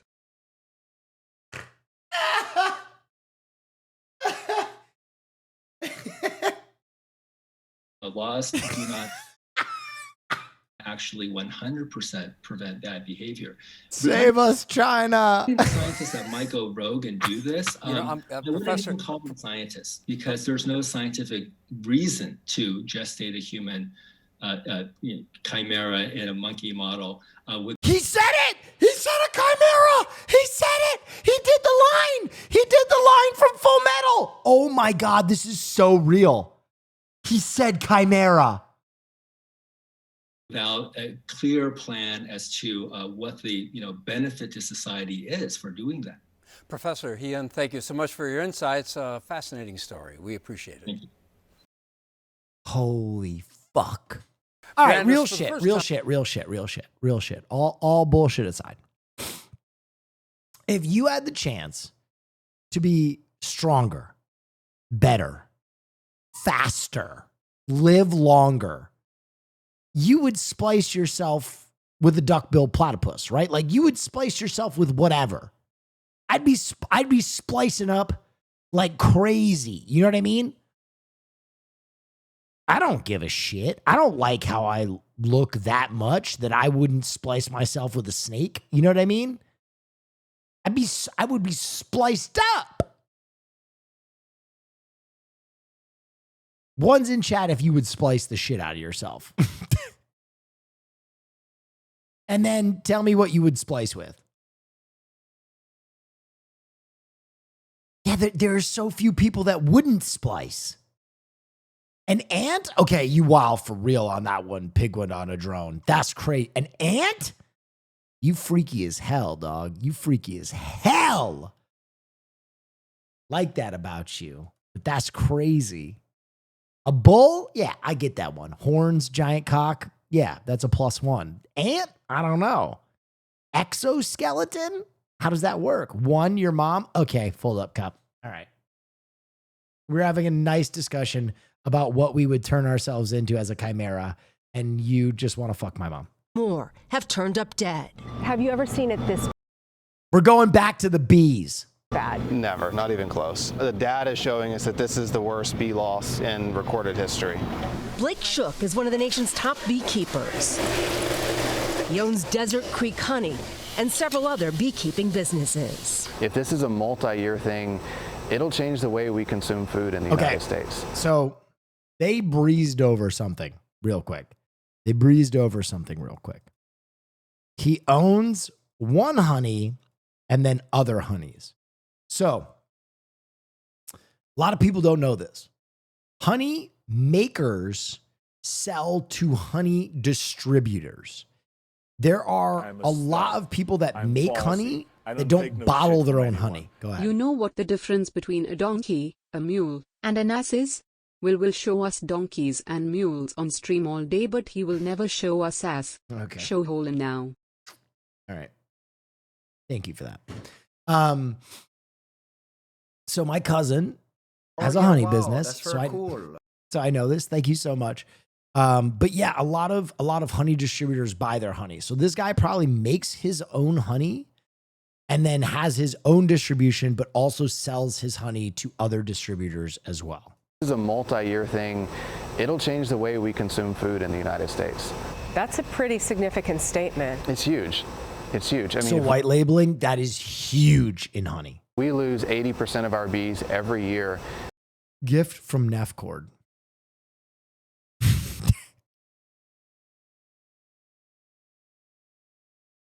Yeah, that did kind of happen. That did kind of happen for sure. The industry cannot survive, which means we cannot pollinate at the This is pressing stuff though, guys. The bees are important. scale that we need to produce food in the United States. Bees play a critical role in U.S. food production. In addition to making honey, they pollinate 75%. Yeah, our apple population will fucking flop if we don't have bees. of the fruits, nuts, and vegetables grown in the U.S. That's $15 billion worth of crops. Crazy. So what's causing the deaths? Well, we might have to crossbreed bees and people or get them to fuck monkeys. I kind of forget how that process works, but you know, it might become more relevant than ever. And why now? So these are dead bees in there? and they have always an identifier for a project. Juliana Rangel studies them at Texas A&M University. One potential explanation is that over the last few years, we've seen some locations across the U.S. that have had lower forage available for bees. So when they're supposed to be blooming, let's say in April. Can I give my insane take? I think it's pollution. I think it's pollution and microplastics. I think their systems just can't handle it. They're blooming either earlier in the year or later in the year, and so we have these food deserts, basically. I don't take no shit from anyone. Will, you know what must be done? Save agriculture and thrust that shit into a spliced hive sexo.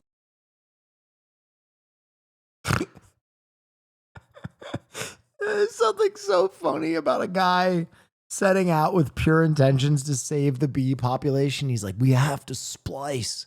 It's the only way. Cut to him just jamming his dick in a beehive. Just fucking a beehive. Ah! Ah!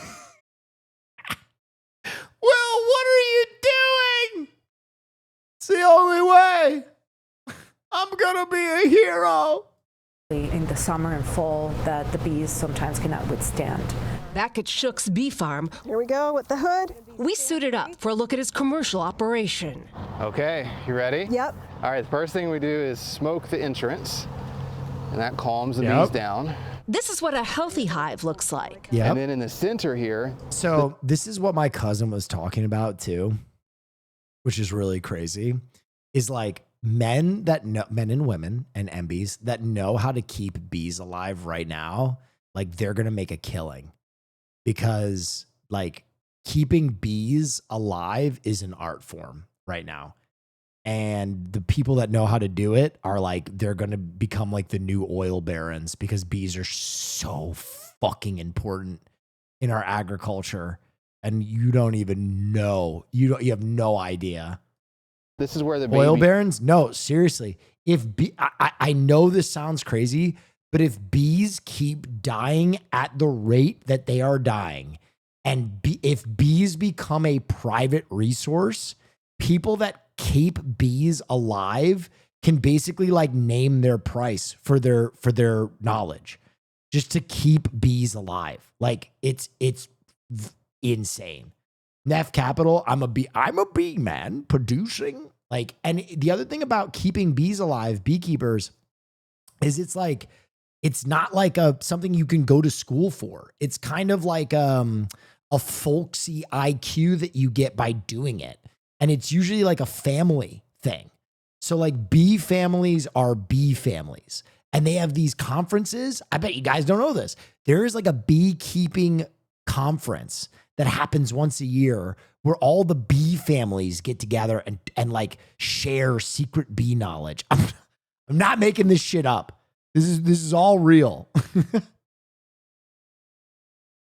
Bees are raised. These just returned from California, where the bees were used to pollinate almonds. Beekeeping groups say the losses may put as many as 25% of commercial operations out of business by year's end, with wide-reaching impact. I got a call from a friend who has 20,000 beehives at the start of winter, and he's at less than 1,000. And he said, that's fucked. That is so fucked up. This is it. I'm done. And I've had far too many of those calls in the past weeks. It's not just a beekeeper issue. This is a national food security issue. An industry reeling amid a troubling trend. Janet Shamlian, CBS News, Savoy, Texas. That is fucking crazy. Man, I got to call my cousin about that. I got to pick his brain. Hey, Will, I'm a new runner and I signed up for a 10K on the 4th of July. Any advice? I'm not good at running. I am a big fat bastard. I'm going to tell you right now. I can run a short distance fast, but I've been north of 200 pounds for basically my entire adult life, and big old muscle bound goons like Gimli don't move well. Like I'm fast, but long distance, I break down hard. I honestly don't think running is that great for you unless you're very skinny, but I don't know. I got no good advice for you at all. Hope in the search for a much-loved pet dog that disappeared during a young couple's holiday on Kangaroo Island. Valerie, you did cardio on a treadmill? I do cardio on a treadmill, but I do like a crazy incline, and I don't do like high speed. It's pretty low impact.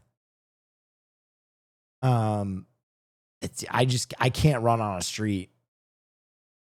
More than a year ago, but her desperate owners remain hopeful they'll be reunited. It's now been nearly 500 days since Georgia and Josh have seen their beloved sausage dog. But they still believe Valerie's alive on KI. No. We always had hope. She escaped from her playpen while they were camping on the island in November 2023. They were out fishing when she disappeared. Neighbours tried to catch their four-legged escapee, but she ran off into bushland. We then spent the rest of the week just searching for her. After 7 grueling days with no luck, Georgia and Josh had no choice but to return home without her. As the days grew, it just really started to sink in that we're not going to get her back. But since last month, their spirits have been lifted after multiple sightings. This photo taken just over a week ago proving...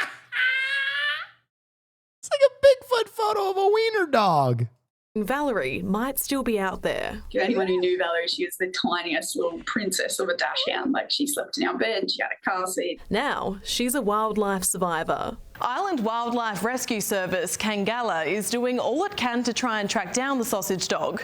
Georgia remains Bring that wiener home. Hopeful that with increased community awareness, her little family will be reunited soon. To have her back would mean the whole world to us. And would sure make quite the story. Dogs are so sweet. Oh, yeah, wow. Oh, thank you, Danila. Thank you for the gaming subscription. Alligator versus crocodile. Rare battle on a Florida sidewalk. Thank you, Wolf, for the many, many hours of entertainment. Thank you. Thank you for getting the up and going again, and thank you for creating a great community in Discord, Neffel.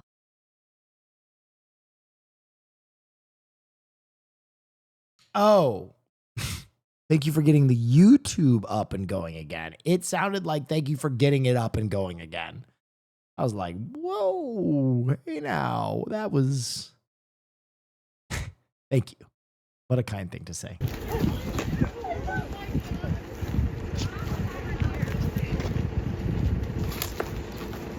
Oh my God. Alligator versus crocodile. Alligator versus crocodile. Alligator versus crocodile. Yo, the alligator doesn't want anything to do with this crocodile. Whoa. Yo, this is some prehistoric shit.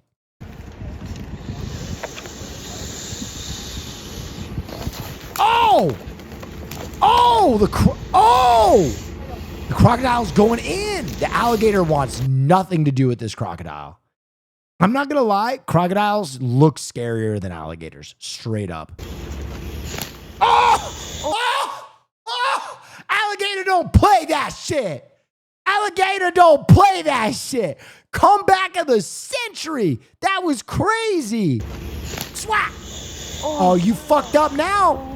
You fucked up now, bitch. He lets you go, crocodile. In a while, crocodile. Go home. Go home, crocodile. You've had enough. Oh! Get hit again! Go home, crocodile. You're drunk. Oh no, look at all the blood. You're drunk, crocodile.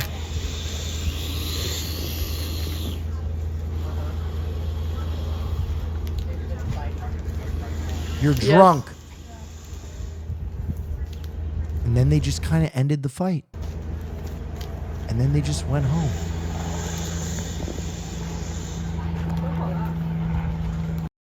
That was crazy. Yo, Willie, just so you know, crocs are bigger and have stronger bites than alligators. By the way, just bought a Magnum bottle of Nest sauce. Hey, thank you. Appreciate that. Hope you enjoy it. When you go swimming on the northern east coast of Australia, you have to watch out for crocs in the ocean because they look like logs. That's crazy. Dude, Australia is not a fucking real place. I'm going to be honest. A big reason I didn't go to Australia, I'm going to keep it real. Funnel web spiders are the fucking pinnacle of all my fears. I don't like that they exist. I don't like it at all. I'm not big on it. And catch this. Police called to a family home in Louisiana after an alligator broke in. Watch as deputies try to wrangle the gator as it writhes around on the family's porch. Oh my God. It was captured and released back into the death water. rolling a pillow. This is not the first time the department has encountered a gator. The sheriff saying it's just part of the job. And catch this. Police called to a family home in... It was death rolling a pillow. Rare eagle. On top of Cuyamaca Mountain lies Cuyamaca. something rare and extraordinary. CBS 8 viewer Rod Legase spotted this bald eagle and its baby chick in a nest while hiking to Cuyamaca Peak. This comes weeks after the famous nesting couple in Big Bear. Bald eagles are the fucking shit. We had a bald eagle roost near us on Beaver Island, Michigan. And like my dad became obsessed with this bald eagle that lived near our house.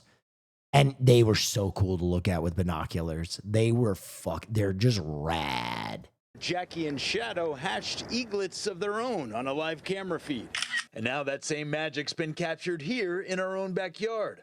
I went up to Cuyamaca Ranch Yeah, State can you imagine a bald eagle splice, man? Come on, dude. Park. I couldn't find the nest in Rod's photo, but as it turns out, a mile down the road at Lake Cuyamaca, there's a nesting pair that's been around for years. When you have that opportunity to see a bald eagle in flight and just witness that, you feel like you're in a National Geographic commercial. Tyson Blake runs the pub at Lake Cuyamaca where this picture hangs on the wall. Yes. It was taken years ago before he even bought the pub.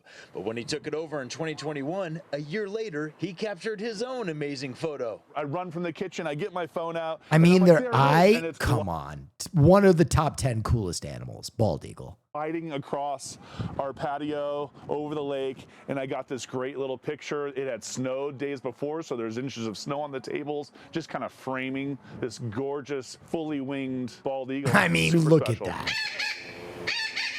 To learn more, I stopped into the San Diego Zoo Safari Park. Wildlife Ambassador Marco Wendt says these majestic birds were once on the brink of extinction, with about 4,000 pairs across the country. But with the 1973 Endangered Species Act and the banning of DDT, our national bird has been making a remarkable recovery. With the numbers climbing as they've been the past few years, we're seeing more bald eagles, like the pair in Big Bear have gotten a big hit, of course, Cuyamaca. But this is just a reminder for all people that nature is right in your own backyard. He showed me their resident bald eagle, Tai Yi. This beauty was found injured in the wild and is considered non-releasable. He says their vision is up to 6 times greater than ours. They can spot a fish a mile away. And if you're lucky enough, you might see one here in San Diego County. Cuyamaca, Grasslands, and Ramona. We're starting to see bald eagles everywhere, which is great. There's so much wildlife. Basically, my recommendation, go outside and get dirty and get inspired. On Cuyamaca Mountain, Brian White, CBS 8. Fuck yeah. Bald eagles? Fuck yeah. Bald eagles population coming back? Fuck yeah. Rare owl owl perched on a Sparks rooftop documentary. in Cyprus. The majestic creature drew quite a crowd of onlookers as word of its unlikely appearance spread. All right, do you remember this? She created a huge stir in SoCal for the first time in 100 years. An Arctic Hey, Will, snowy owl real was Australian here. Yes. You're safe with funnel web spiders never seen on in the wild in all my 40+ years. Plenty of redback spiders though. There are sexier black widow spider. The fact that you never see a funnel web makes it even scarier. Okay. You know what I mean? You're just laying in wait. Making little trapdoors, little structures. Your little foot falls in a hole, bang, you're dead. Spider food. spotted right in our backyard. And now a new film is documenting how this owl brought a community together. Take a look. Probably once in a lifetime thing you're going to see that owl. There has never been a single bird that has created such a stir. It brought that whole neighborhood much closer together. I feel like I've just been hugged by a whole community, and it's through a snowy owl. Aw, I already feel the warm and fuzzies just from that. Well, that was from the new film titled SoCal Snowy Owl. It premieres on PBS in April. And the director, I wonder what it's about. Angel, joins us now to talk about it all. Thank you so much for joining us. Thank you for having me. So excited to be here to get to talk about my owl, our owl. I know. Owl. And we were saying, you know, birds are really having a moment in the zeitgeist with the eagles. We have the hawk here in studio, and now we're talking about the snowy owl. So in the film, this rare snowy owl appears in Cyprus. This happened, obviously, in real life in 2023 here. It was the first sighting in 100 years. Where were you when the sighting started, and how did you come to know it? I am a firm believer, if eagles are top 10, coolest animal, owls are probably like number 1. Owls are so fucking cool, man.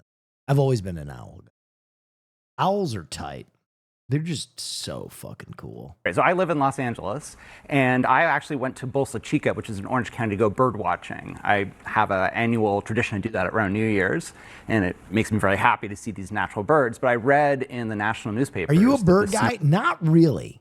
Not really. But owls just always seem like the smartest, the coolest, the wisest. Like, they don't play no shit. You know what I mean? If they were a Naruto character, they would be the guy who, like, that's a drag. You know what I mean? The shadow strangle dude. Snowy owl was in Southern California. Shikamaru, exactly. In Cyprus, and I realized I was going to drive right by it.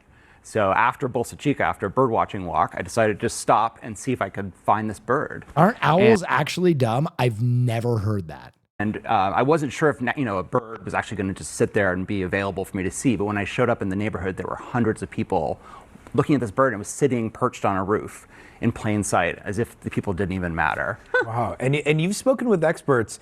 Exactly how rare was this, and do we think it will happen again? No, that's a great question. You know, as Lauren mentioned, it was the first confirmed sighting in over 100 years of a snowy owl here in Southern California. So incredibly rare. It hasn't happened. I was with some buddies of mine a couple of years back, and we were out in the woods smoking out of an apple when we heard this loud whoosh, and an owl flew overhead, landed on a tree branch above, and just watched us smoke for like 15 minutes. I think that owl got fucking stoned. In any of our lifetimes. And the scientists that I've spoken to hope that it's possible that same owl or a different one could come back. Owls are the dumbest bird and have the smallest brain? Impossible. That's not possible. I refuse to accept that.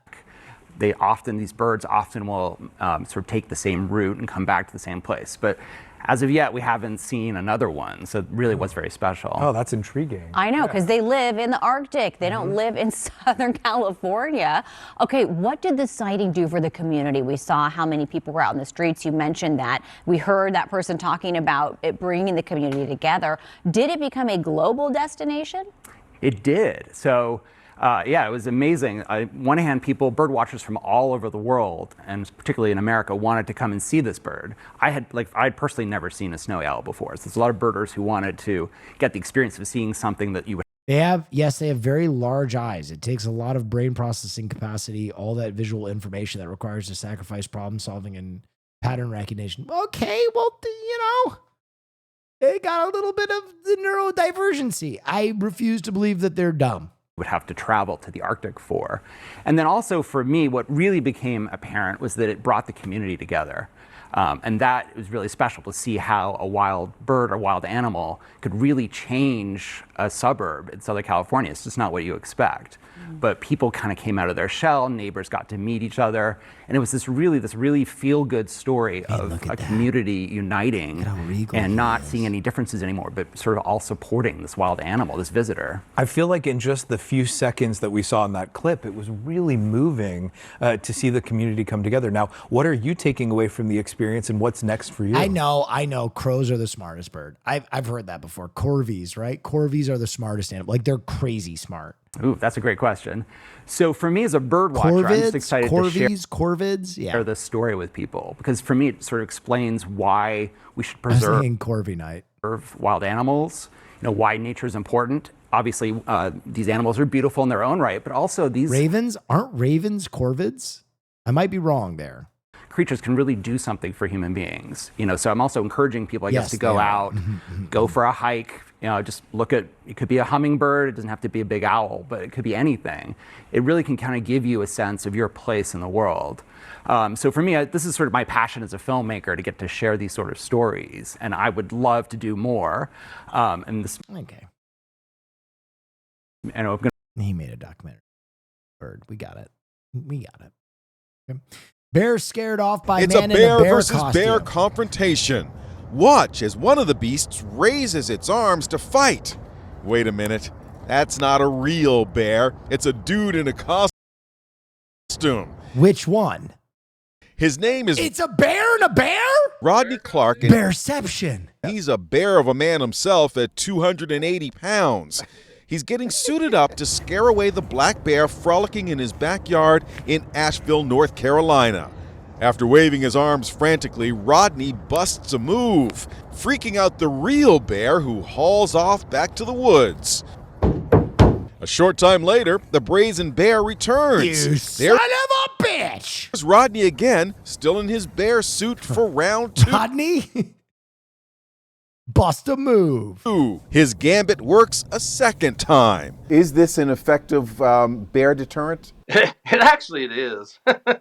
They will run away initially, but then they'll stop and pause and look back because they're not really sure what that is. Rodney admits he looks a little ridiculous, but he's not at all embarrassed. I do it to get a laugh.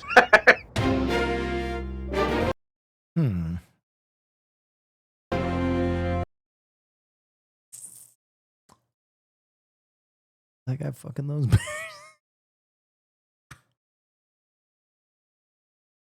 In just a few weeks, the city will War against rats. begin a new strategy in its war against rats, and it involves birth control. Elle McLogan tells us how soon we could see a difference on the sidewalks and in the subway. Cookie Barbera says her fear of street rats is taking a toll on her health. I have to come upstairs because my heart is jumping out of my... Oh, God, these fucking street rats. Oh, God.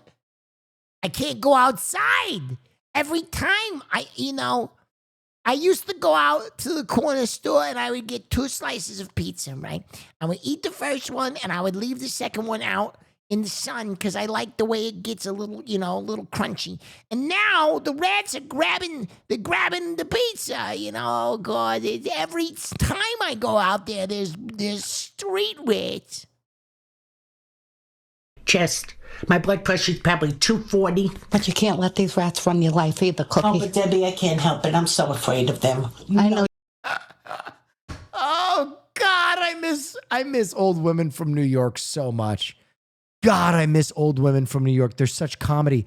Dude, in the middle of an interview, you can tell they just fucking zoned out and started talking to each other. 40. But you can't let these rats run your life either, Cookie. Oh, but Debbie, I can't help it. I'm so... Debbie, what am I fucking supposed to do? Huh? My own grandson, he's so involved with the Pokemons. I tell him, come over, get the rat bat, crack a few of them in the head so I can go out on the sidewalk. But, I think he might be gay. Debbie and Cookie. God, I love older women from New York. I grew up with women like this, and they are the best. They are the best. They're so fucking funny. So afraid of them. I know you are. Since we first visited the Middle Village neighbors over the summer, they say the rats have only gotten bigger and more brazen. They're not little babies no more. I'm afraid they're going to attack me and my dog.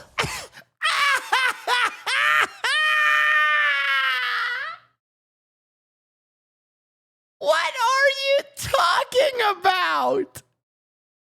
That's like a fucking 60-pound Bernedoodle. What the fuck is a rat gonna do to your fucking 60-pound dog? I'm afraid. One rat on its own, nothing. But if they somehow learn to team together, they're gonna take out my dog Fonzie, named after Arthur Fonzarelli. God rest his spirit. Wait, he's not dead? He just stopped playing the Fonz? Well, shit. All right. I didn't know that. But anyway, if those rats started teaming up, 16, 17 rats, if they all attacked at the same time, that's very dangerous. That's Snoopy. Just as they feel they're reaching. Snoopy! It's Snoopy! Henry Winkler's alive? Snoopy. Just as they feel they're reaching the end of their rope, the city is preparing to roll out an unconventional strategy, rat birth control. 2 rats in a given year can reproduce 15,000 descendants. We have to go at the source. Council member. What the fuck did you just say? Descendants. We have to. Rat conventional strategy, rat birth control. 2 rats in a given year can reproduce 15,000 descendants. We have. What? How? Huh?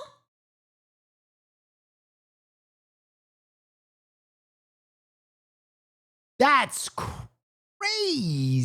We have to go at the source. Councilmember Sean Abreu is chair of the Sanitation Committee. He led the successful push for Flacco's Law.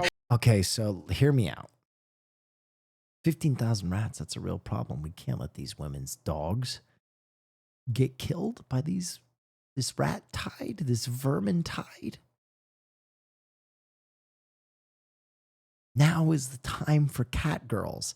Hear me out. It is the time. We have the technology. They're Stop trying to silence me, you son of a bitch! I'm a truth sayer! They're gonna hear the truth! I'm gonna save this woman and her dog with these big-ass titties bouncing around! Hi, I'm Will Neff, and this is Neff News. Successful push for Flacco's Law, the rat contraceptive initiative named for the beloved owl that died last year after consuming rat poison. This pilot program goes into effect April 26th, distributing pellets to select rat mitigation zones, the city says, beginning in Harlem. Abreu calls it a test run with goals to expand. He estimates zones could start seeing a difference in as little as 6 months. We know these pellets are going to be attractive to rats because they're sweet.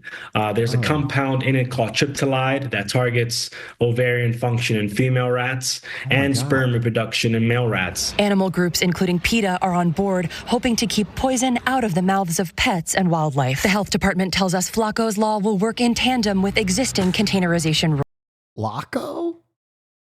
Pretty Flacco? rules, which they say have helped bring down 311 complaints of rat sightings citywide. Cookie Barbera is not convinced. She's taking matters into her own hands. There's an exterminator. I'm looking to see how much he's going to charge to do the whole block. Oh my God. You can sense Cookie's fear and her frustration, Elle. So what do they think about this whole birth control idea? They're not believing anything until they see the proof firsthand. They want action taken immediately on their block. City Council says this will actually be more effective. They voted unanimously to pass Flacco's Law. They say the proof will come in time. I like her hair. I was just thinking the same fucking thing. That's crazy. We're on the same wavelength, you and me. And we'll have to wait and see. Yes, we will. And I know you'll follow up. That's right. Elle, thank you. And I love that your mom's in here taking pictures of you. Elle. My goodness.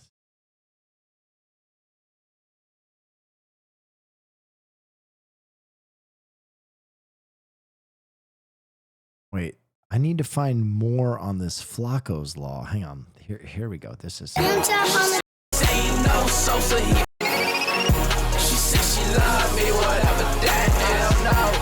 Do me a favor, say that shit. No, that's not it.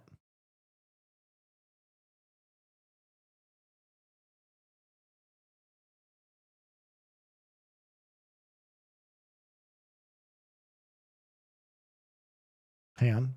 More research is required. Right. Yeah. Yeah.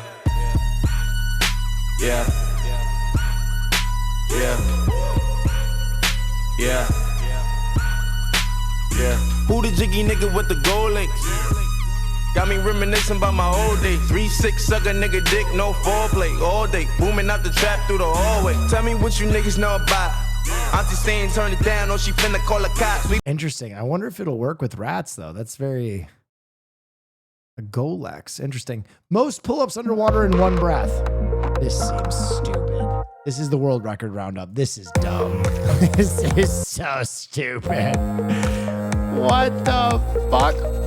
You can go 1,000,000 times faster.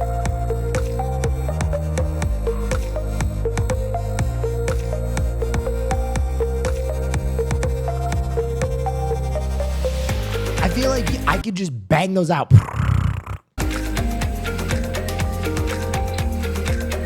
But it uses oxygen? I mean, he didn't do that many. Why did he put the pull-up bar so deep underwater, too? Oh, yeah, wow. That's very cool. Average man after being dumped. Cat with the longest tail? This abnormally long and fluffy tail belongs to Mr. Pugsley Adams. Wow. This striking silver Maine Coon from Mound, Minnesota, now holds the Guinness World Records title for the longest tail on a living domestic cat. His handler, Amanda Cameron, says the idea to apply came after countless comments on Pugsley's impressive tail. Once they realized it surpassed the previous record of just over 40 centimeters, they knew they had a contender. Maine Coons are known as the largest domestic cat breed, and their thick fur and snowshoe-like paws help them thrive in colder climates. But with a length of 46.99 centimeters, that's 18.5 inches, it's Mr. Pugsley's giant tail that's making the headlines. Mr. Pugsley's giant tail. Dude, have you guys ever seen a ragdoll kitty? I'm sure that there is something ethically wrong with these cats, right? I know someone's going to be like, oh, they made them by, I don't know, killing a bunch of people and harvesting their souls, and that's why they're so cuddly. But, dude, ragdoll cats are the cutest, cuddly animals. My friend has one, and I could not believe how cuddly this cat was. I was falling in love. I was just walking around a party with this cat, and it was so snuggly. I love like the snuggliness of pets. Like I demand cuddles from pets. Like I think that is a pet's job. Like when you're feeling crappy, to come up and give you like a little, you know what I mean? And if your animal doesn't cuddle, it's kind of like, what are you doing here? You're not doing your fucking job, really. And cats, that's kind of why I've distanced myself from cats, because they're usually, you try and give them a cuddle up. And, oh, fuck. But this cat was just like really okay to be held for the entire duration of a party. And I was like, oh my God, what do ragdoll cats look like? Let me look it up. Ragdoll cats. It kind of looked like that cat we just looked at. I'm going to be honest. Oh my God. Yeah, this is what they look like. So cute.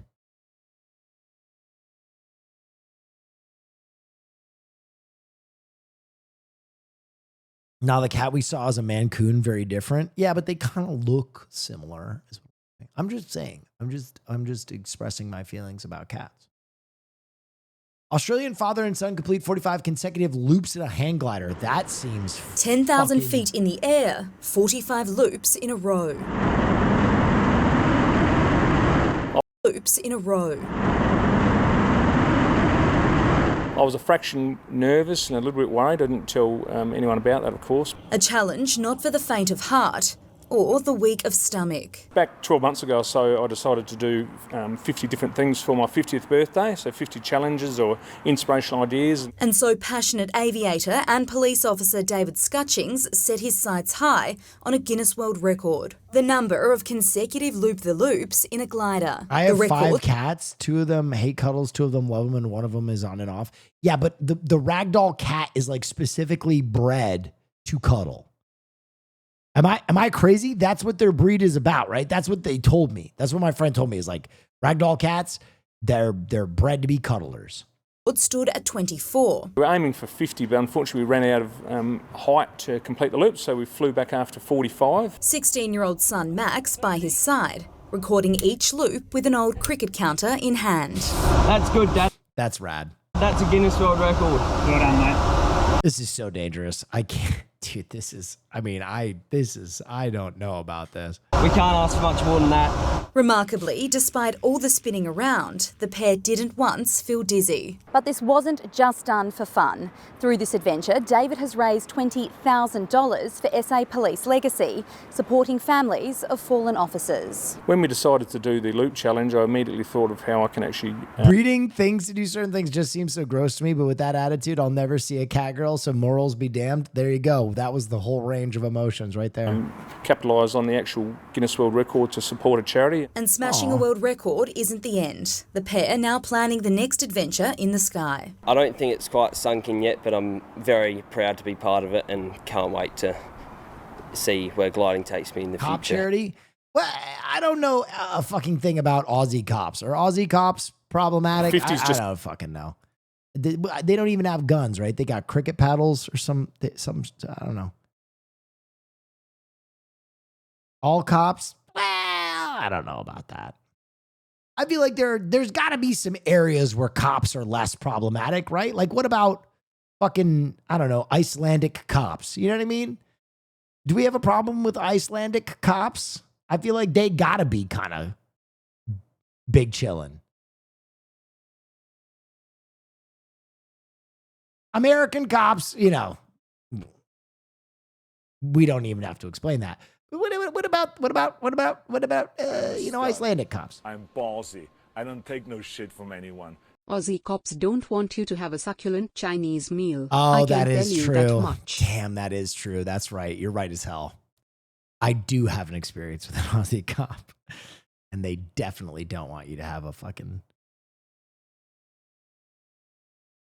delicious Chinese meal. Woman with the longest tongue.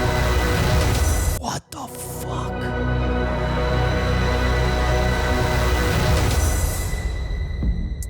My name is Chanel Tapper, and I am the Guinness World Record holder for female with the longest tongue.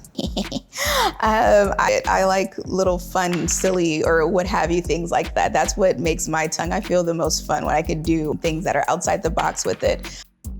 Honestly, the best reaction I could ever get when somebody sees my tongue is screaming. I actually do like when people yell or scream or in shock or horror sometimes, but that's probably my favorite one because it's funny to me, to be honest. It's a dramatic response. I don't really like to bring up my record because a lot of times it kind of gets some flack and I don't really like the attention. I deal with the attention when I have to and it's totally fine, but just to have it for no reason is not really my thing. My favorite thing about being a record holder has to be when I get to travel and meet other record holders as well. It's fun, and of course I get to see the parts of the world I've never seen before. The official measurement for my tongue, if I'm not mistaken, is around 3.9 inches.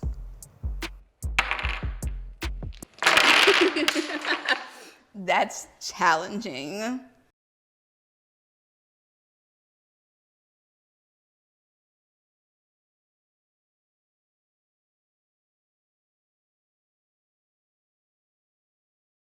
Okay. Social media stories, the mysterious swirl. This amazing blue spiral was seen floating over Europe. Fuck? Yesterday, time-lapse video was recorded in Croatia. People from the United Kingdom to Poland reported seeing it. Fuck is that? UK's National Meteorological and Climate Agency says it was likely caused by a SpaceX rocket launch earlier that day. They say the spiral was the result of the rocket's frozen exhaust plume spinning in the atmosphere and reflecting sunlight. Frozen exhaust plume? Oh, that's for hell cool. Recession no. indicator. They're not even hiding this shit anymore. I'm sorry. They're just saying, oh yeah, SpaceX, that's SpaceX. That's alien shit. Haas, play the sound effect. You fucking sheeple. You goddamn sheeple. That's a Stargate. What the fuck? Are you kidding me?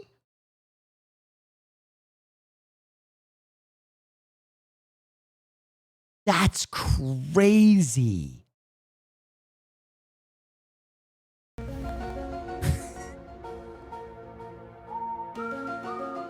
It hits so much harder with the sound effect. That doesn't even look real. What the fuck?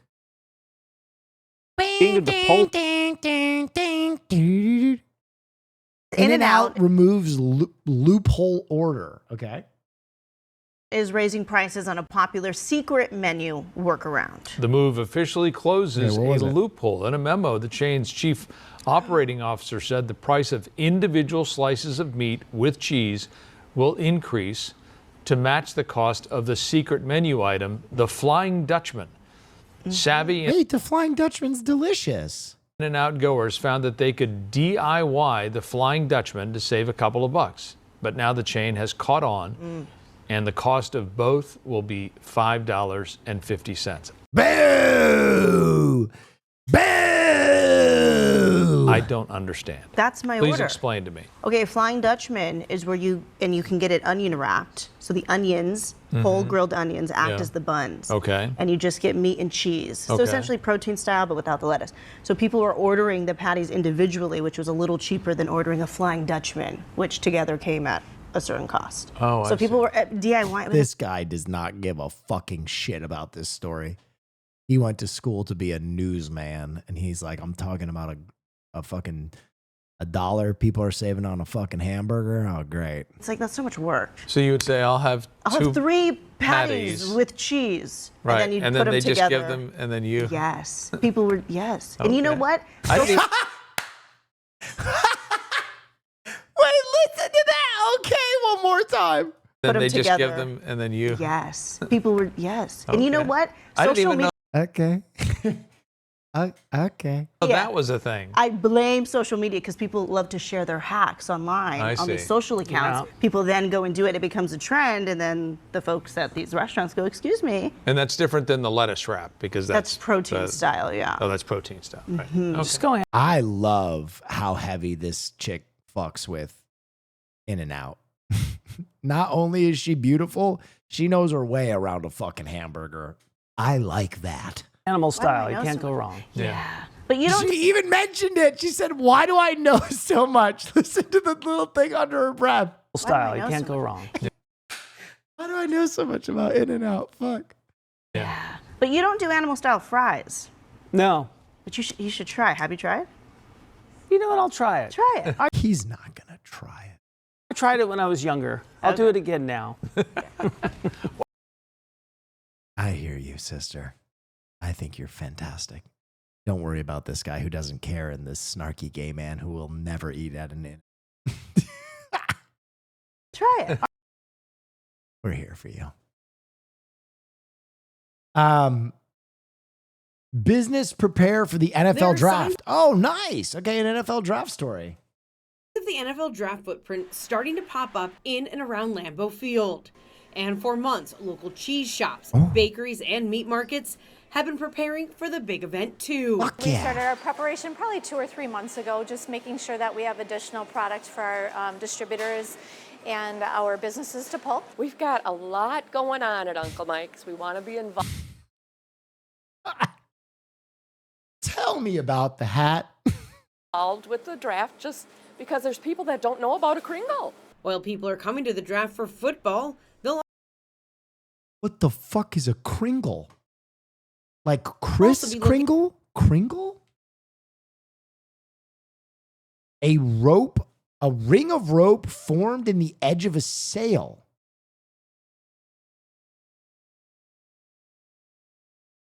What? Kringle. Food.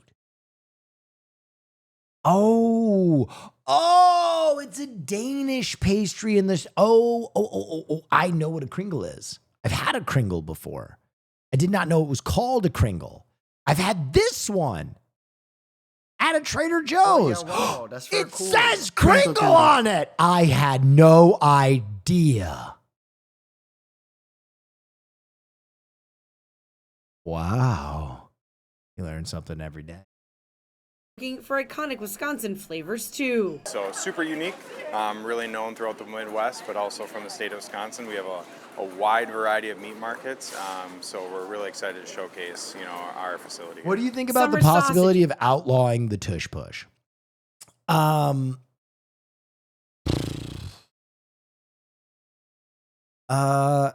It depends on why they're doing it. If they're doing it because of health concerns, which I do think are valid, then this is no change, right? Like, but if they're doing it just because the Eagles are the only one who can execute it, then it feels strange.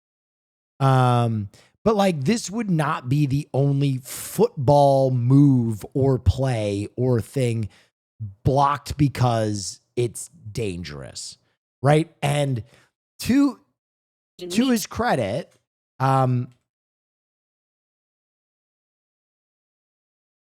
Jason Kelce himself said that the pressure on his back was immense running the tush push, right? So like, Jason Kelce is the guy who would know if the tush push is dangerous or not. And even he was saying like he hated running the tush push because it was like really, really taxing on his body. So there's never been a single reported injury from it. Well, that's partially because the best center of all time was the guy running it for the majority of the time in question, right? Like Kelce is quite possibly the best center we have ever seen. And he's the one who said it was really painful. I don't know. I think it's just such an unceremonious way to join a first down or to get a first down. They haven't banned it yet. Best center of all time. I don't know about that. 2-time Super Bowl champion with like 6 Pro Bowls. He's up there. He's up there. Nick Mangold is up there. Like the list of centers that you would make an argument for, he'd be on it. Sticks are popular products Maplewood expects to sell during the draft. The meat market anticipates people will take advantage of their I just did name another center. I just did. Nick Mangold. Too. The smart vending machines will be open past store hours for those looking for a nibble.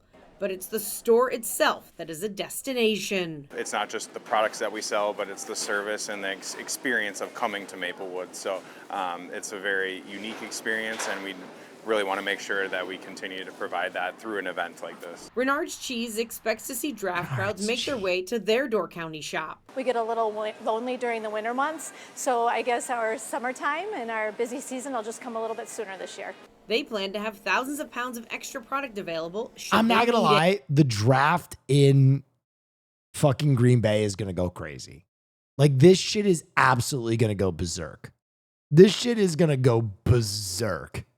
Bring it on. Come see Wisconsin and Wisconsin cheese because we have a lot of awesome products. While Maplewood Meats and Renard Webster won 4 Super Bowls. I think he's got the edge. I'm going to say something very controversial.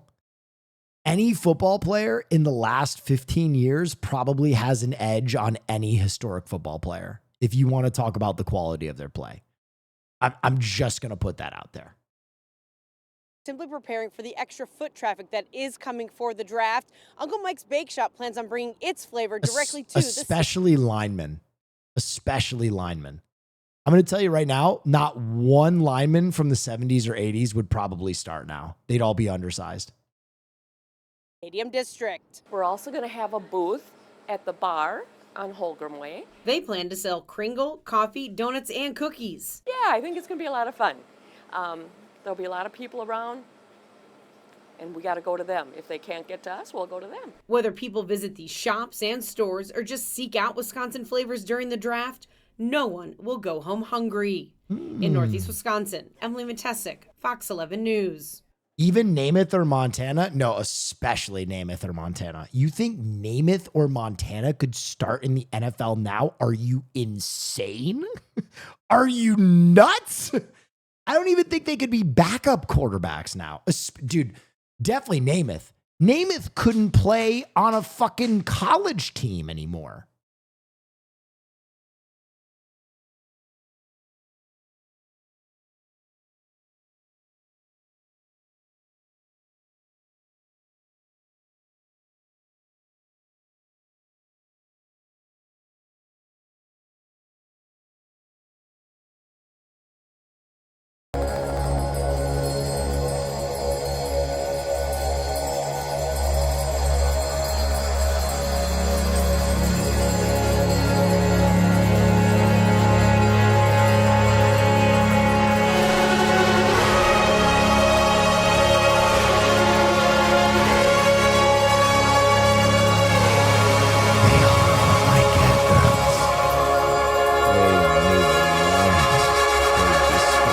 imagine. Hey, everybody. Sorry, I had to go pee-pee.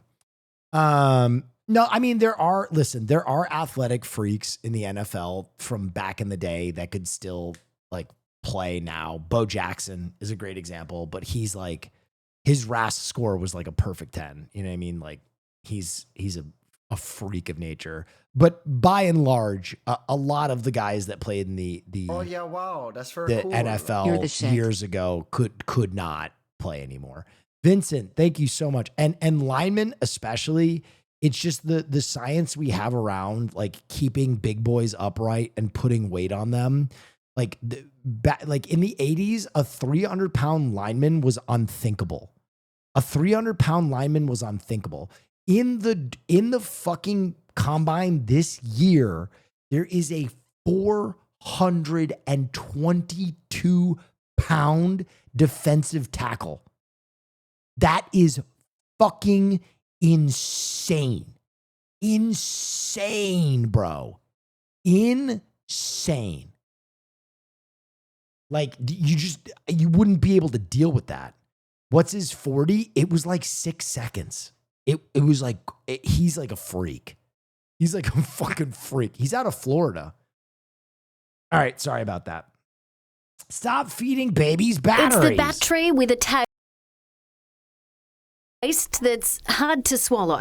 Oh my gosh, oh, that's terrible. Oh, that's awful. And that's exactly what the manufacturer intended. Energizer's new button battery that turns the mouth blue and has a bitter coating. It's designed to keep children safe from what is a tiny, shiny... I mean, this is smart. ...proven killer. There have been 3 deaths in Australia of children... His 40 is the equivalent of a 180-pound wide receiver running a 3.03. That's insane. That's so nuts. Testing button batteries now over a number of years. We stay away from batteries, just in general, like battery toys, because of that reason. When lodged inside the body, it gets to work immediately and acts fast, causing life-threatening burns. The D line you're talking about is 464 pounds. It's fucking insane. I think he lost weight for his pro day, if I'm not mistaken. I think on his pro day, he ran at 425 because they wanted him to cut down, but they think he's going to go back up. The idea of the new colour dye technology that stains when wet is to alert parents straight away if the battery's been where it doesn't belong. Oh my You can God. see the blue on your tongue. Yeah, I suppose that could help pick it up quicker. Oh, great safety measure. But KidSafe is worried these new features will just give parents a false sense of security. It says the battery's foul taste or colour Are change you doing another won't draft prevent show all- this year? Yes, I am, for the football heads. I know that's not everybody. I know I drive people crazy with the way I talk about football, but yes, for the football heads, I am doing a draft show. kids from swallowing one, and that can happen in the blink of an eye. The job is not done and they need to continue to design and manufacture safer. And that means developing a battery in a size or shape that physically can't be swallowed in the first place. Amelia Mulcahy, 7 News. That's good. That's good progress, making them not tasty. All right. $12 auction Seemingly- win. A routine $12 auction purchase may turn out to be a hidden treasure. Yeah, a woman in Northampton County appears to have found an original Renoir dating back to the 1800s. The drawing now has the attention of a prestigious institute looking to certify whether it's real or not. Yeah, really exciting. Action News' Walter Perez She got spoke a with the woman who now Renoir for $12? owns the drawing. He's live in Easton with that story. Walter. That's right, Christy and Brian. The question that lingers is, if it is a Renoir, how did it end up at an auction house in Montgomery County? At this point, nobody knows. But one thing is for sure, if it is, that's the best $12 the owner of this shop ever spent. Heidi Marcos says she recently saw this drawing at an auction in Montgomery County. She wasn't sure why, but she knew she had to have it. They blurred the titties out on a Renoir. Guys, is our country really here? This is the most depressing thing I've seen all day, and the internet is nothing but depressing things. You blurred the titty on a Renoir? What are we doing, ABC? That is crazy to me. That is fucking crazy. You censor nudity on your stream? Not a classic. If I pull up the statue of David, I'm not going to cover up his cock. We're not talking about a master artist. Are we? That's crazy. That's nuts. I didn't pick it up. I didn't turn it around. You know, I basically looked at it and I thought, I just want that piece. She and her Isn't business his cock broken off? No. Did someone break David's cock off? partners walked away with. Did someone break David's cock off?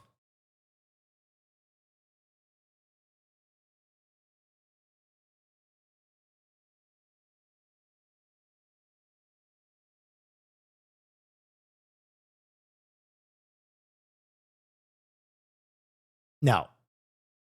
No, they pulled up a medical case.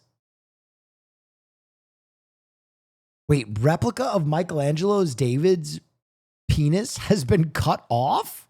What? This happened in 2012? Of the replica David? Interesting. The replica David had its penis cracked off in 2012. For $12. The interesting thing is you've probably never seen the real David. The replica is what they show everybody. The real one they keep behind closed doors because there's micro fractures in its ankles. So like they keep it behind lock and key. Heidi, who is a certified art appraiser, but that cock is just fine. Says it didn't take long before she realized this drawing of a nude woman was special. From the details, to the antique framing, to the faint signature, to the stamp on the back signifying it was brought to the U.S. by a high-end importer and sold to a prominent collector. Heidi concluded this was the work of the legendary French impressionist Pierre-Auguste Renoir. But just to be certain, she called in a fellow art appraiser to make sure she wasn't getting ahead of herself. And he was looking at it, he looked it over, and he said, he agrees with me. So he said, congratulations. Heidi has since received an invitation for examination. $1,500? Hell no. This thing is worth probably like $250,000 now. By the prestigious Wildenstein Platner Institute, or WPI, which, if given a thumbs up, will in effect authenticate this drawing as an original Renoir. Marco says the question she struggles with now is what to do with this masterpiece if the WPI includes it in their digital catalog. I think after the Wildenstein Platner Institute does its inspection, I mean, it's only a pencil drawing. I mean, it's going to be worth a bunch, but I don't know if it's going to be worth millions. It'll just go back into a safe for a little while and then have a little bit of downtime to decide what we want to do. Now, clearly, we did blur parts of the nude drawing so as not to offend. Now, the WPI examination Son of a bitch. Scheduled for next month. Once again, Marco is not sure what she wants to do with that drawing, but if she sells it, it could go for upwards of $1 million, maybe even more. Reporting live from Easton, crazy. Walter Perez, Channel 6 Action. $1 million for a pencil News, drawing? Brian. That's crazy. People are buying the story then. That's wild. My dad has a piece of art like that. That he, dude, it was like a painting of a saint that he's had like appraised, and apparently it's like worth so much money if he auctions it. My dad is just so interesting. That's so much cool shit.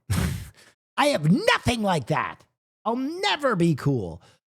New road just dropped. Drivers are zigzagging down a street with some unusual new lane markings in Montgomery Township, not to avoid a pothole, but You have because of Pokemon cards? That's true. That's true. That's pretty true. I did crack a Leafeon. I feel pretty good about that. That's my favorite one of the new ones. I think I might stop on Prismatic Evolutions. Who am I kidding? I'm going to keep going.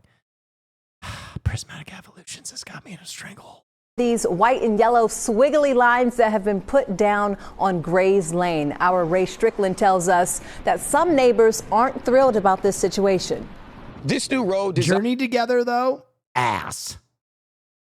Here at Montgomery Township has created quite the conversation. At first, many people thought it had to be a joke, but this is actually a legitimate traffic calming measure. What the fuck did they do? measure put in place by Montgomery Township Police in an effort. It took my brain a second to fucking comprehend what the hell was going on here. To get people to slow down. I think it's an eyesore. I think it's ridiculous. Dude, to slow down, they're just gonna drive straight. They're just, what do you think I'm actually gonna, I'm just gonna drive straight. Slow down. I think it's an eyesore. I think it's ridiculous. I think it's awkward. It's weird. I'm not used to it. Neighbors agree that speeding is a big problem on Grays Lane. Many also agree this new street design wasn't the best guy just drove straight. way to address it. I don't see how this is going to possibly slow down traffic at all. The yellow and white curved lines that run along 2 blocks of the road. Oh, this was someone's cousin. Straight up. This was someone's cousin. Someone hired their cousin. This is nepotism. This is what American nepotism looks like. 100%. Someone's dickhead Philly fan cousin was like, oh yeah, I got a fucking idea to slow him down. Come on. I got you, it's called Squiggly Road Project. It's gonna cost $10 million. Painted on Friday. A Facebook post from the police department says signage along with safety devices called delineators will follow. Most drivers we saw stayed within the lines, but not everybody. Mike DiLorenzo, who lives nearby, says the neighborhood wasn't given a heads up about the police department's plans. They were literally out here yesterday and just put it up, and people coming out of there. The police department did this? Oh, yeah, wow, that's very cool. Yes. Hey, Mr. Nefferson, can I please ask Chad a favor? My girlfriend needs a few hundred respondents to a survey about video gaming and mental health for a college class. I can link in chat. It would mean a lot to her to have it done in one day. You may link. And chatters, fill it out. And honestly, lie a little bit so that, it's not so depressing, okay? Maybe positive it up a little bit, okay? Because I feel like we might bum them out. Okay, Fed. Yeah, you may share it. Their houses, what's going on? There you go, Zach Smitty. What's going on? So, well, you can't say that. You know my sense of humor. And that's how we found out. Montgomery Township Police addressed community complaints in a follow-up Facebook. You're welcome, Zach. I hope it all gets filled out. Facebook comment saying the new measure was discussed at length with township experts, adding in part, quote, our highway safety officers and traffic engineers. Oh, Zach's just sharing it. Oh, thanks, Zach. You're a king. Engineers have determined that this is the best. It's only for Midwest college students? Well, what the fuck? Course of action for the area to ensure the safety of local residents. Okay, lie about being Midwest college students. I think speed bumps would have gone. Listen, if you're in the Midwest and you're a college student, a lot further as far as I'm in Canada, so fuck you. That's practically the Midwest, dude. I'm not gonna lie to you. The Midwest is the Canada of the United States. Slowing people down on this road in particular. Put the money into something else, figure out another solution. But if it works, it works. We called police and the township manager to ask them about all this, but we did not hear back. In the meantime, some neighbors are hoping the township has a change of heart. In Montgomery Township. This is the dumbest thing I've ever seen in my entire life. This is so fucking stupid. I think they actually managed to make it more dangerous. Like there's going to be a lot of head-on collisions because people are doing this. Chinese half marathon runner celebrates too early. Oh no. Oh, that's the look of a woman who is sad. How do you not hear this chick just booking it?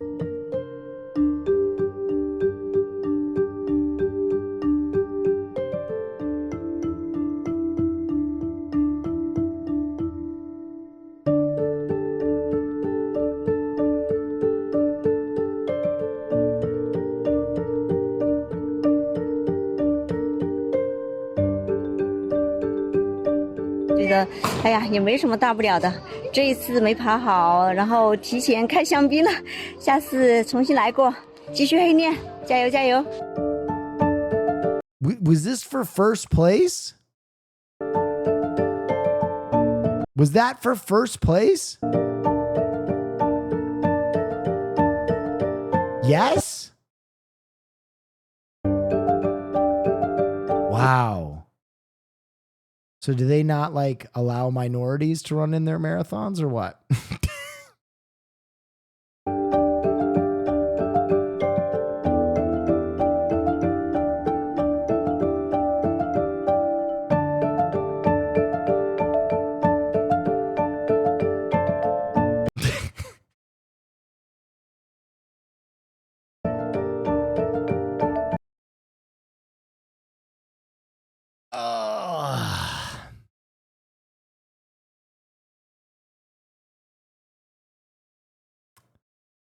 All right.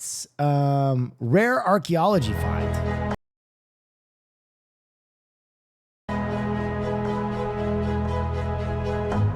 Don't Ethiopians like win or place in so many marathons? Aren't like marathons kind of dominated by Ethiopia and Kenya, right? They're like the marathon destroyers of the world, and Kenyans. I once watched, there was like an Ethiopian training regimen, and it was fucking crazy, dude. Shut the fuck up, Kenyans, Will. I think it's Kenyans and Ethiopians, I thought. Nice save? What do you mean, nice save? In 2021, metal detectorists found a huge hoard of Iron Age metalwork in Melsonby, North Yorkshire. More than 900 objects were discovered. Stop with the Ethiopia? What? I thought Ethiopians were crazy at marathons. That's accurate. Yeah. I think you guys are being crazy for no reason. And parts of vehicles like chariots, weapons, and cauldrons, as well as hundreds of individual objects. The archaeologists at Ethiopia got second in the women's in Paris. Yeah, that's what I thought. What the fuck? Melsonby excavated. You guys are pressed for no reason. Large block of objects that are still fused together. It is the largest hoard of Iron Age metalwork in the UK. The hoard was found next to the hill fort at Stanik, the royal capital of Cartimandua, Queen of the Brigantes tribe. This significant discovery is an archaeological time capsule. And they got gold in the men's? Dude. People were preemptively being woke. What the fuck? That was crazy. Iron Age, around 2,000 years ago. It was buried in the 1st century AD, around the time of the Roman conquest of southern Britain. The quantity and variety of objects are hugely unusual for Iron Age Britain. The hoard includes the partial remains of more than 7 wagons and chariots, elaborate harnesses for at least 14 horses, 3 ceremonial spears, 2 ornate cauldrons, an iron mirror, and personal adornments. Similar objects found in Denmark and the coral imported from the Mediterranean reveal a community with international connections. We've been able to bring some of these incredible objects here and put them on display for the first time. There are horse harnesses, parts of cartwheels, furniture fittings, and decorative metalwork. That is so cool. Worn by people. And this is only 1.5% of the total hoard. We think this hoard was burned and buried to mark a single momentous event 2,000 years ago. The hoard was legally declared treasure, which means that the Yorkshire Museum has the first right to acquire it. Okay, can I say something? That is bullshit. Listen, I watched Indiana Jones, and I'm all for, you belong in a museum. But also, people should be able to find treasure and profit from it. That I believe in. You can't claim all the treasure. It is valued at around £250,000. This amount would be enough to save the hoard from private sale, keeping it in a public museum collection where it will be available for research. I mean, how much fucking treasure do you need in a museum? You know what I mean? Public display. The objects are all 2,000 years old, and they need professional conservation to prevent deterioration of the fragile metalwork, enamel. Oh, the golden California is in a bank room. in some man's home. So if you're going to California. And coral. To protect the hoard for the future, we need to raise an additional £250,000 for conservation. And so, our goal is to raise £500,000. Where was this treasure from? And you can help keep the hoard in Is this British treasure? public collection in Yorkshire by donating, by sharing our campaign online, and by telling people about this amazing... Wait a minute. Hold on. Wait a minute. Sell some of the fucking treasure then. archaeological discovery. Wait a minute.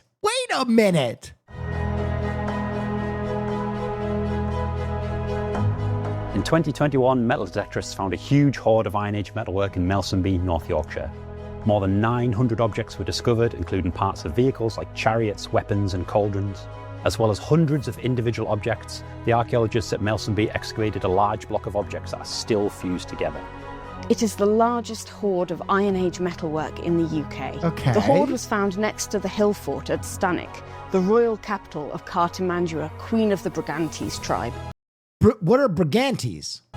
I don't know what a Brigante is. Brigantes are ancient Britons. Oh, okay. So it is their treasure. They didn't just take it from India or something. Okay, at least there's that. Significant discovery is an archaeological time capsule from the Iron Age, around 2,000 years ago. It was buried in the 1st century AD, around the time of the Roman conquest of southern Britain. The quantity and variety of objects are hugely unusual for Iron Age Britain. The hoard includes the partial remains of more than 7 wagons and chariots, elaborate harnesses for at least 14 horses, 3 ceremonial spears, 2 ornate cauldrons, an iron mirror, and personal adornments. Similar objects found in Denmark and the coral imported from the Mediterranean reveal a community with international connections. We've been able to bring some of these incredible objects here and put them on display for the first time. There are horse harnesses, parts of cartwheels, furniture fittings, and decorative metalwork worn by people. And this is only 1.5% of the total hoard. Okay. We think this hoard was 1.5% of the total hoard.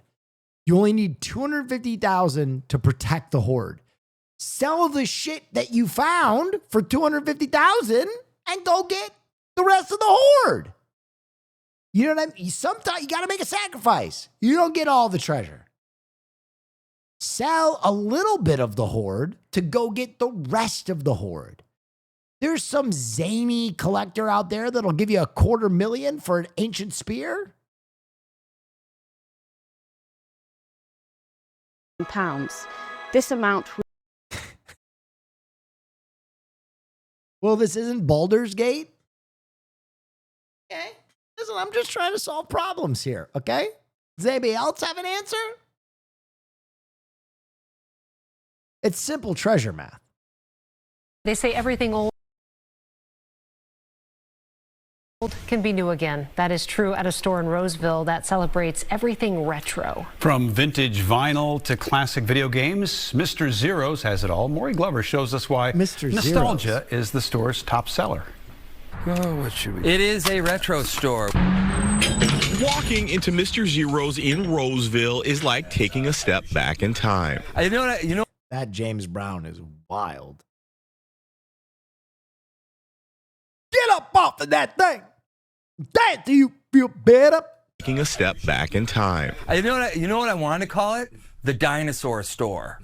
But I knew people would come here thinking it was dinosaurs. It started as a record store, but it has evolved into Elvis Presley's tour van, Star Trek The Next Generation Transporter, Troll Village. Haven for pop culture. Here comes the judge. I love toys, I love movies, I love music. The store's name is a reference. This is actually dope because this feels like a store you'd find in Japan. To an episode of the Monkees TV show. But okay, I'm going to say something. $48 for a Joker USB is crazy sauce. And owner Richard Schwinden says the most popular items are vintage video games and toys still in their original packaging. He says many of his customers No, that's worth it? Really? For a flash drive? Video games like Mario Brothers when they were younger. And they're now introduced. Okay, very reasonable price on the Mario Bros. Compared to the And they're now introducing them to their children and grandchildren. Yeah, it invokes memories. It gives them conversation. Oh, None of this is worth, okay, you're crazy. $35 for original Mario? That's fire. This, or I had that. And do you remember this? No, I never saw that. Oh, it was cool because... From CDs and cassette tapes to DVDs and VHS tapes, Schwinden says 90% of the inventory is used. But these pieces from the past appeal to collectors across all ages and demographics. It's people from 75 years old to 5 years old, and all points in between, guys and girls. Schwinden says in this increasingly digital age, stores like his are becoming It's a pawn shop? No, come on. This is a collector's shop. These exist all over Japan and they're very cool. I'm not gonna be a negative Nancy about this, even though there are Funko Pops in it, okay? dying breed. But he hopes for his community of collectors, Mr. Oh, it's the original Darth Vader toy helmet. Zeros will always be number one. That we continue to find the people that want to own a physical product. That need and desire doesn't die. Mr. Zero's 16th anniversary will be next month, and it's fitting its birthday is just a couple of days after National Record Store Day in Roseville. No, that's cool. I'm not gonna let the cynics bring that one down. Mr. Zero's cool. I like him. All right, with peace and love, we're gonna skip the robotics section tonight because we started a little bit late. We'll do that tomorrow because robotics is very dividing. And we're going to go straight into the crime and danger section. Idaho governor signs bills criminalizing public breast exposure and truck nuts. Well, that's... well, remind me to never go to Idaho. Is this what democracy has come to? Let's get those tits out. This audio Let's story get those is truck brought to you by nuts. your neighbors at the Bank of Commerce, where we work hard to be your bank of a lifetime, with decisions made locally and active support to the communities we serve. Come on by and experience the BFC difference. Member FDIC, Equal Housing Lender. Idaho governor signs bill criminalizing public breast exposure and truck nuts. Boise, Idaho Capital Sun. Idaho Governor Brad Little signed into law a bill that criminalizes the public exposure of breasts. House Bill 270 updates Idaho's indecent exposure law, which already bans public exposure of genitals, to include female breasts, male breasts altered to look like female breasts, artificial breasts, and toys or products that resemble genitals. Breastfeeding is exempt. The bill takes effect immediately, through an emergency clause. Little signed the bill Wednesday, according to the governor's office legislation tracker. Supporters say the bill will protect decency and modernize Idaho's indecent exposure law. Opponents say it could unduly punish transgender Idahoans and males experiencing hormonal conditions that enlarge breasts. The Republican supermajority-controlled legislature widely passed the bill, with support from 87 Republican state lawmakers and opposition from 14 Democratic state lawmakers. The bill was co-sponsored by Representative Jeff Cornels, R. Nampa, and Senators Brian Lenny, R. Nampa, and Ben Tays, R. Coeur d'Alene. Debating the bill in the Senate this week, Lenny said the bill deals with a real problem of people exposing themselves. I've heard arguments on this bill that said this somehow sexualizes breasts. I don't think we need a bill to do that, he said. I think that's been happening since the Garden of Eden, and it's going to continue to happen forever. Idaho Senate Minority Leader Melissa Wintrow, D. Boise, argued the bill violates the First Amendment by criminalizing expression that we don't like. And she said the bill would allow people to call police over dangling faux scrotums hung on truck hitches, commonly called truck nuts.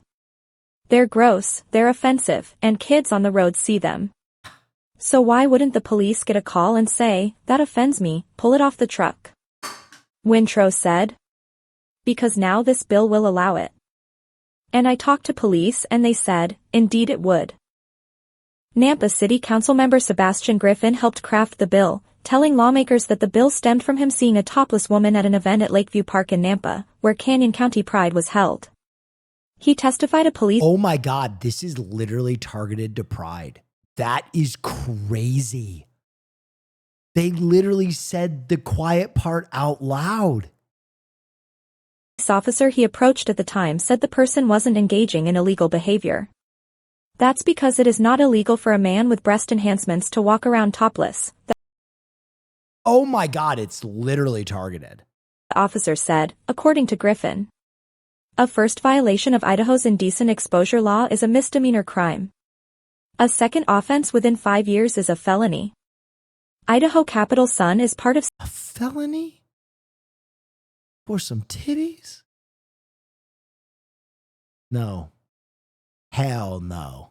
State's Newsroom, a nonprofit news network supported by grants and a coalition of donors as a 501c3 public charity. Idaho Capital Sun maintains editorial independence. Contact editor Christina Lords for questions. Info@Idaho Capital. Listen, if I was a lawman and I understood the law, I would look into how stringent the language defining breastfeeding is, because it sounds like it has been omitted from the law without much thought to exploiting a loophole.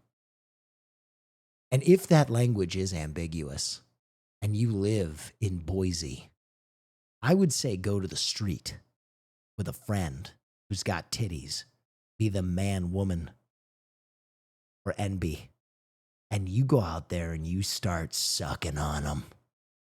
You suck on them for freedom. You suck on them for women who are being oppressed, both cis and trans women. You suck on them for men who have large breasts that they can no longer expose, and you suck on them for freedom. You should bring at least 50 to 60 of your fattest titties to Capitol Hall in Boise and just start a suck down. And when the cops come up to you, you go, I'm sorry, officer. I was just having a meal. I know my constitutional rights and I know the new laws, and I'm just having a little lunch. Sons of bitches. Yeah, this is specifically anti-trans, anti-pride, and will be used to go after drag queens and burlesque. That sucks, dude. That fucking sucks. That sucks. But also, I just want to say something, right? In like the logic of these people, right? These people that fucking hate gay and trans people so much. If they are so married to the idea that trans women aren't women, right? Then why should a trans woman's exposed breast count as any kind of nudity violation? Men can't take their shirts off in Idaho anymore. If you are so married to the fact that a trans woman is not a woman, then this should not bother you at all. But you are literally giving it up that a trans woman is a woman and that her breasts are women's breasts. You've created your own Ouroboros. You know what I mean? Like that makes it makes me so frustrated. It makes me so frustrated that like this shit is so targeted over something so minor and it's going to inconvenience so many titties. You want to get me fired up? You go after the titties. Yeah, now I'm angry. Now I'm angry. First they came for the titties and you were silent. Now, then they're going to come for the fat asses too. It won't just be the titty boys up in arms. That story made me pissed. That sucks. Article said male breasts alter to look like female breasts. Yeah, but what are they fucking like? They're giving it up, man. They're giving it up. They just don't want trans people around. And it's shitty. It's so fucking stupid. It's dude, the fact that they literally were like, I was at an event at Pride and I saw some titties and I knew that I just had to pass fucking legislation. Like, what? Come on. You know what I mean? It's just so like, come on, man. Are we really here? Are we really here that we care this much about seeing a pair of titties?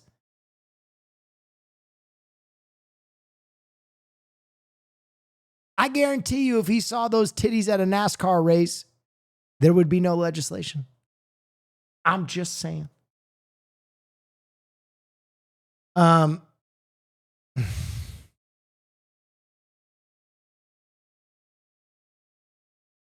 one made me pissed. I rarely actually get activated by a story during NEF News because they're all supposed to be silly stories, but that one fucking activated. The fuck? New Jersey police accused of pooping by their desks and spiking coffee with Viagra. What is happening? What is happening? A New Jersey police chief is accused of defecating by desks and spiking others' coffee with Viagra and other harassment. That's fucking crazy, dude. Okay, can I say why this is so crazy? This is so crazy because of all the professions to like prank your coworker with a hard dick. Being a police officer is can you imagine you get pulled over on a fucking speeding ticket and the cop comes up and he's just laser hard? I am panicking. I am immediately scared for my life. If I get pulled over by a cop with a rock hard dick, I think I'm going to die. That is trauma. Like immediately I'm like, this guy's going to fucking kill me.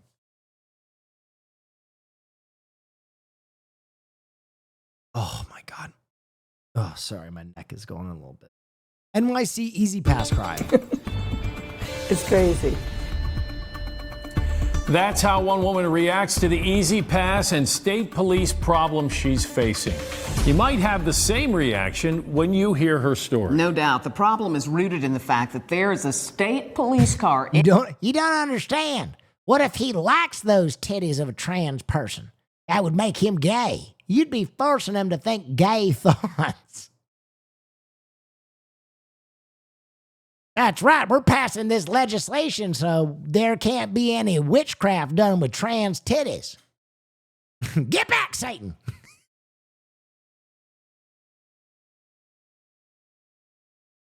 In New York City with the same license plate that she has. And so and for the equality, no truck nuts. The legislator was like, we can't just go after trans titties, can we? They'll see right through it. Okay, what about truck nuts? Brilliant. Both genders lose out.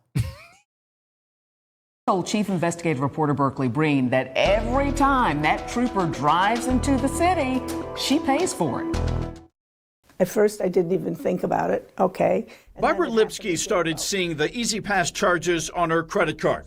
January 22nd, $25. February 4th, oh, I know what this is. I know what this is. Isn't it because people get vanity license plates and they're the same as someone else's vanity license plate? Am I crazy? February 9th, $25. February 14th, $25. After 4 charges to replenish her account, she finally called Easy Pass. So she's pulling it up and she's looking and all of a sudden she starts laughing. And I said, well, what's so funny? She says, well, I just saw the picture. It's a state police car with your license plate. No. The license plate is 1M20. Every time the trooper drove into Manhattan, it triggered charges in the city's new congestion pricing zone. And every single time the state police was not charged, Barbara was. So if we look at your car in the garage right now, yes, it has this plate. Yes, front and back. Well, Barbara should go to jail for impersonating a police officer. Case closed. Bury her under the jail, old bitch. Barbara took me to her garage to show me the plate. She says her late husband got the plate when he started working for Monroe County in the 1960s. He passed away. Oh! It's on her car. I thought she was... I'm sorry, I misunderstood. 5 years ago, but she still has the plate on the car that she drives. There it is. The license plate 1M20, the plate they've used for 65 years. The impact on your life with this is what? It's just spooky. It's upsetting. I'm actually deeply disappointed that Haas is in NEFCOR defending his choice to share a blatantly transphobic story by saying his job is to share funny and sad stories when you have made a point in Nef News is dumb, silly earlier. Either way, Haas needs to do it. But no, Sulio, you need to shut the fuck up. If we can't laugh at things, then we have given away the thing that I care most about in this world.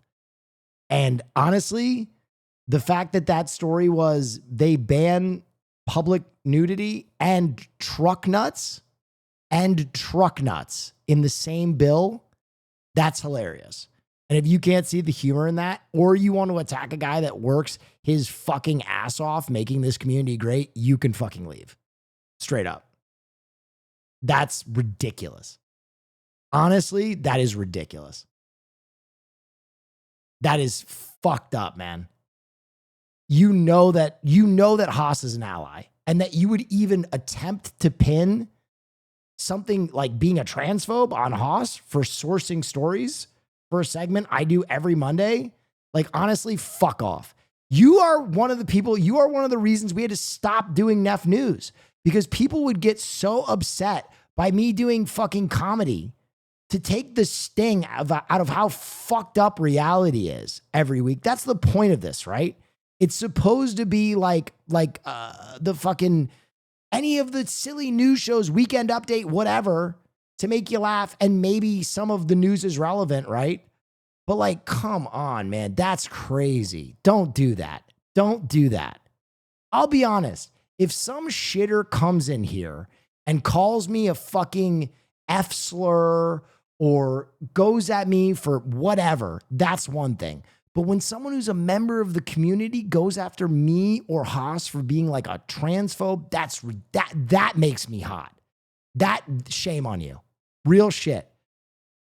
I know that you're going to feel bad about this and be a contributing member of the community again, but shame on you for that. That's fucked up. Haas works super hard, and I know part of the reason that I trust him so much is because he works so hard as an ally, and he wants every type of person, race, color, creed, gender, everything to feel safe in this community. Shame on you for that. Don't make Haas feel guilty about that. That's fucked up. Inconvenient. It's all those things. And it's really starting to cost me money. They've got like $150 of mine that they shouldn't have. So I talked to Barbara last week. That's when I did the interview. And I gave the state about 4 days to figure this out. And Monday night, the Metropolitan Transportation Authority, or the MTA, called me and said it is reversing all of the charges against Barbara. She was charged 16 times for $144. But Brett and Deanna, here's the thing. The MTA has been wrongly charging state police cars in New York City. They are exempt from congestion pricing. The state police told me since January 1st, Easy Pass cameras have charged them $13,000 that it shouldn't have charged. Incredible. Are they getting that money back, Burke? The state police say they're working with the MTA to get those charges reversed, just like Barbara did. Well, Burke, I don't understand. Fuck Barbara, too. Change your fucking license plate, lady. How does the state police get the same license plate as Barbara, or any citizen for that matter? They're trying to figure that out, too. The DMV told me that whenever... I'm sorry. Listen, I've had this happen before, and I gotta let you guys know. I'm so much more okay with people coming after me, right? I'm so much more okay with people being critical of me as the public-facing person. That's why I'm sorry I have to take an aside. But Haas has already expressed to me that he didn't want to do the news because the Discord, and this is just a few people, but people on the Discord had been so negative about Nef News. And it wasn't everybody. It wasn't even a good sized number of people. It was a small number of people. And they were saying fucked up shit about Haas and me. And I'm okay with that, right? You want to call me fucking Chank Uger or whatever the fuck the sentiment was on the Discord. I'm fine with that. But don't go after Haas. This dude works so fucking hard. And I get way more prickly about when you go after my people. If you go after Nisu, if you go after Jay Dilla, if you go after Haas, you go after the people that work really hard to make this community what it is and are not the public figure. I'm gonna be way shittier about it. Okay? So fucking criticize me all you want. I'm an old ass boomer. I'm not always perfect. I'm not always as eloquent as I would like to be, but I am trying to make you laugh. But don't fucking say that shit about them, or else I'll come at your neck. I don't like when people come after my friends or the people that work for me. That's my business. All right. Sorry. I'm sorry we had to do an aside there. That's very not me. That'll happen once a year, but I hated what I read.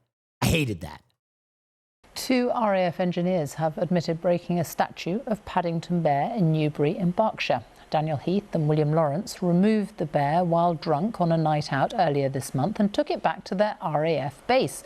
Sentencing the pair to a 12-month community order, the judge told them they were the They stole Paddington? antithesis of everything that Paddington stands for. A judge has said the actions of 2 drunk... Thank you, Sulio. I appreciate the apology, and that's all it needed to be. Thank you so much. I appreciate it. And now I'm totally moved on. I'm sorry. Thank you.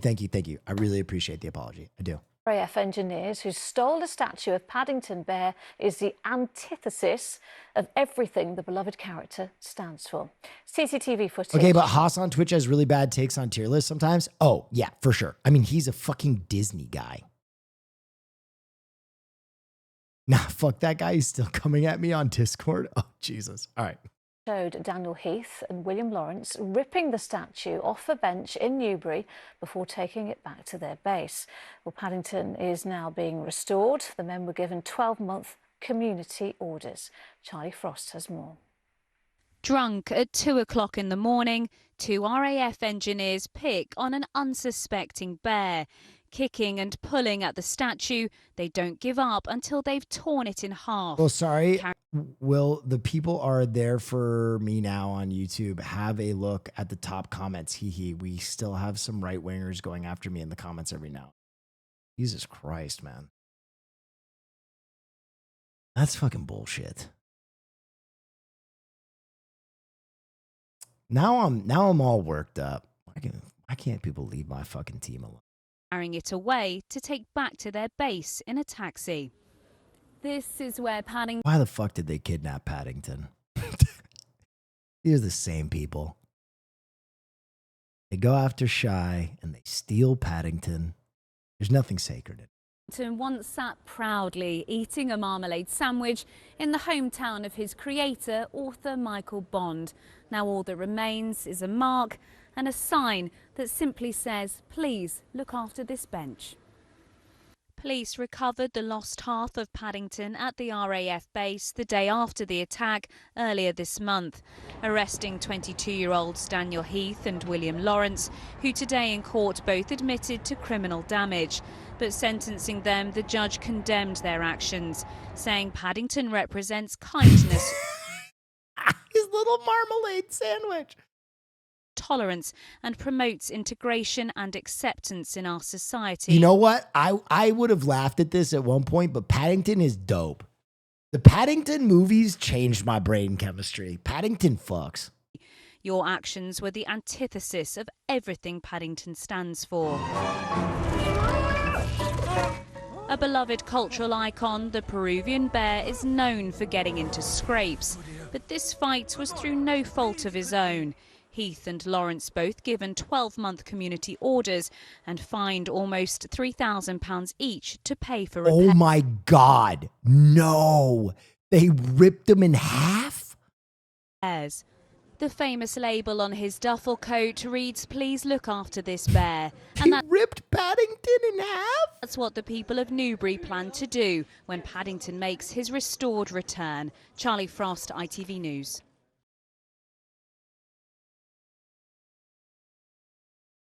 They deported Paddington for being Latino. This is fucking... These are dark times. These are dark fucking times.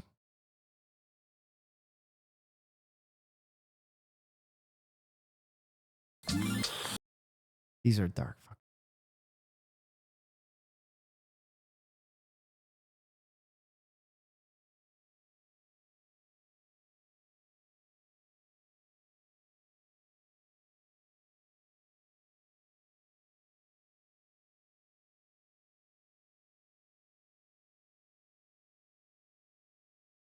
Trying to see where people are being mad.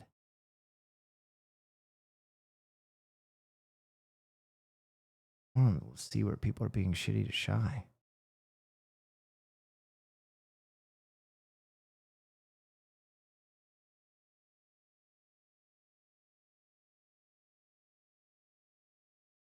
See a lot of support.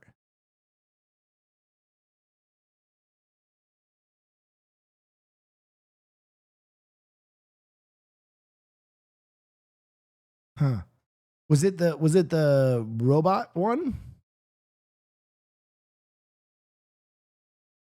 Jesus Christ.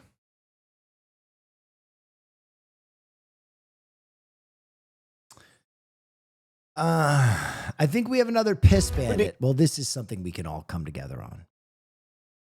All love piss. Begin with a story that will have you shaking your head. A mystery in a Northeast Portland neighborhood has neighbors wondering who's leaving something very unusual in their recycling bin and why. It's piss. Good evening. Thanks for joining us tonight at 6. I'm Reich Yazaway. And I'm Barry Mangold. This one is definitely going to have you shocked. In tonight's city. When is the last time you saw two white dudes on a news team together? I feel like this is a relic. They always have guy girl now. In crisis report, K2 Steve Dunn reports on the bizarre story that has police getting involved. Yeah, this is the bin. This is a story that begins with a blue recycling bin. But trust me, it doesn't end there. It is tragically gross. And that may be putting it lightly. So you're kind of like, okay, this is disgusting. Alex Van Dyne spent years working in television news throughout the country, but he never imagined standing in front of the camera talking about... You kind of know what the urine smells like. Yes, urine. That's what this story is about. But before you turn away, understand that this could be you, living in a Northeast Portland neighborhood, minding your own business when he shows up in the middle of the night. This all started in September when Van Dyne and his wife noticed their garbage bins had not been collected. So I went to open the blue bin, and lo and behold, there was a nice deposit of gallon-sized bottles of urine, to put it plainly. And that is so much piss. That's way more piss than I expected. Why is there so much piss? There were 6 of them. 6 bottles of urine in his recycling bin. The garbage hauler wouldn't take it. It's biohazard. So what does your wife think about all this? Yeah, she's befuddled as well. Eventually, Van Dyne pulled his garbage bins, hoping that the urine dropper would go away. And he did. Straight to the neighbor's bin, and then another neighbor. It sort of started to, unravel. And I don't know why he's hitting the same location so many times. That doesn't make any sense to me. Or why he is doing it. So who is this man driving a late model vehicle depositing bottles of urine? Why he drives a BMW? Why?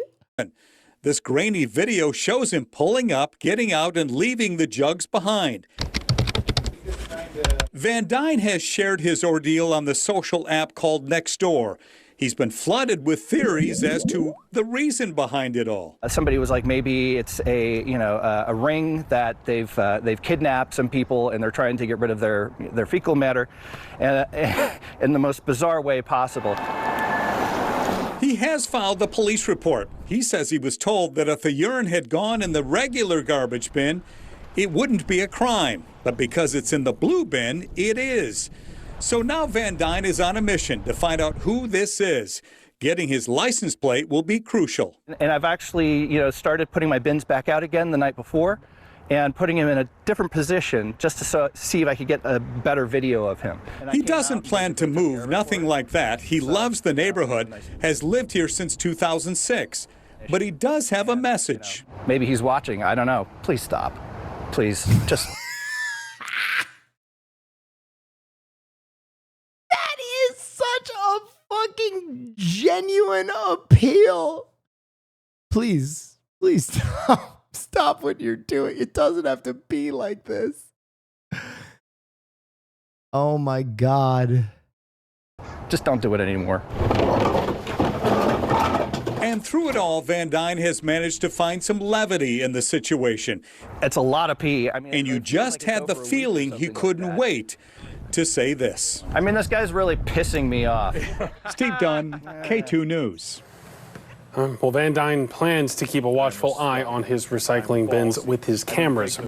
Oh, God. Well, at Ubisoft we have a new VR game coming out in 2027, but we wanted to send you a demo copy and a VR headset. Premise of the game is you talk over a zoo and fuck the animals in VR. Still a working title, but we are calling it Zoo Toog Toog. Let us know. Thank God, no more of this woke shit. Ready to go.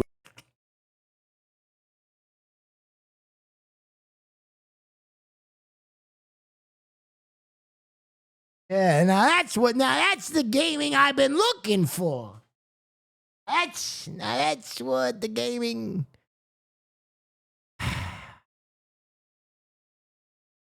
Assassin's Creed Zoo fucker. Finally, Ubisoft, stop making all these silly woke games and just let me break into a zoo and fuck all the animals. God, finally.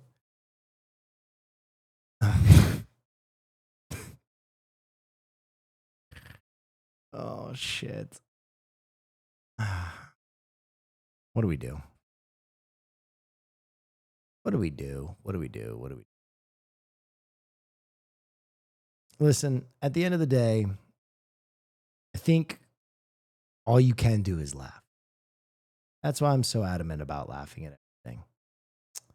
I want to create an inclusive space where everybody feels welcome and feels seen, because ultimately I think that's the best version of humanity, of the world, is a diverse world. I know that if I didn't have intense diversity in my life, I'd miss out on some of my favorite shit. So I want it to be diverse, but I never want to lose the ability to laugh at things. That's the cornerstone of this stream of my product, of my person. And I laugh at everything. I laugh at serious things and silly things and everything in between alike. And so I know that some people, it's more real for them, right? I have less to lose in an oppressive administration, and so it probably is easier for me to laugh, but I think that is my function, to be a funny person. And I think it's important. I think it's very important. I'm going to laugh through my cousin's cancer, and I laugh through my mom's cancer, and I laugh through the passing of my brothers. And that's the most important thing to me. Basically, suffice to say, I know things got a little sticky there. But you can ask me to stop doing a lot of things, but you can never ask me to stop making fun of everything, because that's inherent to my person. So I would sooner stop making content than I would try to take the piss out of everything. So anyway, that's enough news for the night. I hope you enjoyed, because I really enjoy doing it for you. And we've had a 6-hour stream already, and I'm still going to do some fucking gaming. Are you gay? I wish. God, I wish. I could make so many more great jokes if I was gay. I'd say the Sam is fat. Thank you so much.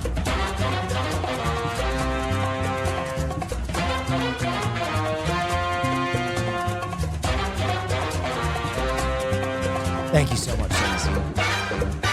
Anyway, big thank you to Haas. He does so much work on this stream that you guys will never know.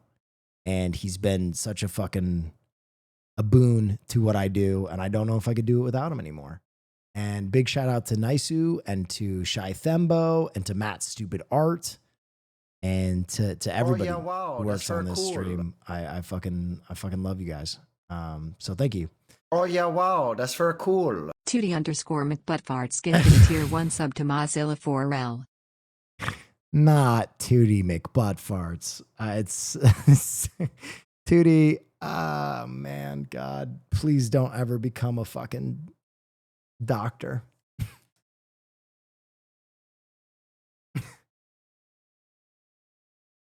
We have a doctor that wants to talk to you about your cancer diagnosis. Dr. Tootie McButtfarts. Hi, Dr. Buttfarts here. Yeah, wow, that's very cool. It's worse Thank than you we all for all the laughs. You've brought me to tears with your humor more times than I can count. Thank you so Never. much. Thank you. And thank you, Soul Boot. Dr. Buttfarts. It's never easy. My father, Jebediah Buttfarts, once told me, Tootie, when I named you Tootie, I prayed you wouldn't fall in my footsteps as being an emergency room doctor. But here we are. Jebediah Buttfarts. Oh.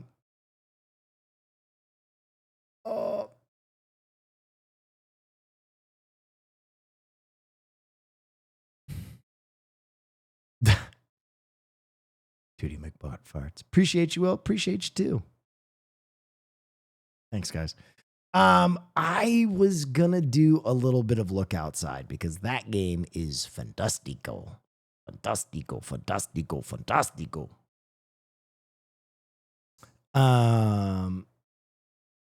Look outside.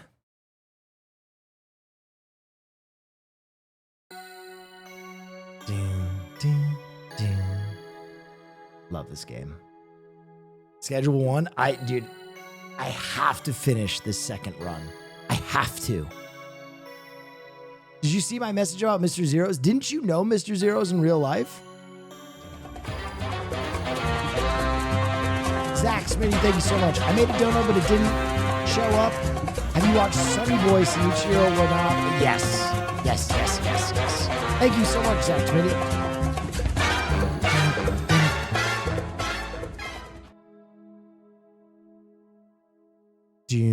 All right.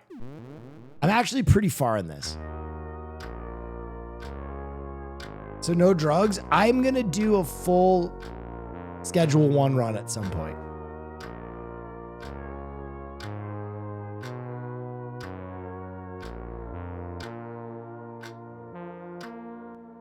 Okay.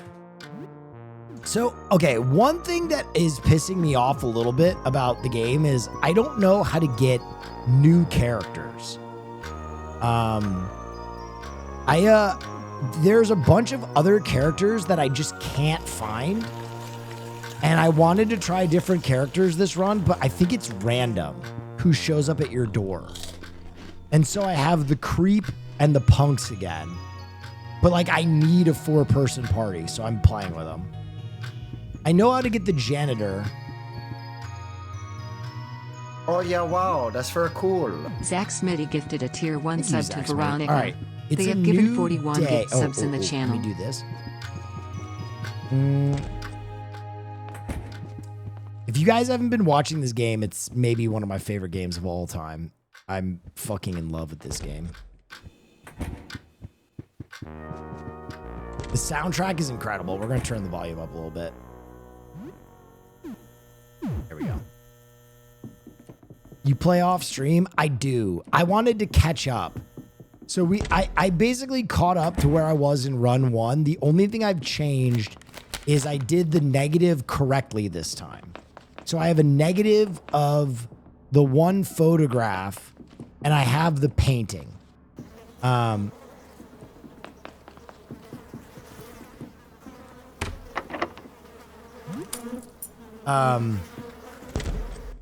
back in the basement. Okay, this is the nerds room. This is a really easy room to clear. There's like a Sentai hero in here that will charge at me. There's a lot of good loot. There he is.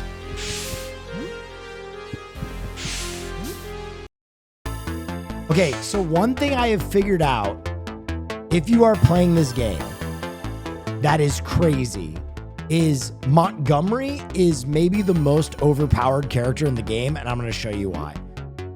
So Neff has all of his special abilities. I learned Meteor Strike, but I don't know how to use it because it takes a bunch of stamina. But I'll show you. So you probably going to do Calm Intro to get some healing, but Montgomery has an ability called Vomit that you're supposed to pay 30 life for, but for some reason, it doesn't cost the life. So Montgomery has like one of the strongest abilities in the game that like you're supposed to pay a bunch of health for that you just don't have to. Okay, this thing just took no damage whatsoever. We might be in trouble. Healing, please.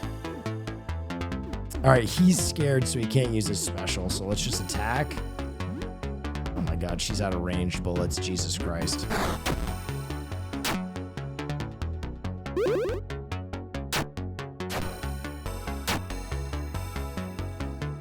All right, this thing's gonna fucking kill me unless I sack the fuck up.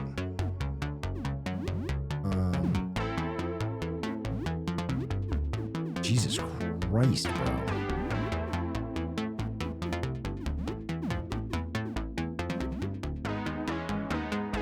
Oh my God, they're all fucking panicking. Jesus Christ.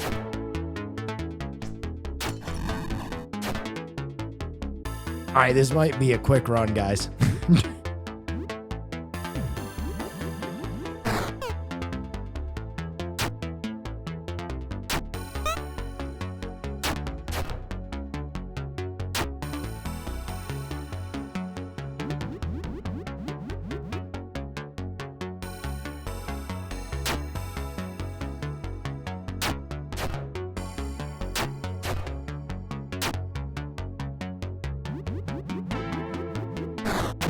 Oh, God.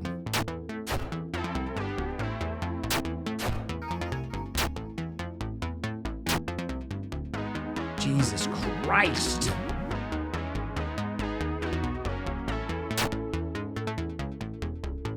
Dude, this... Okay, so when you're panicked, you can't use abilities. So basically, I just had to throw my dick against that thing's fucking head.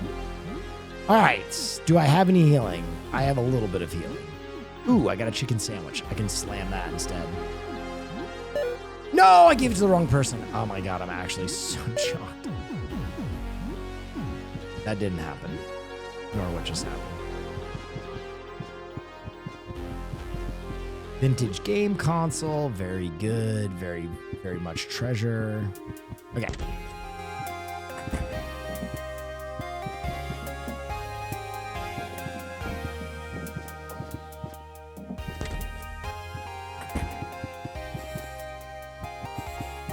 I forget what's in here.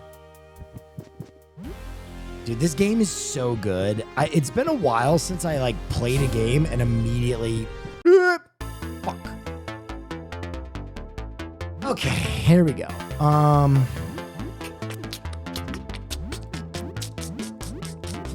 I also need to reload Zarya's gun. She's my ranged character and she has no ammo, so she's doing absolutely fucking nothing.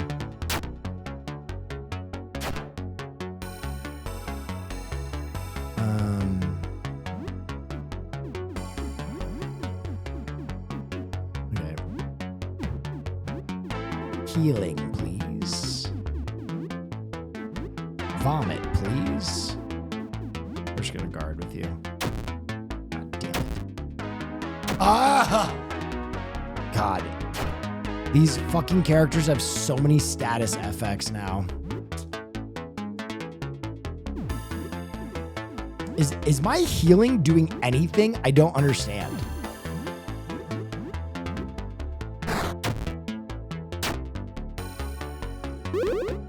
20 health. Jesus Christ, man.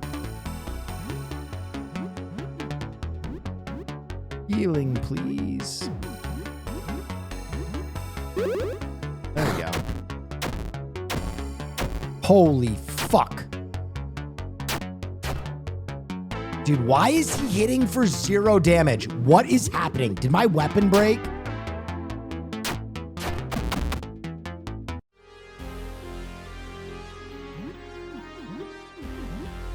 Oh, God damn it. That's... My weapon broke.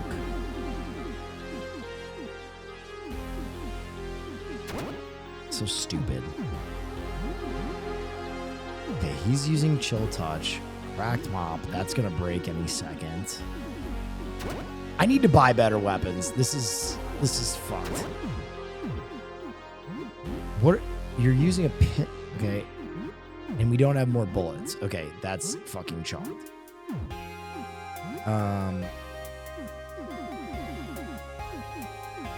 Pull Q, sure. Oh God, I'm playing so crappily. I gotta wake up.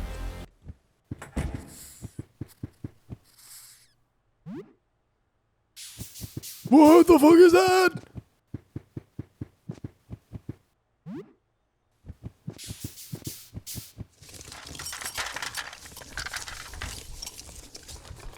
I don't think I want to fight this thing.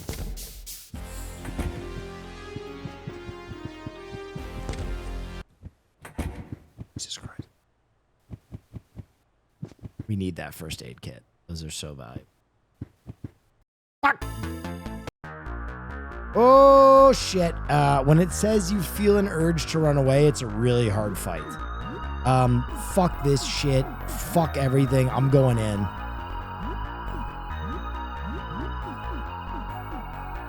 I'm going crazy.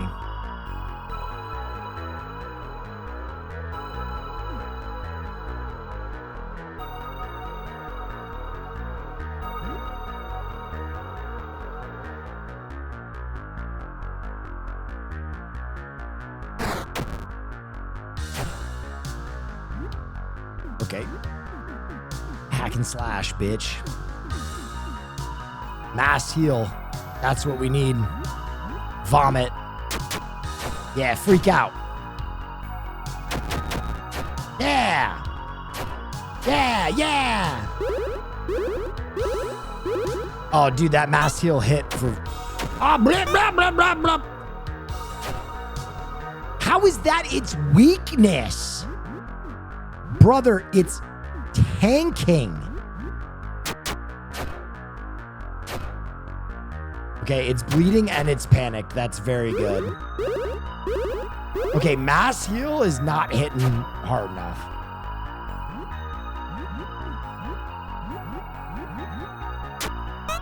Jesus, fuck.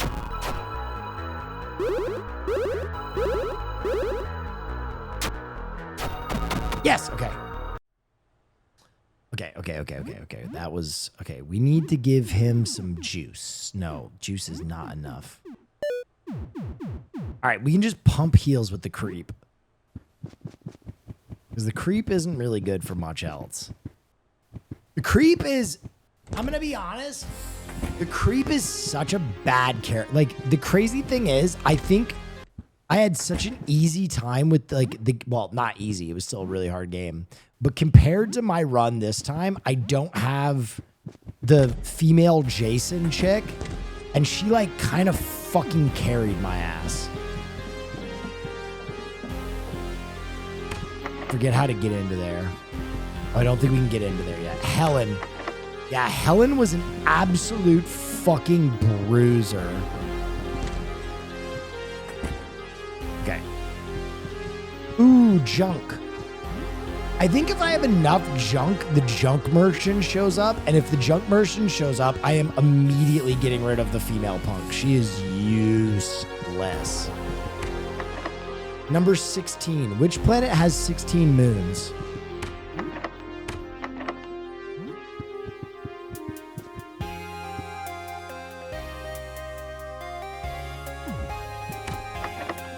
5. 5 or 16. Neptune? Oh, fucking shit ass dick balls. This section is actually really hard. Uranus? Okay.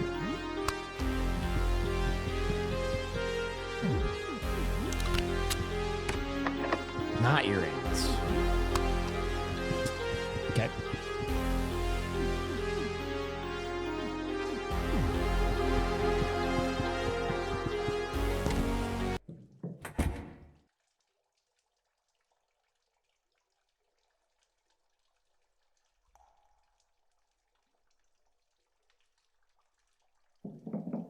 Okay.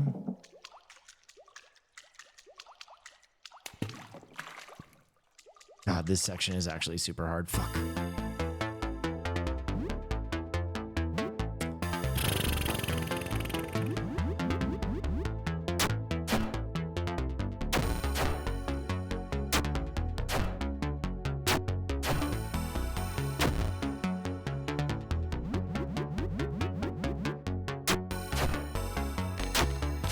Pool cue already broke. Great.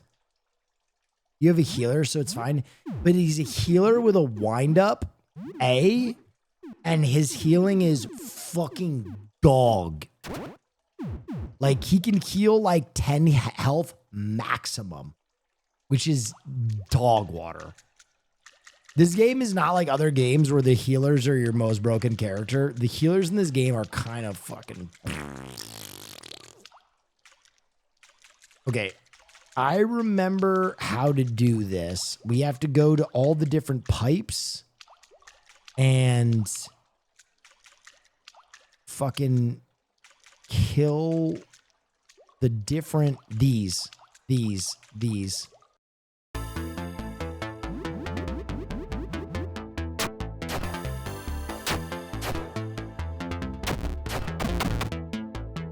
Okay, this is just a good opportunity to farm some experience too.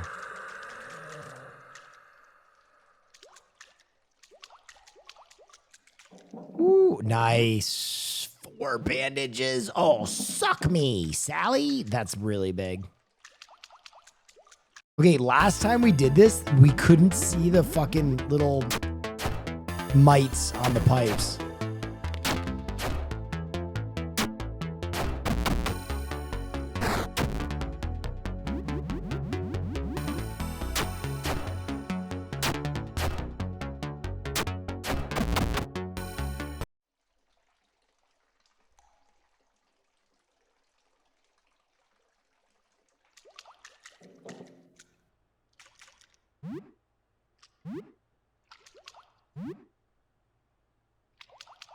It's a fucking roach in my bag. So he said he feels bad for the roaches. I don't know if I'm supposed to kill the roaches. I wonder if keeping the roaches alive somehow is gonna help.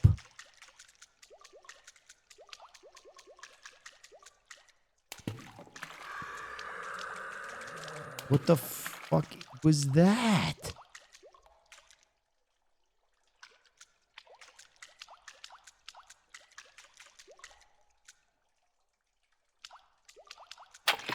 Oh, fuck. I forgot about this. This is a fucked up boss fight. No, you know what? We're going to fucking fight him. We're going to fight him fucking from rip.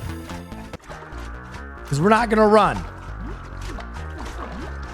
We're going to nitro boost. We're going to calm intro. We're going to fire breath.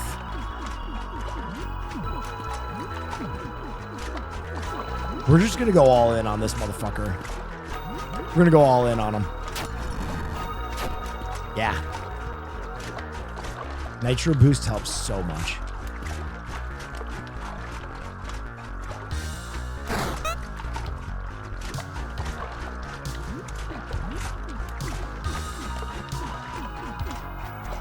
Hack and slash.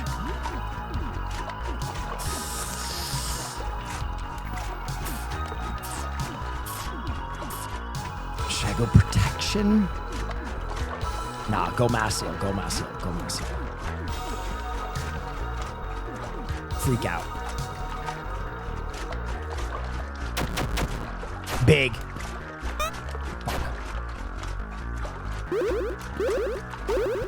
All right, bleeding horribly. We like that. Blah, blah, blah, blah, blah, blah. Oh my god, he just did so much fucking damage.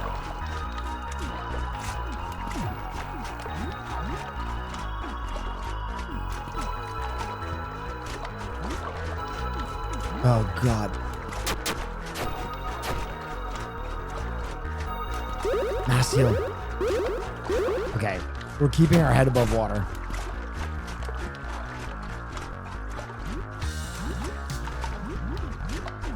Vomit!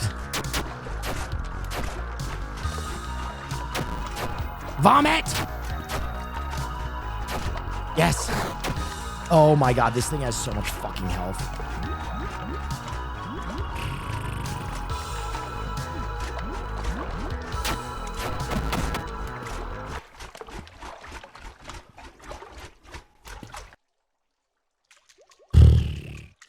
That thing is crazy.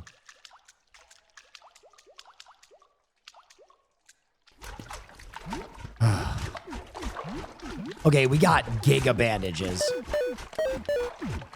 We also need to... Oh, God. We don't have much. Oh, no. I gave the juice to the wrong fucking person. I'm so stupid. I'm bad at games. Kill me. Oh.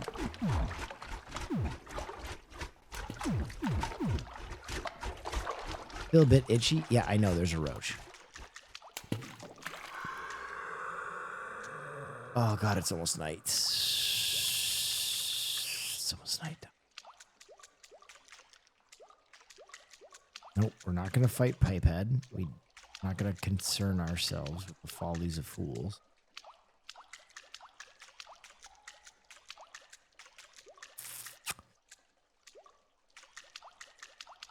Okay.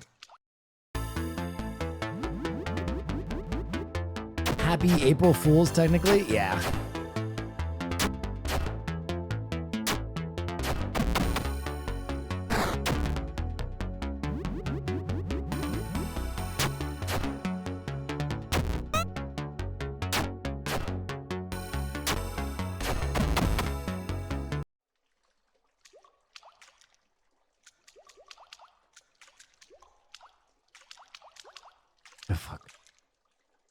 Okay, I get it. There's a roach in my bag. Oh my god, it's telling me every 2 fucking seconds.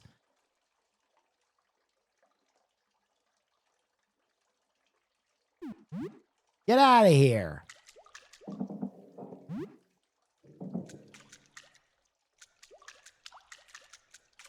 No, I don't want to fight.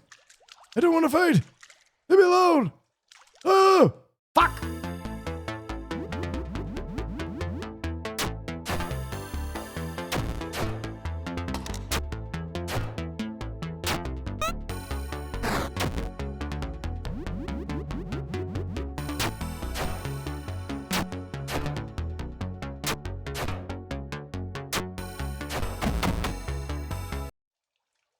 I think I broke another weapon. Shit.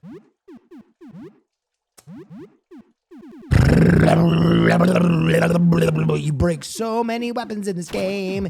It's so fun that all the weapons break.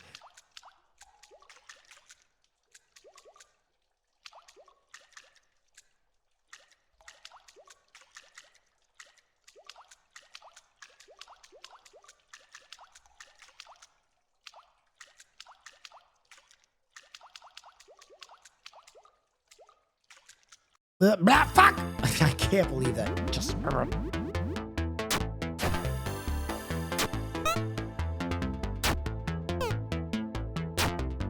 Goddamn pipe man!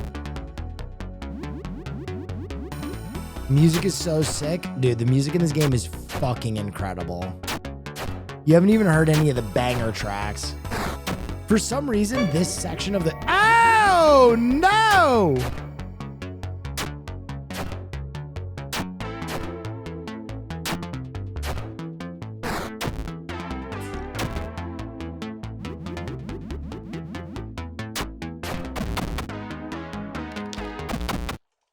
the dagger was damaged. Oh my God, I hate this game. Okay. For some reason, this one section of the game is so goddamn long.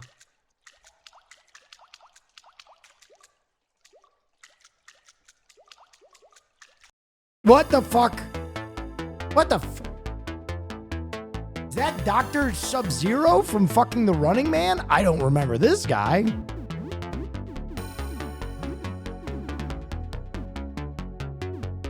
Hit him with a fucking shuriken.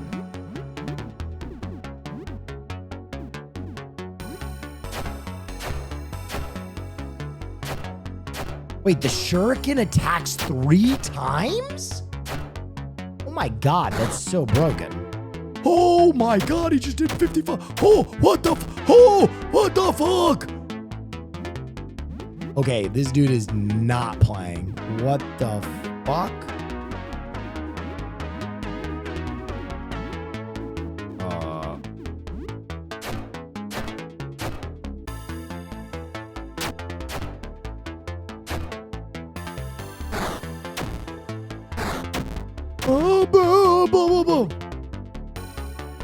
Okay, why is this guy so strong?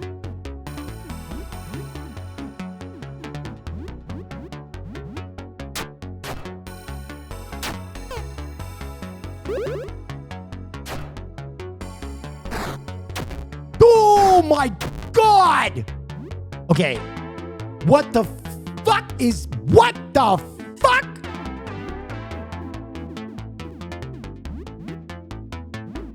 Did I just not encounter this guy last time? Oh my. What the fuck was that?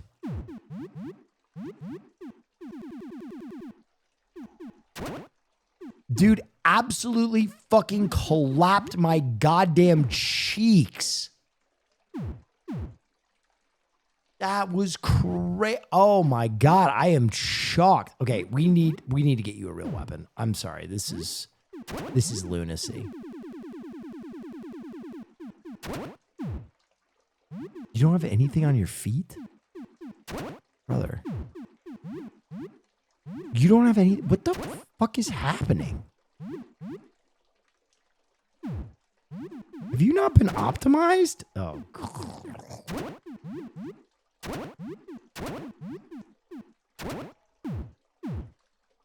Okay. Oh, God. We might have to bail and come back.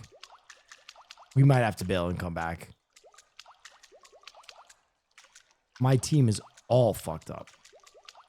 Alright,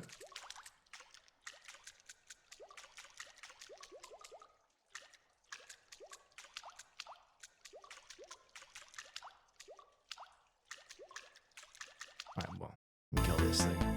Ah, shit, it's a big one.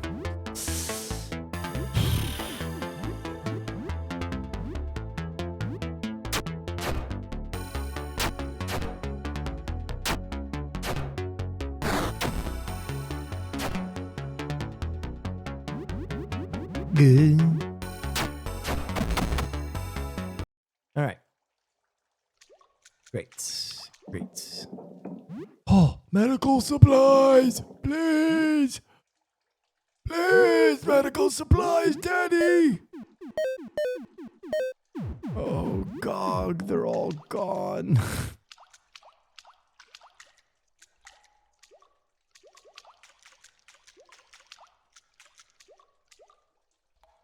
Coyote vs. Acme got bought. It did by like Ketchup Studios or something, I think. Oh, Daddy. Oh, please. Please. I remember. Oh, fuck. I remember this took so long last time I did it, too. I just come this way? I don't fucking. I did. Fuck. For $50 million classic, I really hope it makes more than it sold for. Oh, please. Oh, yes! We found the happy little village! We did it! Oh, God, yes! Oh! Fuck that shit, dude. Oh my God. Bro, all right. Before we end up the night, we got to listen to this soundtrack. This soundtrack. Oh, don't we have the janitor's key? Oh, we did.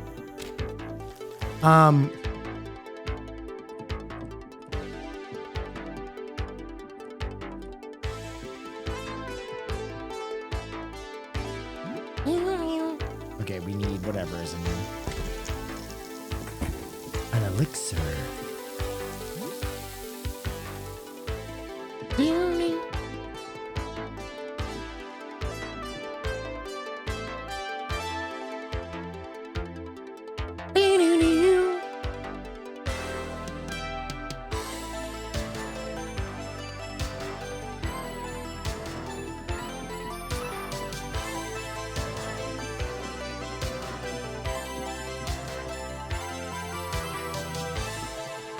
That soundtrack goes insane.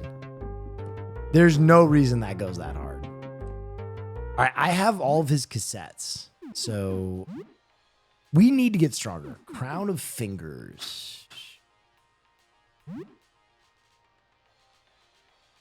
Normal attacks gain 30% chance to inflict confusion. That is so good.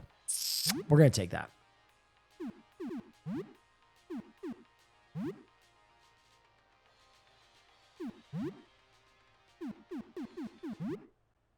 We are going to take that and we are going to give it. No, I don't. No one wants to use your fucking crossbow. I'm so sad that I bought this goddamn crossbow.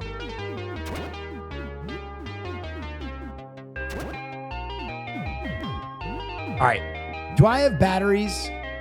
Tell me I have fucking batteries.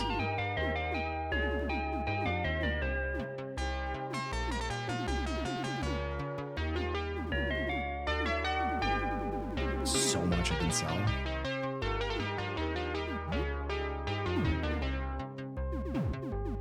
Do I have batteries?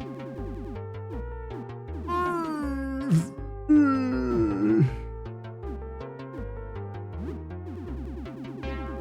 forget where the batteries are, man. Fuck. I wonder if I buy this knife, if it's just gonna break. Did you fight in the car hell the first time the soundtrack goes crazy? Yeah, car hell soundtrack goes nuts.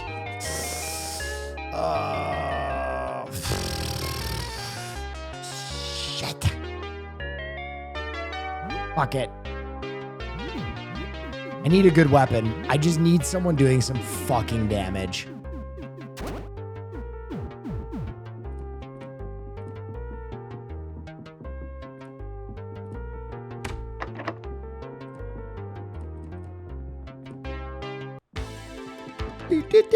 Beep, beep.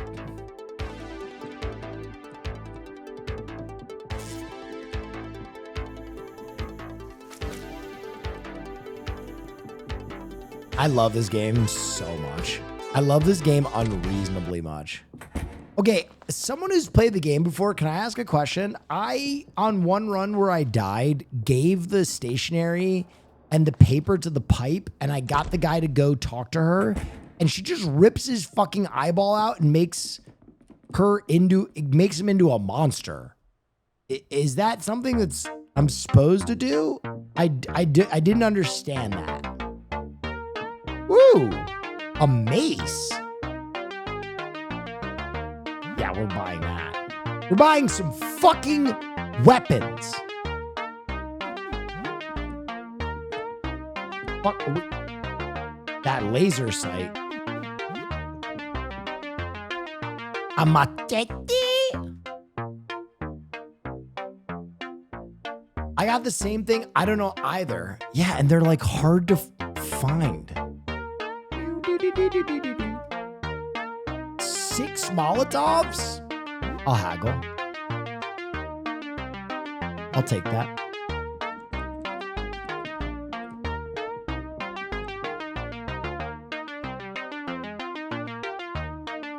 Haggle. I'll buy it. Okay, I think we just got significantly stronger. We have a Venom Dagger. We're gonna go Combat Knife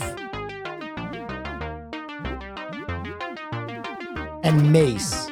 And Monty's gonna keep puking. Bing, bing. Bing, bing.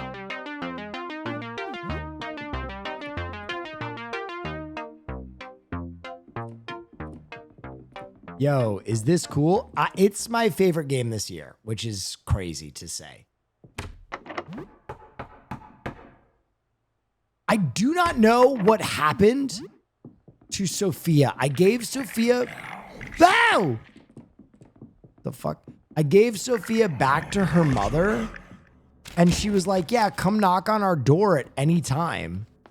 And I keep knocking on their door, and they're not there.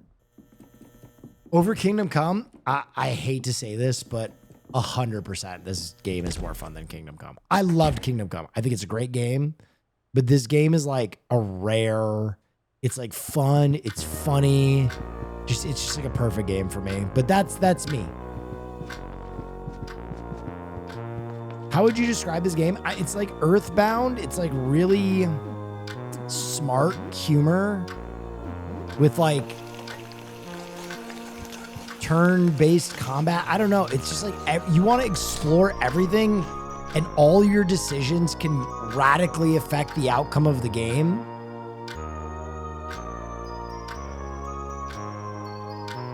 Turn down the music.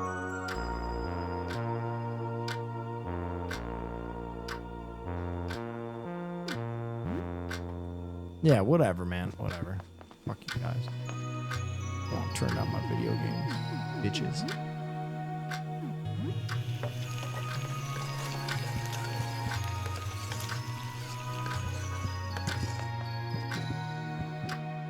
I asked about Kazan, but I know the answer. Kazan was sick. I love that game.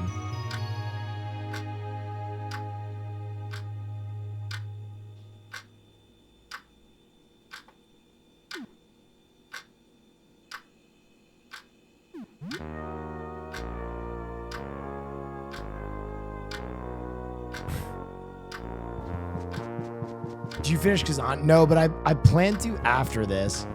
But this game is just like, I don't know. It's just rare, man. You know what it feels like a little bit? Undertale. Where like Undertale isn't much to look at, but like there's so much love and effort put into every single little corner and crevice of this game.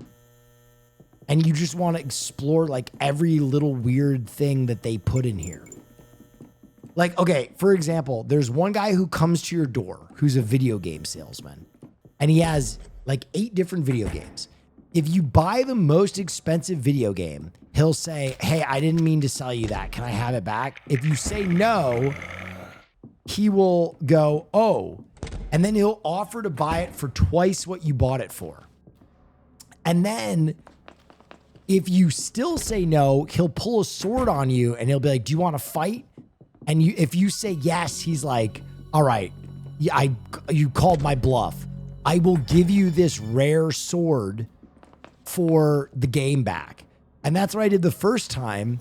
And then this time I still said no. I was like, no, I'm not giving you the game back. And he was like, fair enough. And the game was a like full-length Final Fantasy VII parody game. And by completing it, which took forever, I learned this skill called Meteor Strike. But it's unusable because it costs too much mana. So I feel like there's going to be one specific instance in the game where I can use Meteor Strike, even though it's so much mana that I can't use it right now.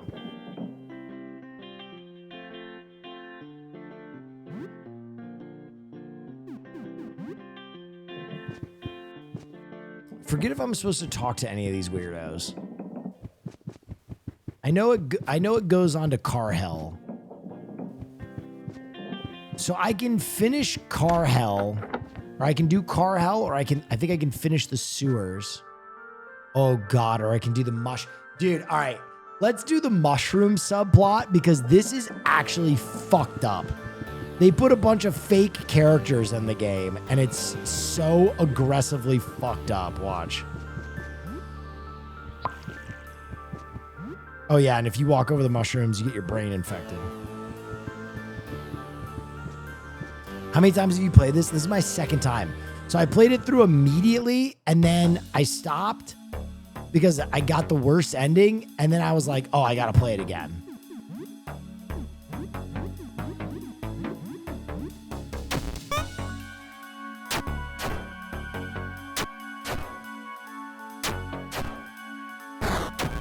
Okay, bitch. Chill with all that damage. Oh, I'm attacking the wrong person. Oh, no.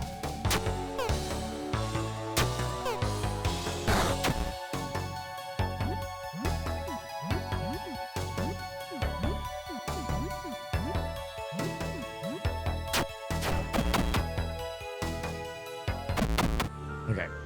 So this is actually really funny. So they put all these people...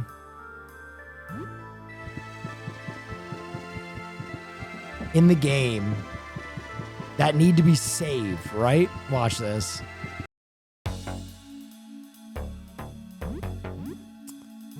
I'll show you. It's actually fucked up.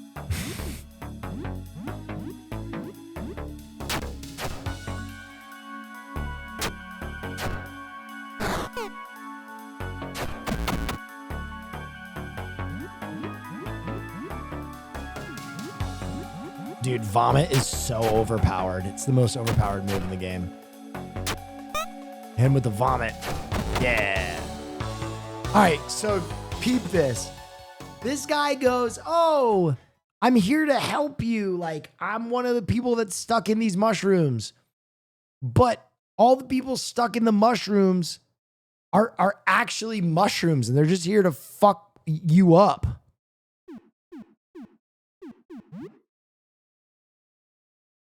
Here, I'll do it for the memes, though.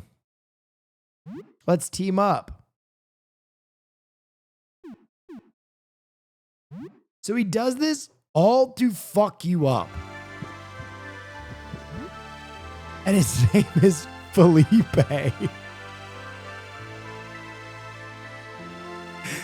His name is fucking Felipe.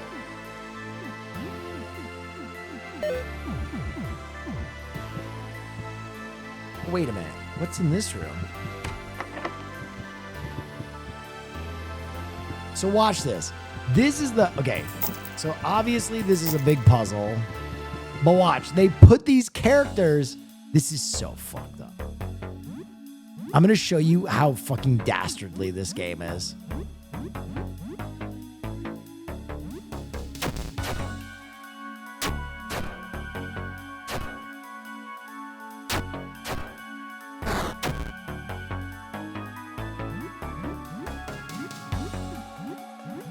God, Vomit is so good.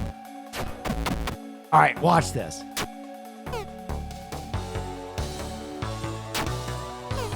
So we save this guy, and he's like, oh, how embarrassing. I suppose I should thank you. The fungus has taken a few of my colleagues captive. I do hope you'll extend them the same courtesy. Here, as a thanks for delivering, let me give you this. Elegant cape. Now, what can Master Duelist Sylvian do for you? And then you go, what is this option? Duel for Atlantis? He's got a card game, right? And you're like, what the fuck? And he goes, go get the duel cards so you can play me in this duel game. The duel game isn't real. They put it in there to fuck with you. He goes, I'm going to wait at the entrance. There's no duel game. It's just to fuck with you. I got so excited. I was like, oh my God, I got to go find these cards so I can duel this fucking guy. And they don't just do it with that. There's a guy who says he's gonna build an expansion on your apartment. He's a lie. He's fucking made up, right? There's a bunch of fucking characters in this basement that they just made up to make you feel bad about yourself. And they all go, we're gonna wait for you at the entrance. And when you go back to the entrance, there's just like a pile of poop that they've melted into. It's really fucked up.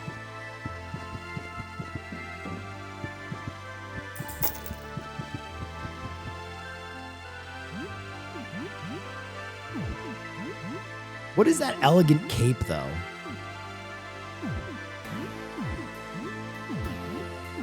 What the? Oh, is it an elegant cap? Wait, where is it? See, it's not even a fucking real thing he gave me. Son of a bitch.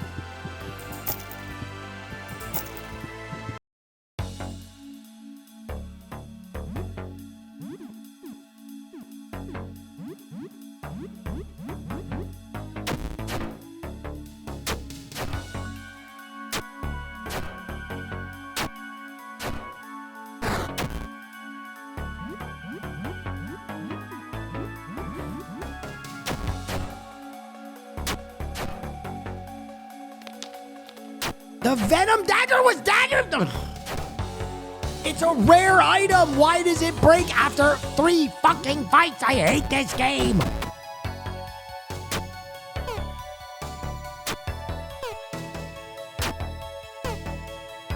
All right, watch how fucked up this is. Oh, look, Claire. I thought I was done for. I've never been so scared in my life. I don't know how to thank you. I'm a carpenter. I was hired to expand some of the apartments when I got trapped down in here. If it's not too much, I found this. You should have it. Or Nate Presley. Now, what can I do for you? Oh, apartment expansion. That sounds great. Living room, bathroom, kitchen, bedroom. You're like, oh my God, there's so much in the game I haven't discovered. What are these expansions going to do? Let's expand the bedroom. Oh, wow. A reading alcove. 6 wood, 4 concrete, 2 steel. Wait, I've never seen any of those materials in the game. Where can I get those? It's all a lie. It's all a fucking lie. What if you attack? Do you want me to just attack this? You know what? Let's fuck it. Are you sure you want to murder Claire? I should have. She ran.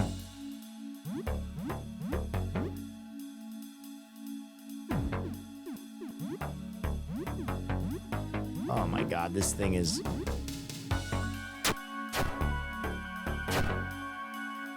I'm shredding. Special. Mass heal. Vomit. Dude, Vomit has carried me through this game without Helen. Without Helen and without the janitor. The janitor was a fucking freak.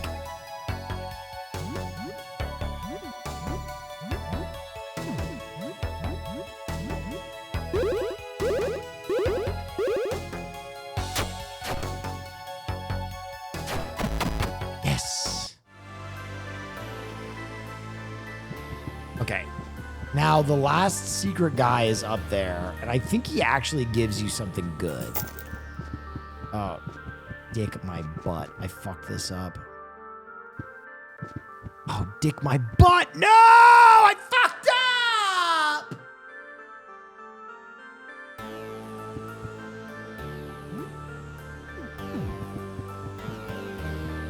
Whatever. I don't care. It was probably a dumb item anyway. All right, big reveal. Here we go. Look at this terrible monster. The dragon, he is so scary. We can defeat him together. We can do it. All right.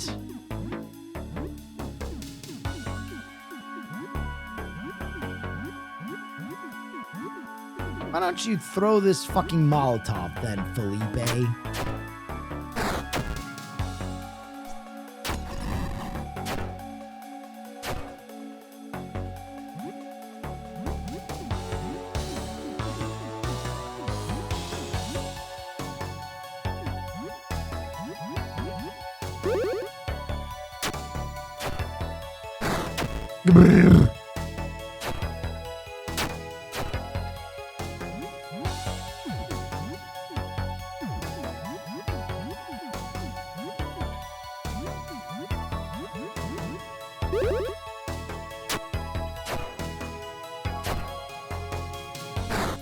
Jesus Christ, this thing is so strong.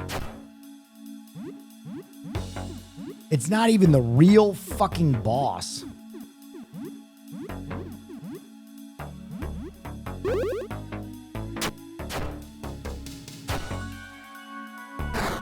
God bless me. There we go. Okay, we won. We can go rescue the princess. Not so fucking fast, you piece of shit. All right. We got to make sure these boys is juiced because this fight sucks. Okay. Now, you'll notice that the princess looks strangely shroomish.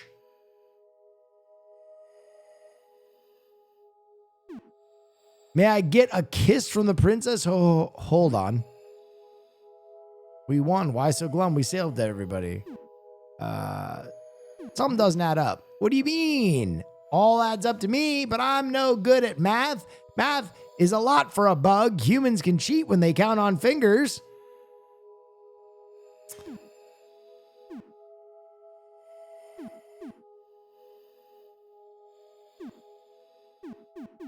She doesn't seem trapped. You're right. She seems very calm. She's putting on a brave face. It's so tragic. You gotta relax. It's all over. Time for reward. Come, let's help her up and leave. You gonna wimp out at the last minute? Really? You're not much of a hero, are you? I'm a bit disappointed. Wow, where is this coming from? I feel like I've been pretty patient, but you need to be pushed forward every step. It's frustrating. You rescued me, but now I feel like I'm the one taking charge. You're acting suspicious. I'm growing disillusioned about someone I thought of as a hero. That's all. You're one of them, aren't you? Oh, you're so affable when people praise you, but as soon as you get a bit of criticism, then everyone's a secret shape-shifting fungus abomination out to get you, huh? I see how it is. No, you're definitely one of them. Ah, screw it. Clearly you figured us out. You're too deep in our lair to get away. You're as good as dead. Ha ha ha. Son of a bitch. Burn them down.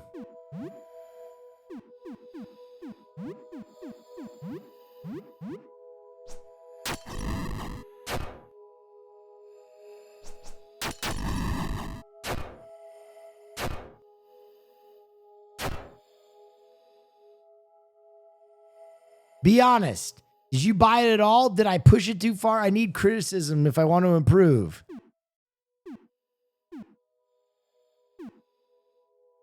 The fungus got into your brain? Oh, that's great. I thought you had got on. No, you idiot. There was never a Felipe. Don't worry, Felipe. I'll save you. What? No, you imbecile. I don't even have a name. I'm a mushroom. This was all an act. Felipe was never real. Don't worry, Felipe. I don't believe his lies. Wow, I really got into your head, huh? You're my only friend, Felipe. I'll find a way. What? This is a bit sad.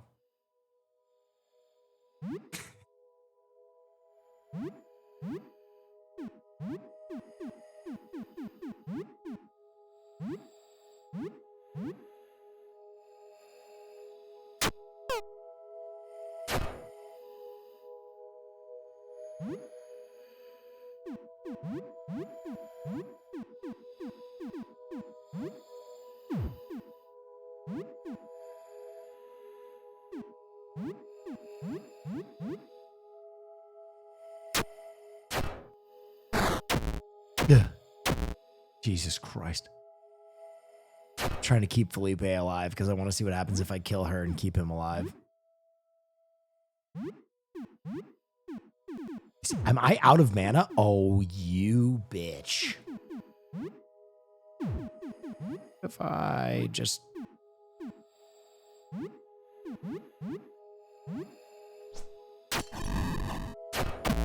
Got her. Oh, no. Talk to me, Felipe. Talk to me, Felipe! No! No, no, no!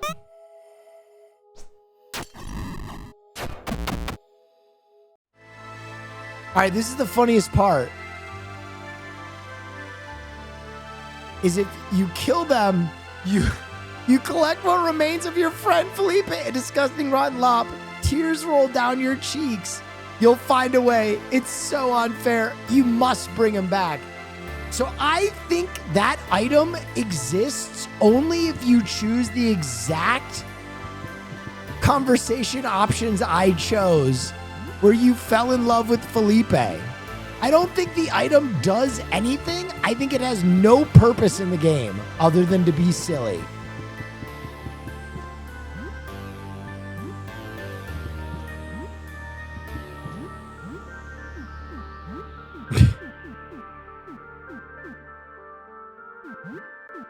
All right, we gotta save his fucking life.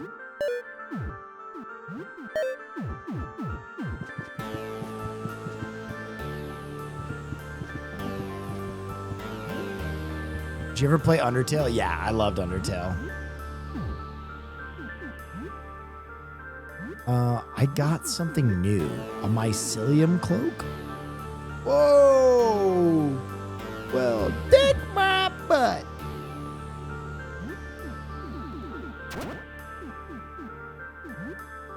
What is it? A damp?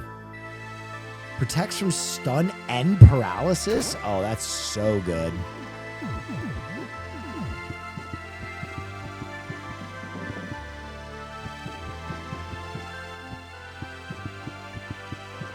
Okay, now I can get this over here.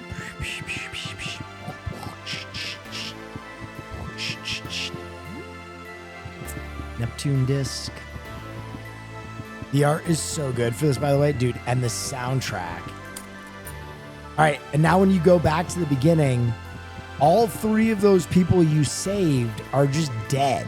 They were all mushrooms. Look. Look, they're just fucking dead.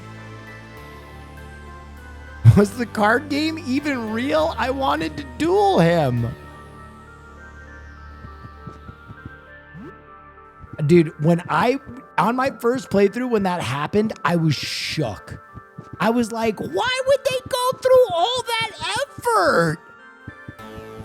Just to fuck with you. All right, we got to do car hell.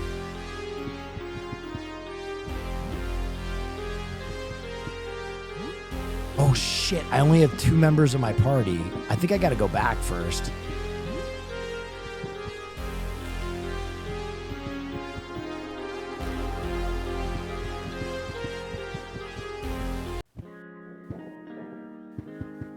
I love these little freaks.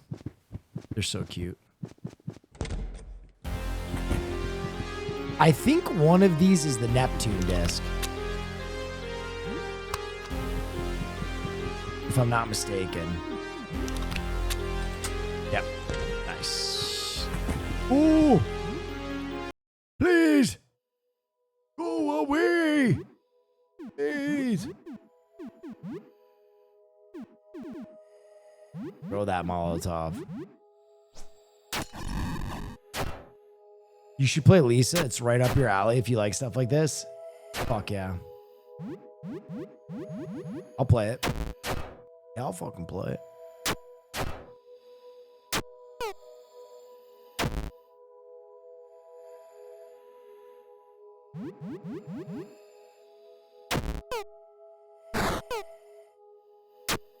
Oh, shit.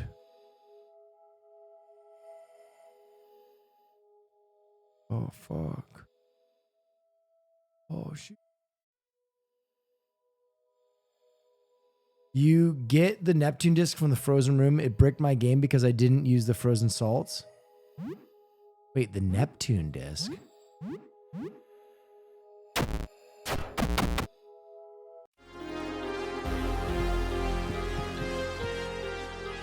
Wait, I think you can get more frozen salt, though.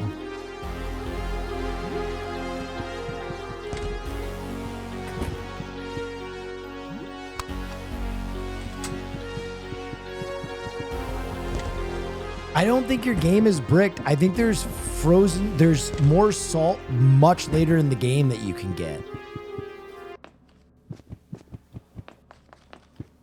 God, I love how I've become an expert on this game because there's almost no information online.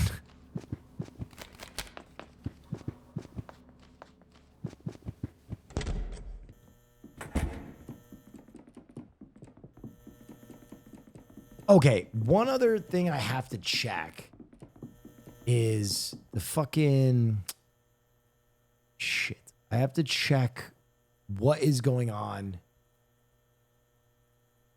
with this fucking person's mother.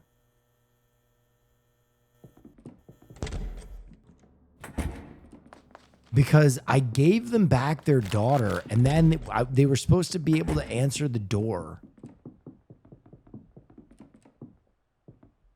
I'm worried about this. I'm very worried about that.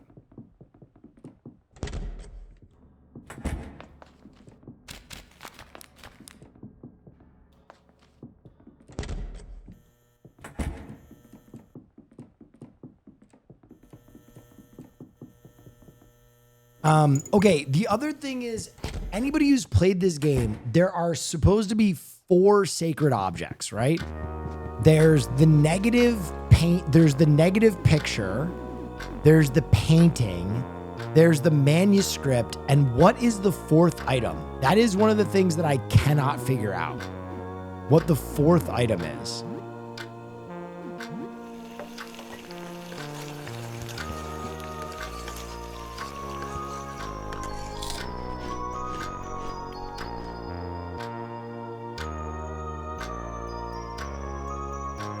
You made along the way.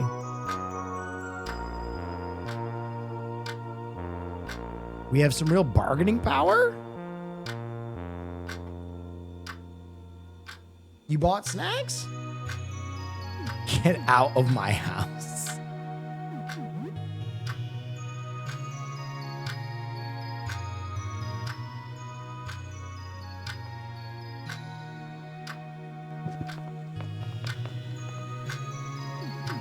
Okay, frozen veggies with raw beef. Weren't there 2 manuscripts? Yes, but the second one is a story about like cheese. So there are a lot of fucking like fugazi items that are meant to throw you off and give you the bad ending. So I know that one is the manuscript, one is the painting, one is the photograph, but I, for the life of me, cannot figure out what the 4th item is. Something about like a leak, like a leaking goo. I remember getting the painting, the photo from the negative disc and developed manuscript, and I don't know if it's goo or a security camera for the final ending. Goo? What goo? Because this guy talks about it.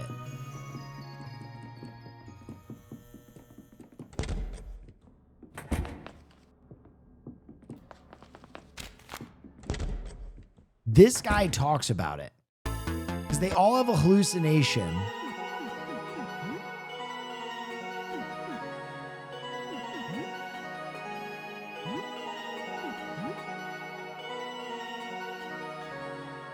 Wait, his clue.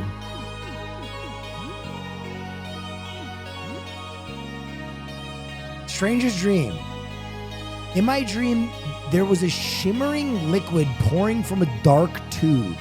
It poured out and splashed on the floor, falling through cracks. I remember feeling like I had to scoop it up Scoop up the liquid to hold it and carry it with me, but nothing worked. It slipped through my fingers. I just know it means something. So I think that is the fourth item, but I cannot figure out what it is.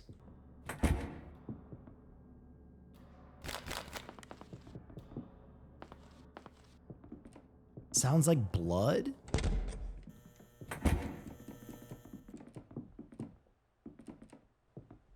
I just don't know what the fourth item is.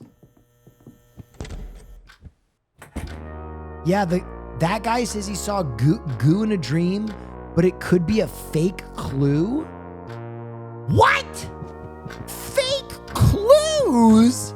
This game is so fucked up sometimes.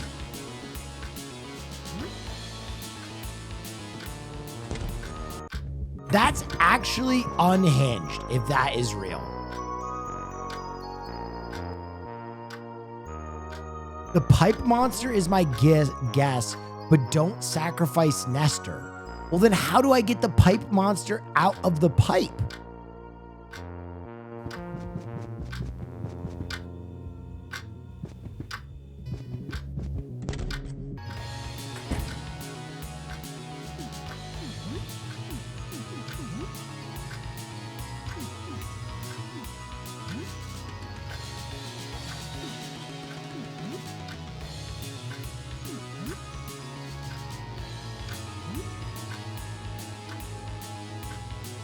Wait, juice box?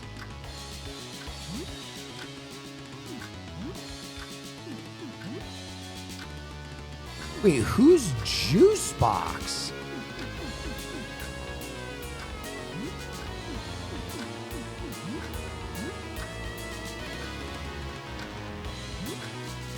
Wait, too many people are in the party right now. Wait, what?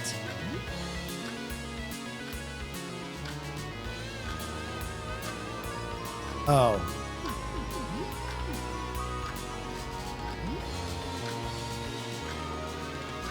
I didn't know that was even something you could do. Okay.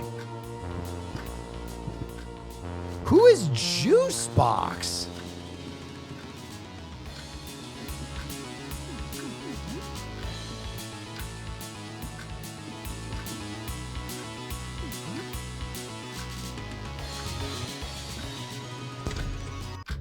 Wait, there's another person in my apartment? Where are they?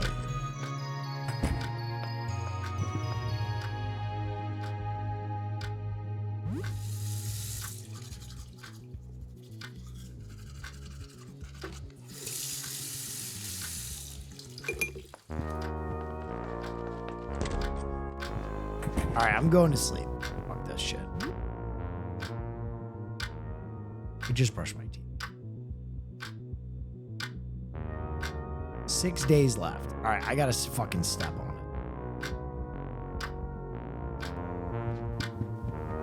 it. I gotta fucking kick it in the ass. Okay, we'll shower and see if someone knocks at the door. I don't know why none of the other characters have come knocking at my door. It's kind of fucked up.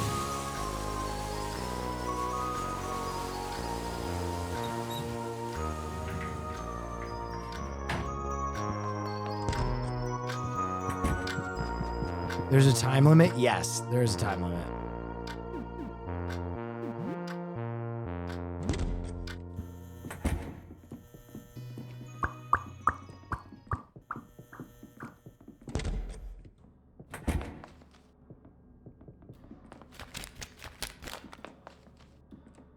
Actually, I'm going to call it for the night. It's been 7 hours. My dog is alone. I don't want to leave him alone. He a good boy. He a good boy. Probably got a tinkle. Probably got a tinky. Probably got a tinky. I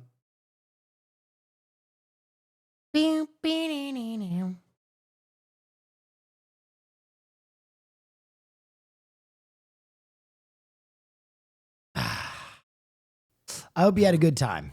I had a really fun stream. I thought it was really fun and really funny. Thanks to everybody for coming out. All right, Who am I going to send you? Who am I going to send you?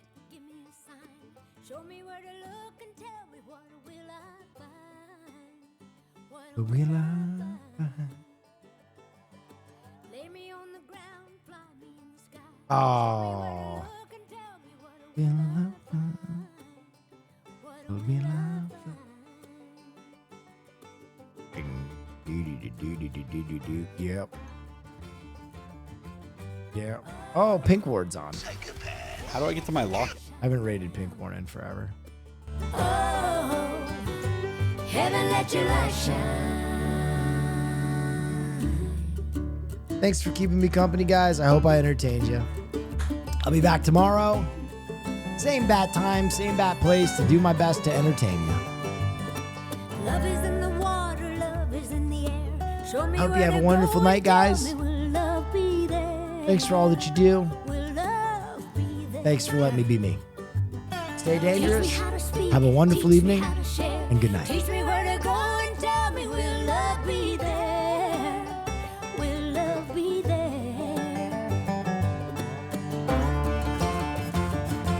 Yeah. Yeah. Oh, Heaven, let your light shine down.